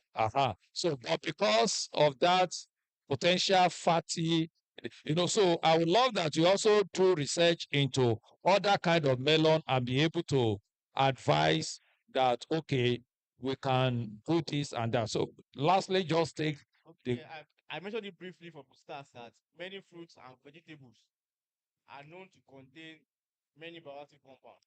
So, but research is still going on, which is the answer to what you have asked, that we still have research is going on watermelon seed and also seeds from other melon. He was particularly interested in previous works. Yes, because you cited few references. That was his. there are little works on watermelon seeds. Ah. That's now. Let your guys them speak into it. There cannot be little works on. Their research is going on the watermelons. Does anybody wants to make very categorical statement from the team? I have my class, Dr. Dimsola Shaibu. Yes, please. Technical, can you pass the mic to a senior member of the team? Thank you. Thank you very much. This is just the preliminary work on this. We've done the fatty acid profiles, and we've done other things which already in the next few months we'll publish it. So we are just presenting this because the result is ready and because of the urgency of this. So the fatty acid profiles already has been done, the GCMS, LCMS, and the NMR. So we've done it. So within the next few months, the rest will be published. However, the reason why we actually focused not only on watermelon, we did on dates and other nuts, other fruits that we are just throwing their nuts away. So we just decided to focus on this particular one so that, in order to create wealth out of waste, because research is not really staying on the table now. We need to look at how we can make the products out of the research and make money out of it. So that's the essence of actually doing this. So if we're able to ensure that, okay, the nuts or those things that are being categorized as waste can be utilized in another way to benefit us, then we will go ahead and package it for either for food formulation or other products. So thank you very much. Okay, biochemists, thank you very much. So a final comment before we take the next person. The representative of the Dean of Pharmacy sitting beside me, he said that he has also done a lot of works on melon.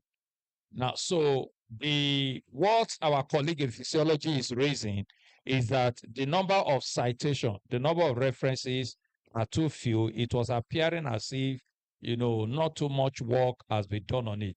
So when you are publishing it, try to, get all of this work that have been done, reference them, so that your work can really be appreciated. Am I right, sir? All right. Thank you very much. So thank you. A round of applause for him. So it appears we are not going to leave this place today as they are telling us about the mosquitoes that are biting us. So they are also telling us some of the waste we have been throwing away that we should henceforth not throw away. Everything about us. I wish everybody in this conference is in this hall to be listening to this innovative research. I will quickly call on the next that was Oladiga. Okay, so the next is 13, Article 13. Owolabi Adams Oluwatosi Unkari Ring Animal Shaunkiwa. Who is presenting? All right, thank you. So as it's coming up, HOD zoology, aside traps for mosquito, I think you also need to tell us plants that can, that we can grow, that will be driving mosquito away. Since I know you do a lot of research on mosquito, so I will allow you speak into that along the line. I believe it will be beneficial to several of participants in this conference. Thank you. Yes, go on. Your own name is Adams Abiodun David. I'm the second author on okay. Adams Abiodun David. All right. Titled Morphometric Variation in Mugiocephalus Sample from Lagos and Lagos Water Bodies.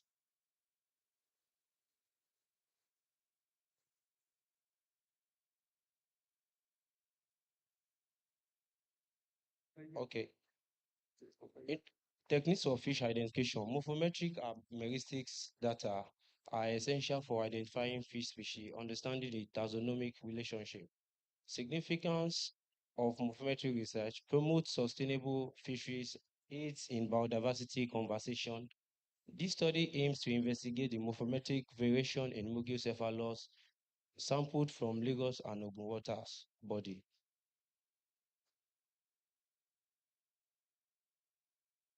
What's going on? The next slide. Okay. The next slide here is the method we use. With the total sample we collected is 80, 2020 from each location. We collected from Ikorodu, Ojo, Makoko, and Ijebu-Ode. Collection period is August to November 2023. Here are the morphometric character we studied from this fish. We use a statistical package, Coplot, Factor Extra, Gbox, and the tidyverse on the R Studio Code package. Here is the results and the variables studied across the 4 locations studied. We have the Ikorodu, Ojo, Makoko, and Ijebu.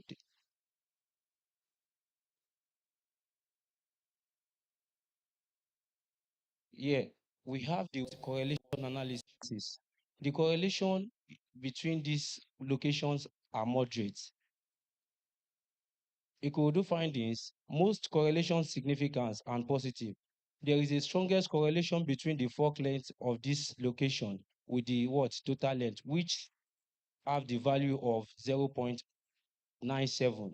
We also pick a dorsal fin distance, that is the DL, and correlate it with the total length, which has a value of 0.96. Also, we also pick the anus, that is the DCA, the distance between the caudal anus and the ventral fin, which is the DV in this study. It has a correlation of 0.97. The figure here is the correlation plot, which shows the phenotypic variables measured for a Ikorodu sample. The numbers in the cells are the ones that are significantly correlated, while the ones that are not in blue cells does not show any significance. We also studied the correlation analysis of Ojo waters. Most of the variables shows positive correlations and few except the noted ones. We pick the HL, which is the head length, and the distance to anus, which is the DCA, it has a what correlation value of 0.54.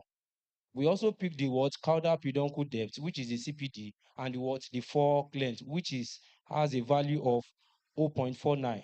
We have a strongest correlation between the dorsal fin distance, which is the DI, and the dorsal fin distance, which has a value of 0.97. The lowest correlation we found in this study is between the dorsal fin length, which is the DFL, and the fork length, which is the FL. Also, we have the correlation from Makoko.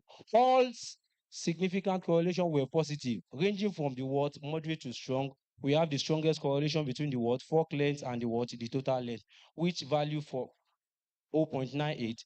We pick the standard length and the total length, which with value of 0.97. We also correlate the standard length with the FL with a value of 0.97. We have the lowest correlation in this study between the distance of the anus, which is the DA, and the high diameter, with the lowest value, which shows 0.44. The notable findings in this study: there is no significant correlation between the CPD and the other variables except for CPD and the pectoral fin length, which has the value of 0.58.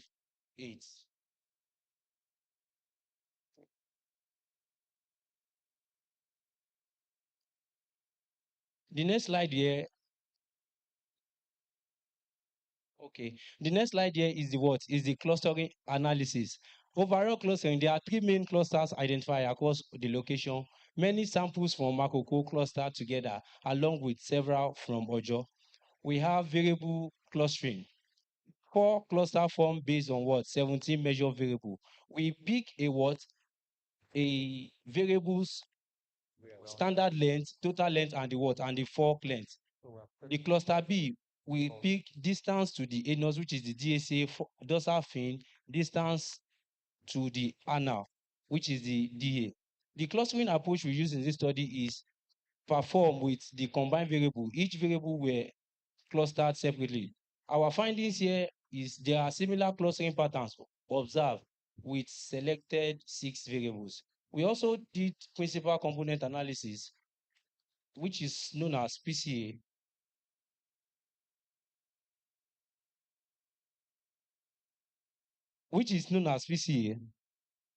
We select some variables.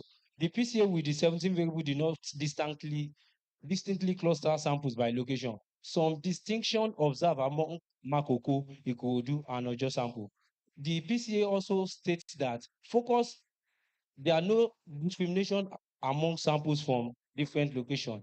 General clustering together, we combine the Ikorodu, Ijebu samples are clustered together. Ijebu, Ojo, and Makoko sample showed some distinction.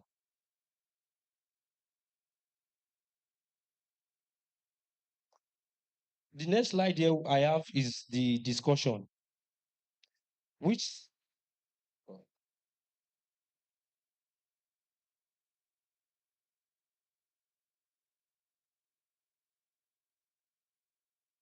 variability in morphometric variables. Significant differences observed across the 4 locations, likely due to adaptation to varying environmental conditions.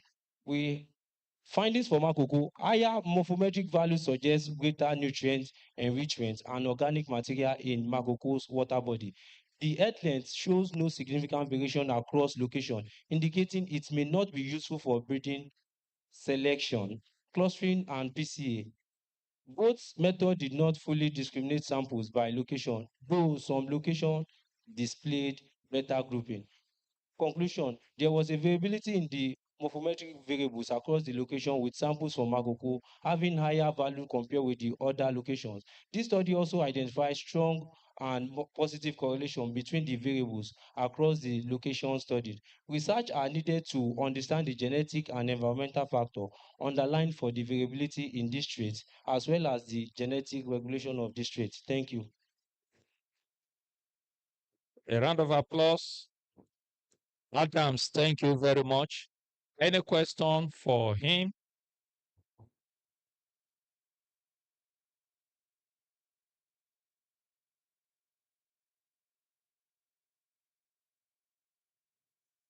Thank you, Mr. Adams. Mine is just a comment. I think the studies was well done, and you have highlighted those things that that will tell us that you have there's a good science in the work you have done. I want to congratulate you for this presentation. Thank you, sir. Thank you, sir. Any other comments? All right. So, Mr. Adams, thank you very much. See me after the presentation. Okay. Thank you, sir. God bless you. Okay. So Toby Adekumbi to represent the team of it's a solo authorship.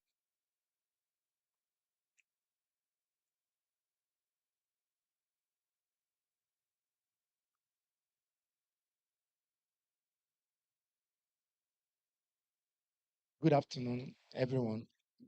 I stand on the existing protocol. So I am going to be talking on Olap's subscopiodia as a potential drug in the treatment of non-alcoholic fatty liver disease.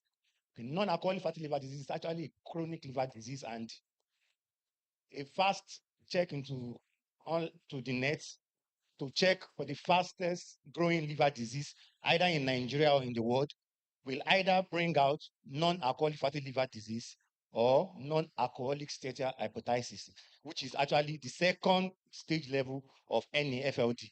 And therefore, what is actually NAFLD? It's actually, in summary, it's just when the liver has a content of 5% and above of fat on the liver. And the issue with this particular disease is that as we talk, there is no drug that is approved. The only thing that is being done is for it to be managed. Okay. There are some other risk factor, and these are the risk factor that is managed, coupled with lifestyle change, exercise, and the rest. And so, therefore, it's our interest as we think about innovation to begin to think about how we can look around us to see what we can use on this journey of discovering a drug in treating this disease, to look around us of whatever we can do to help ourselves. From literature, NAFLD started from the understanding that it has two stages. The first stage is the fatty stages, where there is induction of the fatty liver, and then this as a result of increased lipogenesis or decreased oxidation, and the other one that then leads to the second level, which is the level of inflammation. Okay, however, research has shown that it is actually more than two stages. It's actually a multiple process. There are different processes that can actually lead to this disease. And then that structure shows us how the spectrum of NAFLD would be if it is not attacked rightly. So my work was just to look around and see what can be done to manage this thing, and probably see what can be suggested as a drug of future use. So the first thing I did was to do the ethnobotanical study. I went to the Owode area of Ogun State. Actually, I went to some other places too, but I chose that place because of its proximity to me. And then went there and then spoke to people, asked them, okay, when you have this disease, okay, how do you treat it? So I spoke to the market women, I spoke to those babalawos, the herbal people, of what they can do with the help of the villagers. And so some plants was given that they used to treat that disease. I discovered that in those plants, there are three major plants that was concurrent. So I choose to work with those three plants. After that, I collected the plants and then I dried them at room temperature for 21 days. After which it was pulverized, and then I soak, and then I use a roach evaporator to extract. Because I actually did 3 extracts for each. I did the water extract. I use water to soak. I did the ethanolic extract 100%, and I did the hydroethanolic extract of these 3 plants. Then the 3 plants, we have the Senna alata, we have the Coccoleuco pilosa, and then the Olas subscopiodia. Then I went ahead straight to do the phytochemical analysis to see what are inside of this extract, this 9 extract. Then I went ahead to do the antioxidant assay to check if those extract has the ability to behave as a good antioxidant in fighting free radicals. Then I went ahead for my GCMS analysis. Okay, these are the 3 plants I mentioned. We have the Coccolego pilosa is called Epraikun in the land. The second one is the Ola Soscopiodia, is Ifon that is being called. And the third one is the Senna alata, which is called Ashunwonyimbo. Okay, so my results, my phytochemical analysis results gave that they have very good phytochemicals in them, which gives me one reason to say that, okay, maybe what they are actually saying might be backed up. I went ahead to check the quantitative analysis of those phytochemicals, and they were in their different ranges. Some of them really did not do well, but a good number of them did well in the quantitative phytochemicals, especially for phenolic compound, their total antioxidant capacity. Then I checked the antioxidant assay in comparison with ascorbic acid to check how they were able to compete favorably as an antioxidant. And they really did well with the antioxidants. I did the TPPH, I did the reducing power nitric oxide assay. Then I finally went to my GCMS analysis to now know exactly. I did the GCM analysis of the 9 extracts, and I discovered that in those 9 extracts, there is this. I tried to check on the phytochemicals that was highlighted in all of them, a lot of phytochemicals, and I was able to discover one particular one. And the particular one is hexadecanoic acid, 2-hydroxyl methyl ethyl ester. Okay. And from literature, Adeoye Ishijola, 2009, confirmed that this particular molecule is a very good hypocholesterolemia, something that can actually reduce cholesterol compound. So that made me zip down to those compounds that actually have that while I go through all the other compounds. And this is the GCMS analysis. It's as if that is in this hydroethanolic Ola Soscopiodia, it is actually a very major compound. It's actually 82%. It's as if when you eat it, you are naturally eating that compound. If not that, we just still have to do some other work by checking the toxicity and the likes. And then I try to check the highest one. I checked the hydroethanolic ester, which is the one I'm suggesting, 82.08%. In the hydroethanolic Coccolego pilosa is 57%, that same compound. In the water extract of Coccolego pilosa is 40%, and in the ethanolic extract is 33.8%.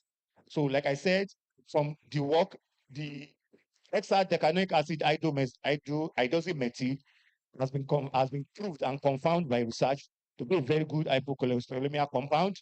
The antioxidant ability of the extract shows that they can favorably compete with that of ascorbic acid that was my standard.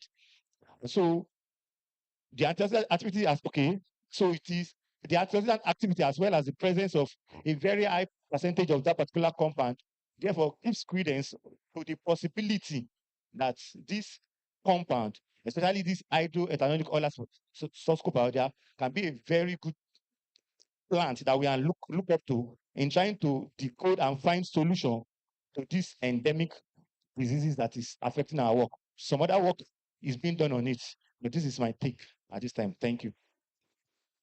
All right. Thank you very much. That's a very powerful presentation. Yes, I would take the HOD of zoology, but 2 comments before I will call her. One is that you are from which state, sir? Oyo State, sir. Oyo State. It appears the name you call those plants in Oyo State are not what we call them here in Lagos. So you probably may need to give us the picture so that, or the botanical people, they are not here. I think they have an app with which they can, so I'm interested. I want to know the plant. What we call it on our side here, number 1. Then number 2, before we call HOD of zoology, is that when you say the plants contain this anti-cholesteremia, blah, blah, blah, what about other things that it may contain that may be harmful to humans? Have you also checked all of that so that we will not be eating thinking we are getting solution and we are killing ourselves on the other side. So you will take that, Professor Okwa. Thank you for the presentation. I want to know why these olive plants will not have any effect on alcoholic fatty liver disease. It's like you are targeting non-alcoholic fatty liver disease. Why did you leave alcoholic out? All right. Thank you, man. For the first question, sir, like I said, Yeah, I'll call you. Go on. like I said, for the first question on the toxicity work has actually been started. The first thing this is like a beginning point of a long job. Toxicity work has actually been done, but which is not under this study. And like this plant I pick, if you check it, it's like 82%. We have some other percentage less than 19%. However, to sort that, the toxicity work is being done and it will be made available. I don't know if that's toxicity work, both acute, subacute, and subclinic work is being done to be sure of dosage because dosage is very important in whatever we take. However, our point is that it's a plant to look up to in finding a solution to this disease. Okay, to look up to. Not that as we have come to this conference now, we should go and begin to consume it. So work is still going on. Work is still going on. So when we finish the work, you will inform us. Yes, work is before we will start consuming it. work is going on. Yes. Then the second one, man. Oh, okay. Yes. Sorry. Alcoholic fatty liver disease is also a very dangerous disease, but I have just chosen to work on the non-alcoholic fatty disease because this is asymptomatic. It happens to multitude, yet you don't know. No symptoms, and then a lot of people has it, and then there is no symptoms. So I, under the leadership of my mentors, choose to face this direction to find a way of solving it. That's why I just chose this direction. And because of this, we discovered that even generally, the proportion of the way it's increasing is the fastest. Like I said, we check online, it's the fastest growing liver disease. So I choose to say, let me look at this direction. Thank you. Thank you. Yes, Prof, I'll call you. I'll also call you. Let's take people on that other side. Dr. Salam Abi. Dr. Bamiru, then Professor Akinlusi. Thank you for your presentation. My first observation is that you told us that worldwide we have high prevalence of non-alcoholic fatty liver disease. There is no data from Nigeria. At least if you back it up with references from Nigeria, that's number one. Number two is that if we look at the topic that you have presented, I think the topic is you should have removed non-alcoholic liver disease from the topic strictly. You would have just told us that you want to tell us about the properties of the plants that you are presenting, because we cannot infer from we cannot conclude from all those preliminary studies that the plant is useful in non-alcoholic fatty liver disease, because you have told us that there is no cure for non-alcoholic. You have told that show that there is no cure for non-alcoholic, so we can't infer anything. So what would have been safer would have been on your topic to remove that non-alcoholic fatty liver disease and limit it to telling us about the phytochemical properties of the plants that you have told us. Thank you. Professor Akinlusi. Thank you, sir. Thank you very much for your presentation. I know at the beginning of your presentation, you talked about making inquiry in Owode, where you spoke with maybe the traditional people on what they use to manage non-alcoholic fatty liver disease. I'm interested in what they call this in their own local language, non-alcoholic fatty liver disease, and how they were able to identify, telling you that these leaves are the ones we use to manage this and not these other ones that may be used for the alcoholic liver disease. Probably you also got to know about some herbal remedies that are used for the alcoholic liver disease. What terminologies, how were they able to differentiate? Which conditions were this, not that? Thank you very much.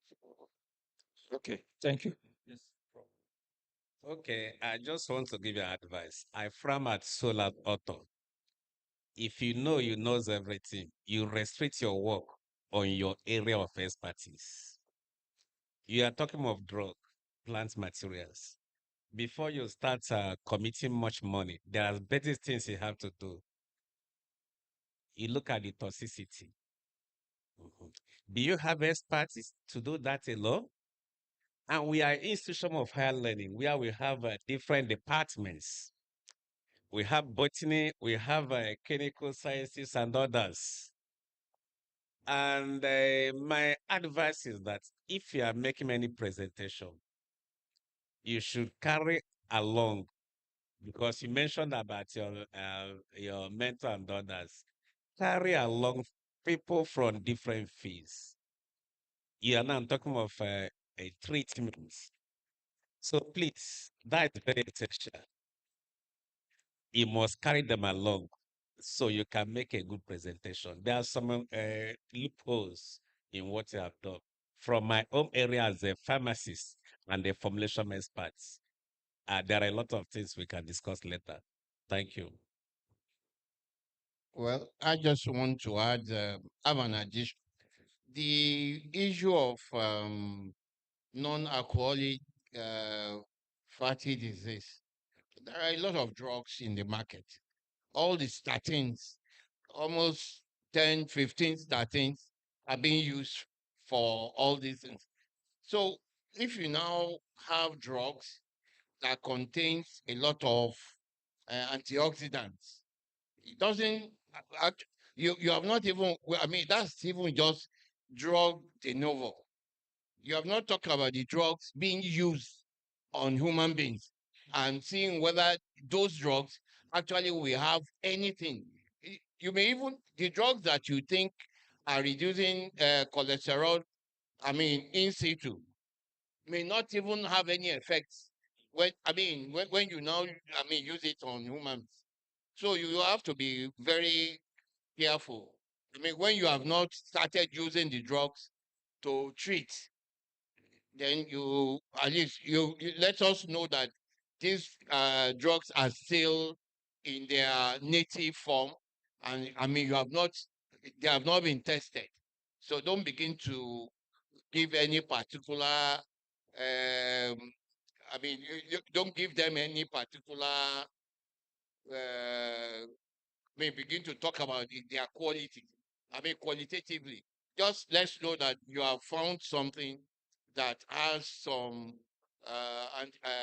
antioxidants, and then I mean, you are yet to see their drug effects on. So you cannot go ahead and begin to say you can use them for non-alcoholic fatty liver. No, I don't think that. Thank you, Prof. I'm Dr. Keshiro from the Department of Botany. So my first question is on your survey. How was the ethnobotanical survey carried out? I know you went to Herbalist and the likes. Was there a questionnaire, or what other means did you apply for your survey? And also to just add one or two things to what Prof has just said on the toxicity is very important, because I know there was a study carried out in Abeokuta some years ago, Federal University of Agriculture, Abeokuta, where they carried out an experiment on some herbal medicine on the treatment of malaria. And of course, it was tested on animals.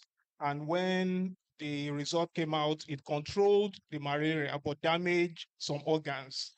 So you can't say affirmatively, because it can help in, reducing the liver disease. It could not have some other toxic effect on some other organs in the body. So the toxicity is very paramount, and you just have to carry it along with whatever analysis you are doing. Thank you. I think all of these comments, I don't think they are questions. So if I want to summarize, I want to say, Mr. Abi, the name again, Adekumbi. I want to summarize by saying that you need to take all the essence of a conference presentation is that you are doing a work, you bring it, you present it in a conference, it is criticized so that the work can become more robust.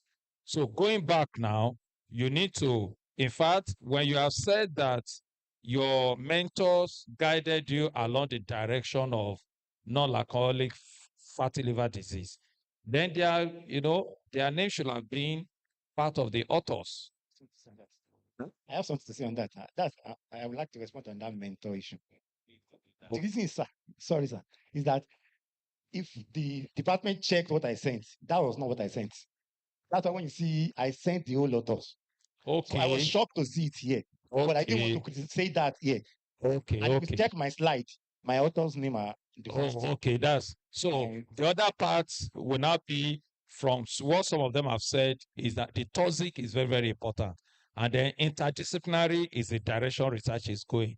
So, but the good thing is that you are trying to be innovative in terms of how we deal with some of the things around. And I'm so glad that at the beginning you have said that it's a plant to look up to. So I'm announcing to everybody in this hall, it's a plant to look up to. Go and begin to consume it. So when you finish the toxic analysis and other parameters, please inform us so that we can begin to grow it and consume it. Thank you very much. God bless you. Okay, so we have Azizat Alafia. Who are the other authors on that? Oh, is that the same Alafia? That's my Alafia in zoology. Okay, oh yeah. Alafia Diaolu Onofowokan Owóẹ̀yẹ Raji Alim Giwa Ajelara Adetunji. It seems Adetunji. Okay, both of you are presenting. All right.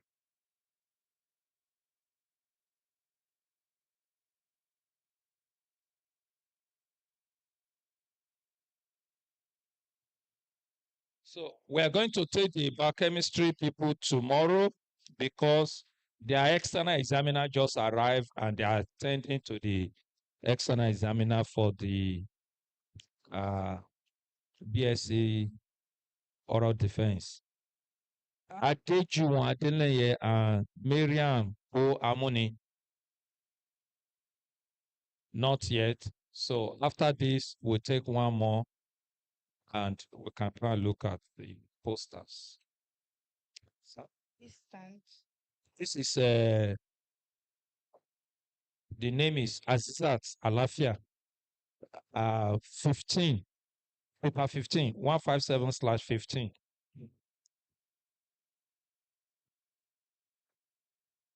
Good afternoon, everyone. Standing on existing protocol, my name is Zainab Diaolu from the Department of Zoology and Environmental Biology, Lagos State University. So I'm here to present on the project efficacy of locally fabricated suction trap in measuring Aedes mosquito species and Aedes mosquito species abundance and composition. This research was done in collaboration with Nigeria Institute of Medical Research, their entomological lab. So, my outline. Aedes-borne disease are of significant public health concern worldwide, especially in the tropic and subtropical regions.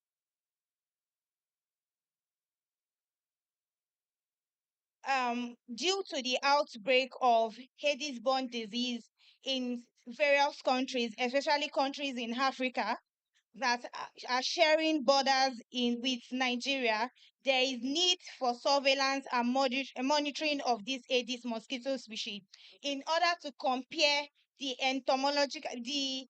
in order to compare entomological data with the already existing epidemiological data. World Health Organization has various protocol that has been laid down when surveying and monitoring different Aedes mosquito species. So there are so many Aedes mosquito disease that we have. We have disease like chikungunya, Zika virus, yellow fever, and so on. Effective surveillance and monitoring of Aedes mosquito is needed in order to understand the spatial and temporal distribution of these mosquitoes and also diseases that are associated with them. Objective. So the objective of this project is to assess and evaluate the efficacy of this fabricated locally made suction trap, and also in order to bring out data from the field and the lab showing the efficacy of this suction trap. There are so many other suction traps that have been used before, like the BG Moscatel, BG Sentinel. We have the light suction trap, but all these suction traps has their limitations. That is electricity. All of them cannot be used without having a power source.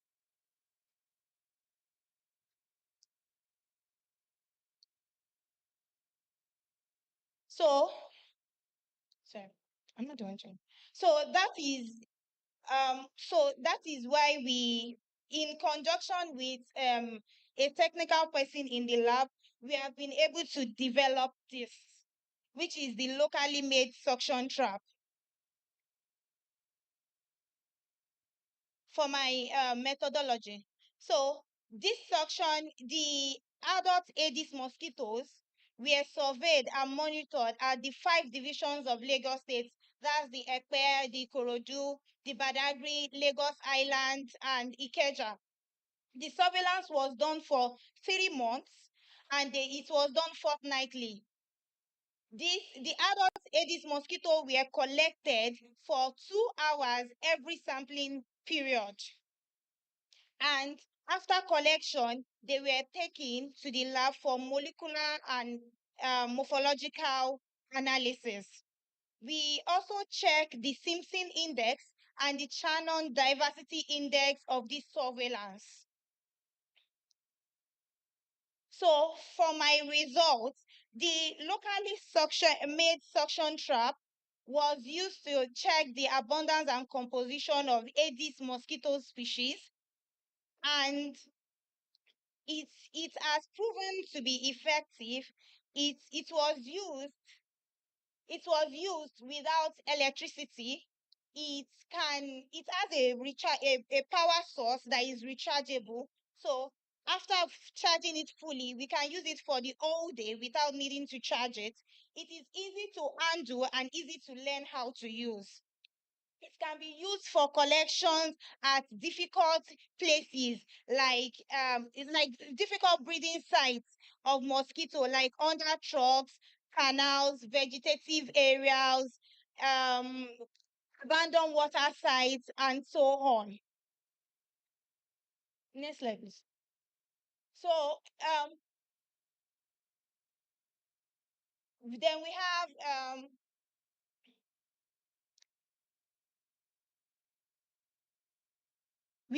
have a picture where various surveillance was done at different divisions of Lagos State.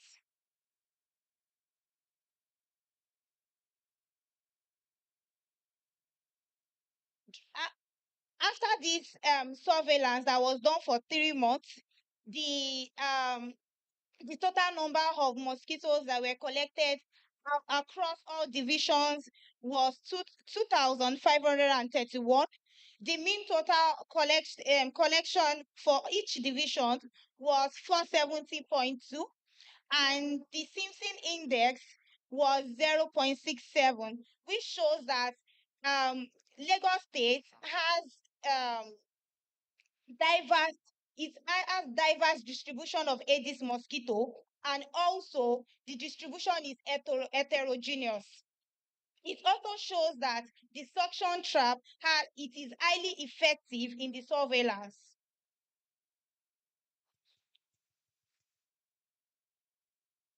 So we also check. Can you go to your conclusion? Your time is up. Sorry. We also checked the channel winner index and we're able to get different results. So lastly, we can conclude that the locally made suction trap is highly effective. It is cost effective. It is cost efficient when compared to other suction traps such as the BG Sentinel, which presently is around 422,000, and you have to use it with a bait. But this local suction trap does not need a bait, and this local suction trap is also easy to manage and maintain. The only limitation that this local suction trap has is the fact that it is quite bogus and it might not be easy to carry about during large-scale surveillance. Thank you. Yes, thank you very much. So, as the chairman of this presentation, I think that suction device, I'm going to carry it home because I have mosquito disturbing in my house. Before I can give you a tip for your presentation, Zainab, will I be permitted to carry it home? No. You don't need to answer it. You don't need to answer it. Not your surveillance. What to come in more corner? All right. Have we got questions for on this? So I guess this is when Prof will respond to that my initial question. Any question for them? So how did you count 2,000 mosquito? So this particular suction trap, it works in such a way that you will just have to open to collect. So it collects in this net. So so it collects in this net. So after collections, we make them immobile. Then we start picking them one by one with a forceps to count. 2,000. Yes, this whole 2,000 was collected within 3 months. Okay. Yes. Wow. Yes. Professor Kumusi. Thank you very much for the presentation. I'm just trying to compare with the mosquito capturing device that was presented earlier. I remember he said when he was asked about the total number that he gave, there was over like 20,000. I think it was a lot more. Yes, it was a lot more, but I think that device is different from this. No, it's this device that was presented, this same device. Okay, I understand now. Okay, but the value you gave us then was not 2,000. This was selective. We are using on Aedes. If you can valid all kind of mosquito, can collect as long as possible. Okay, so that means what you did was you excluded all the other types, Yes. and the only ones that you counted and presented is just Aedes. Yes. Answer it. Okay, that will have 2,000. But if it to be that general collection, we can have over 20,000. So how do you prevent the other mosquito From entering? So, okay. So what we did actually is because for Aedes, they are daytime flyers. So when we collect during the day, there is high probability that we are going to get more Aedes than other species of mosquito, which are the Culex and the Anopheles.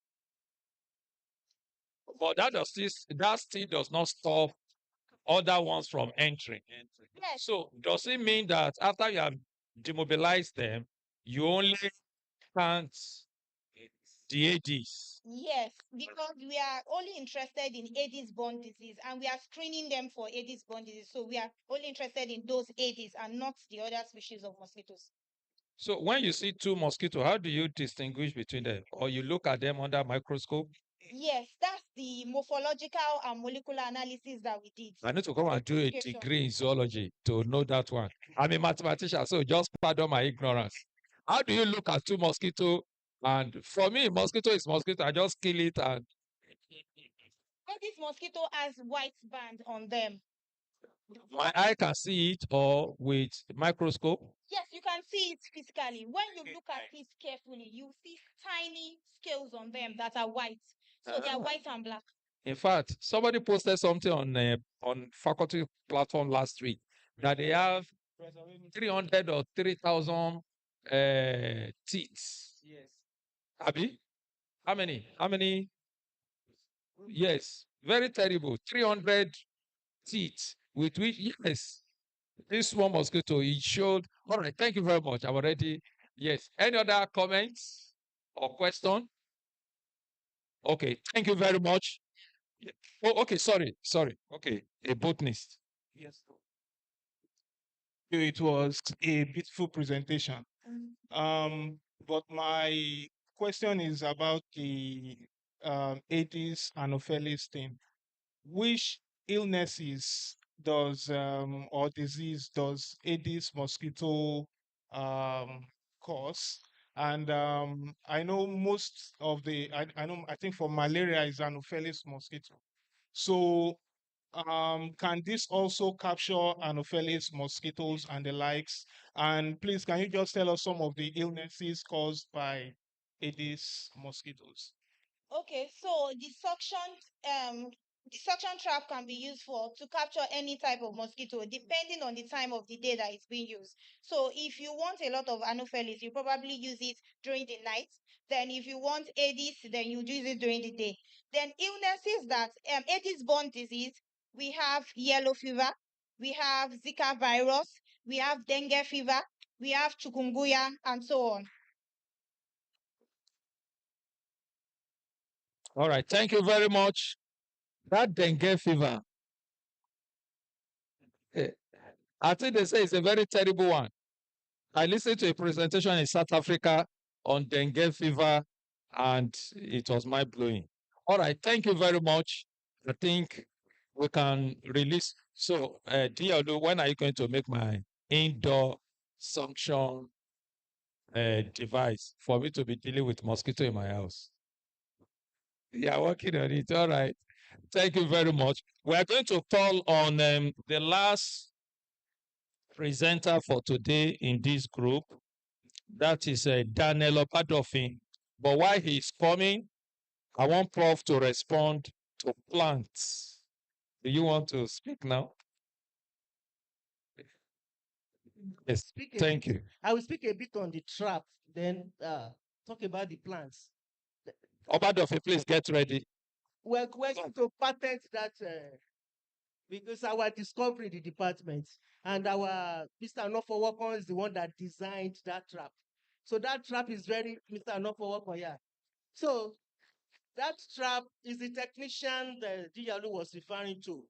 So, and we've been working on mosquito, but we discovered that since he invented that trap, it has been useful to us in parasitology, those of us that study mosquitoes and malaria, then the people in entomology that study insects.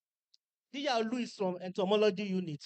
They study hates mosquito, but we in parasitology, we study Anopheles mosquito because the female Anopheles mosquito transmits malaria. So most of the mosquitoes we get inside your house, they are female Anopheles mosquito that are looking for your blood to suck. Then outside, you have a series of different species of mosquitoes. So the trap can actually suck in all species of mosquito. Then it is when we get to the lab, we differentiate them. We have our keys for differentiating them into Anopheles, Aedes, and Culex mosquito, which are very common in this campus. We have a lot of Culex, Anopheles, and Aedes mosquito. So we have a way of distinguishing them. And we're also carrying out some research in the department. We're trying to look for local plants that can repel mosquitoes locally. A very good one is Azadirachta indica, which is the common dongoyaro tree. Dongoyaro tree, they also call it the neem tree. Even our common elephant grass. So we have students carrying out their PhD work to look for repellents, plant repellent that can plant around your houses to repel mosquitoes. I won't tell you the results now. Thank you. Okay, noted. Thank you very much. I know when the result is out, I will know. Yes, thank you. Okay, so do we have Obadofin? Oh, Obadofin is not here. Professor Adeneye, Dr. Bamiro, you should have helped me call him as I've been calling his name. You are in the same department now. Oh, okay, he's in pharmacology.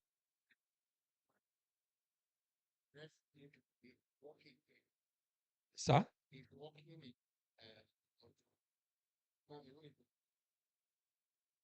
No. Adeneye is in somebody that they collaborated together will have done the presentation. It's Adeneye and Amuni. And Amuni is in Ojo here. But I'm sure they are busy. They are busy with the organization and stuff. Okay. So since we don't have any other presentation again, I want to say a big thank you to all of you. Others are slated for tomorrow, so we will still be here.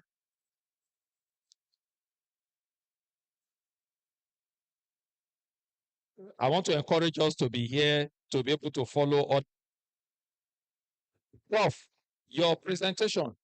We can't see you. We can't see Harmony. Who is to present it?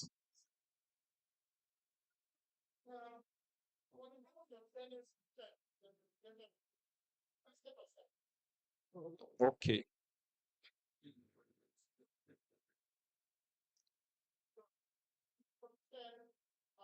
Oh, she will present it. Oh, okay. NYSC. Oh, I see. No, it doesn't stop. Competition is another thing. The conference is not about competition.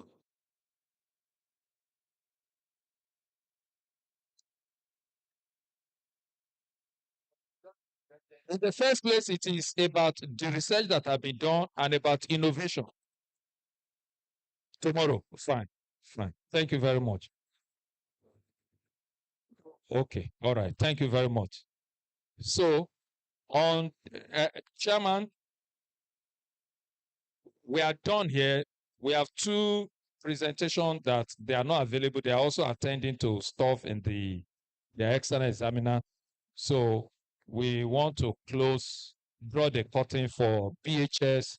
So I want to say a big thank you to the representative of the Dean of Pharmacy, Professor Chukwemeka Azubike, the Dean of Allied Health, Professor Balogun. We thank you. Our rapporteur is a Britney. You can see that it's a very good blend we have. That is Dr. Keshiro. Professor Okwa, the HOD of Zoology, we thank you. Professor Kilusi, your contribution are really, really appreciated. And Dr. Bamiro, please, I want to hear your voice tomorrow. Don't run back to Ikeja. Make sure you are here. Patient very, very robust. The people from biochemistry, all departments, we thank you all. Over to you, sir. Thank you very much, Professor Akobi, for that highly powerful session. It was quite educating. Distinguished guests, ladies and gentlemen, we have come to the end of today's program. We hope to be here tomorrow for the second day. The program shall commence at exactly 9 a.m. So please be here on time. We will be listening to a plenary speech by Professor Oludele Awodele, the role of artificial intelligence in research, development, and innovation. Please, let's be here tomorrow. Thank you very much. I have a very wonderful afternoon. It's actually a cool afternoon at Lagos State University today. Thank you. Good night.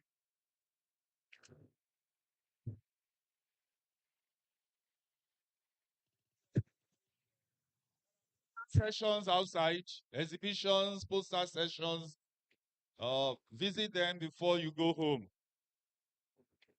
Thank you very much. If you know your voice for Lagos, you know your voice for anywhere. You understand? Thank you. I too. Oh.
You know fine, but you know how like that.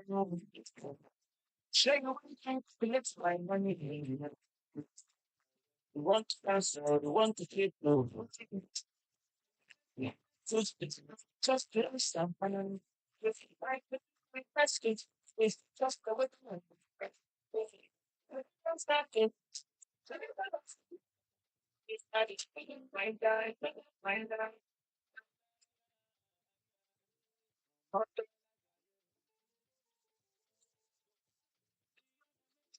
So, I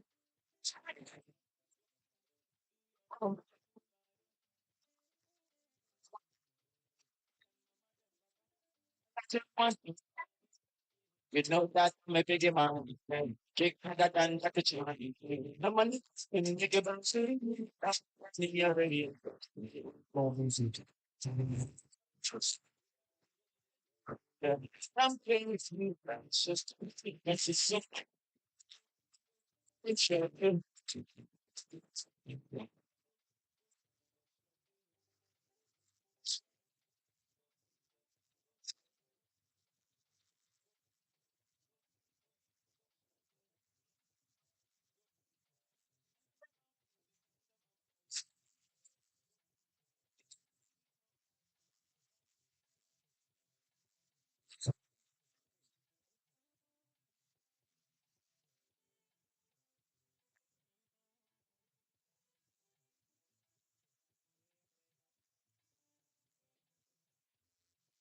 yeah, we start like I got see.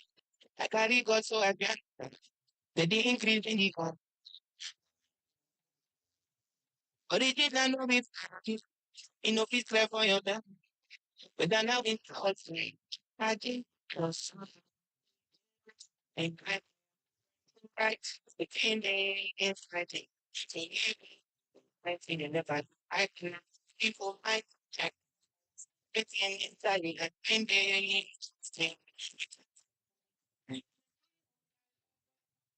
friendly. What I did, I can't I tell you everything I put in my job.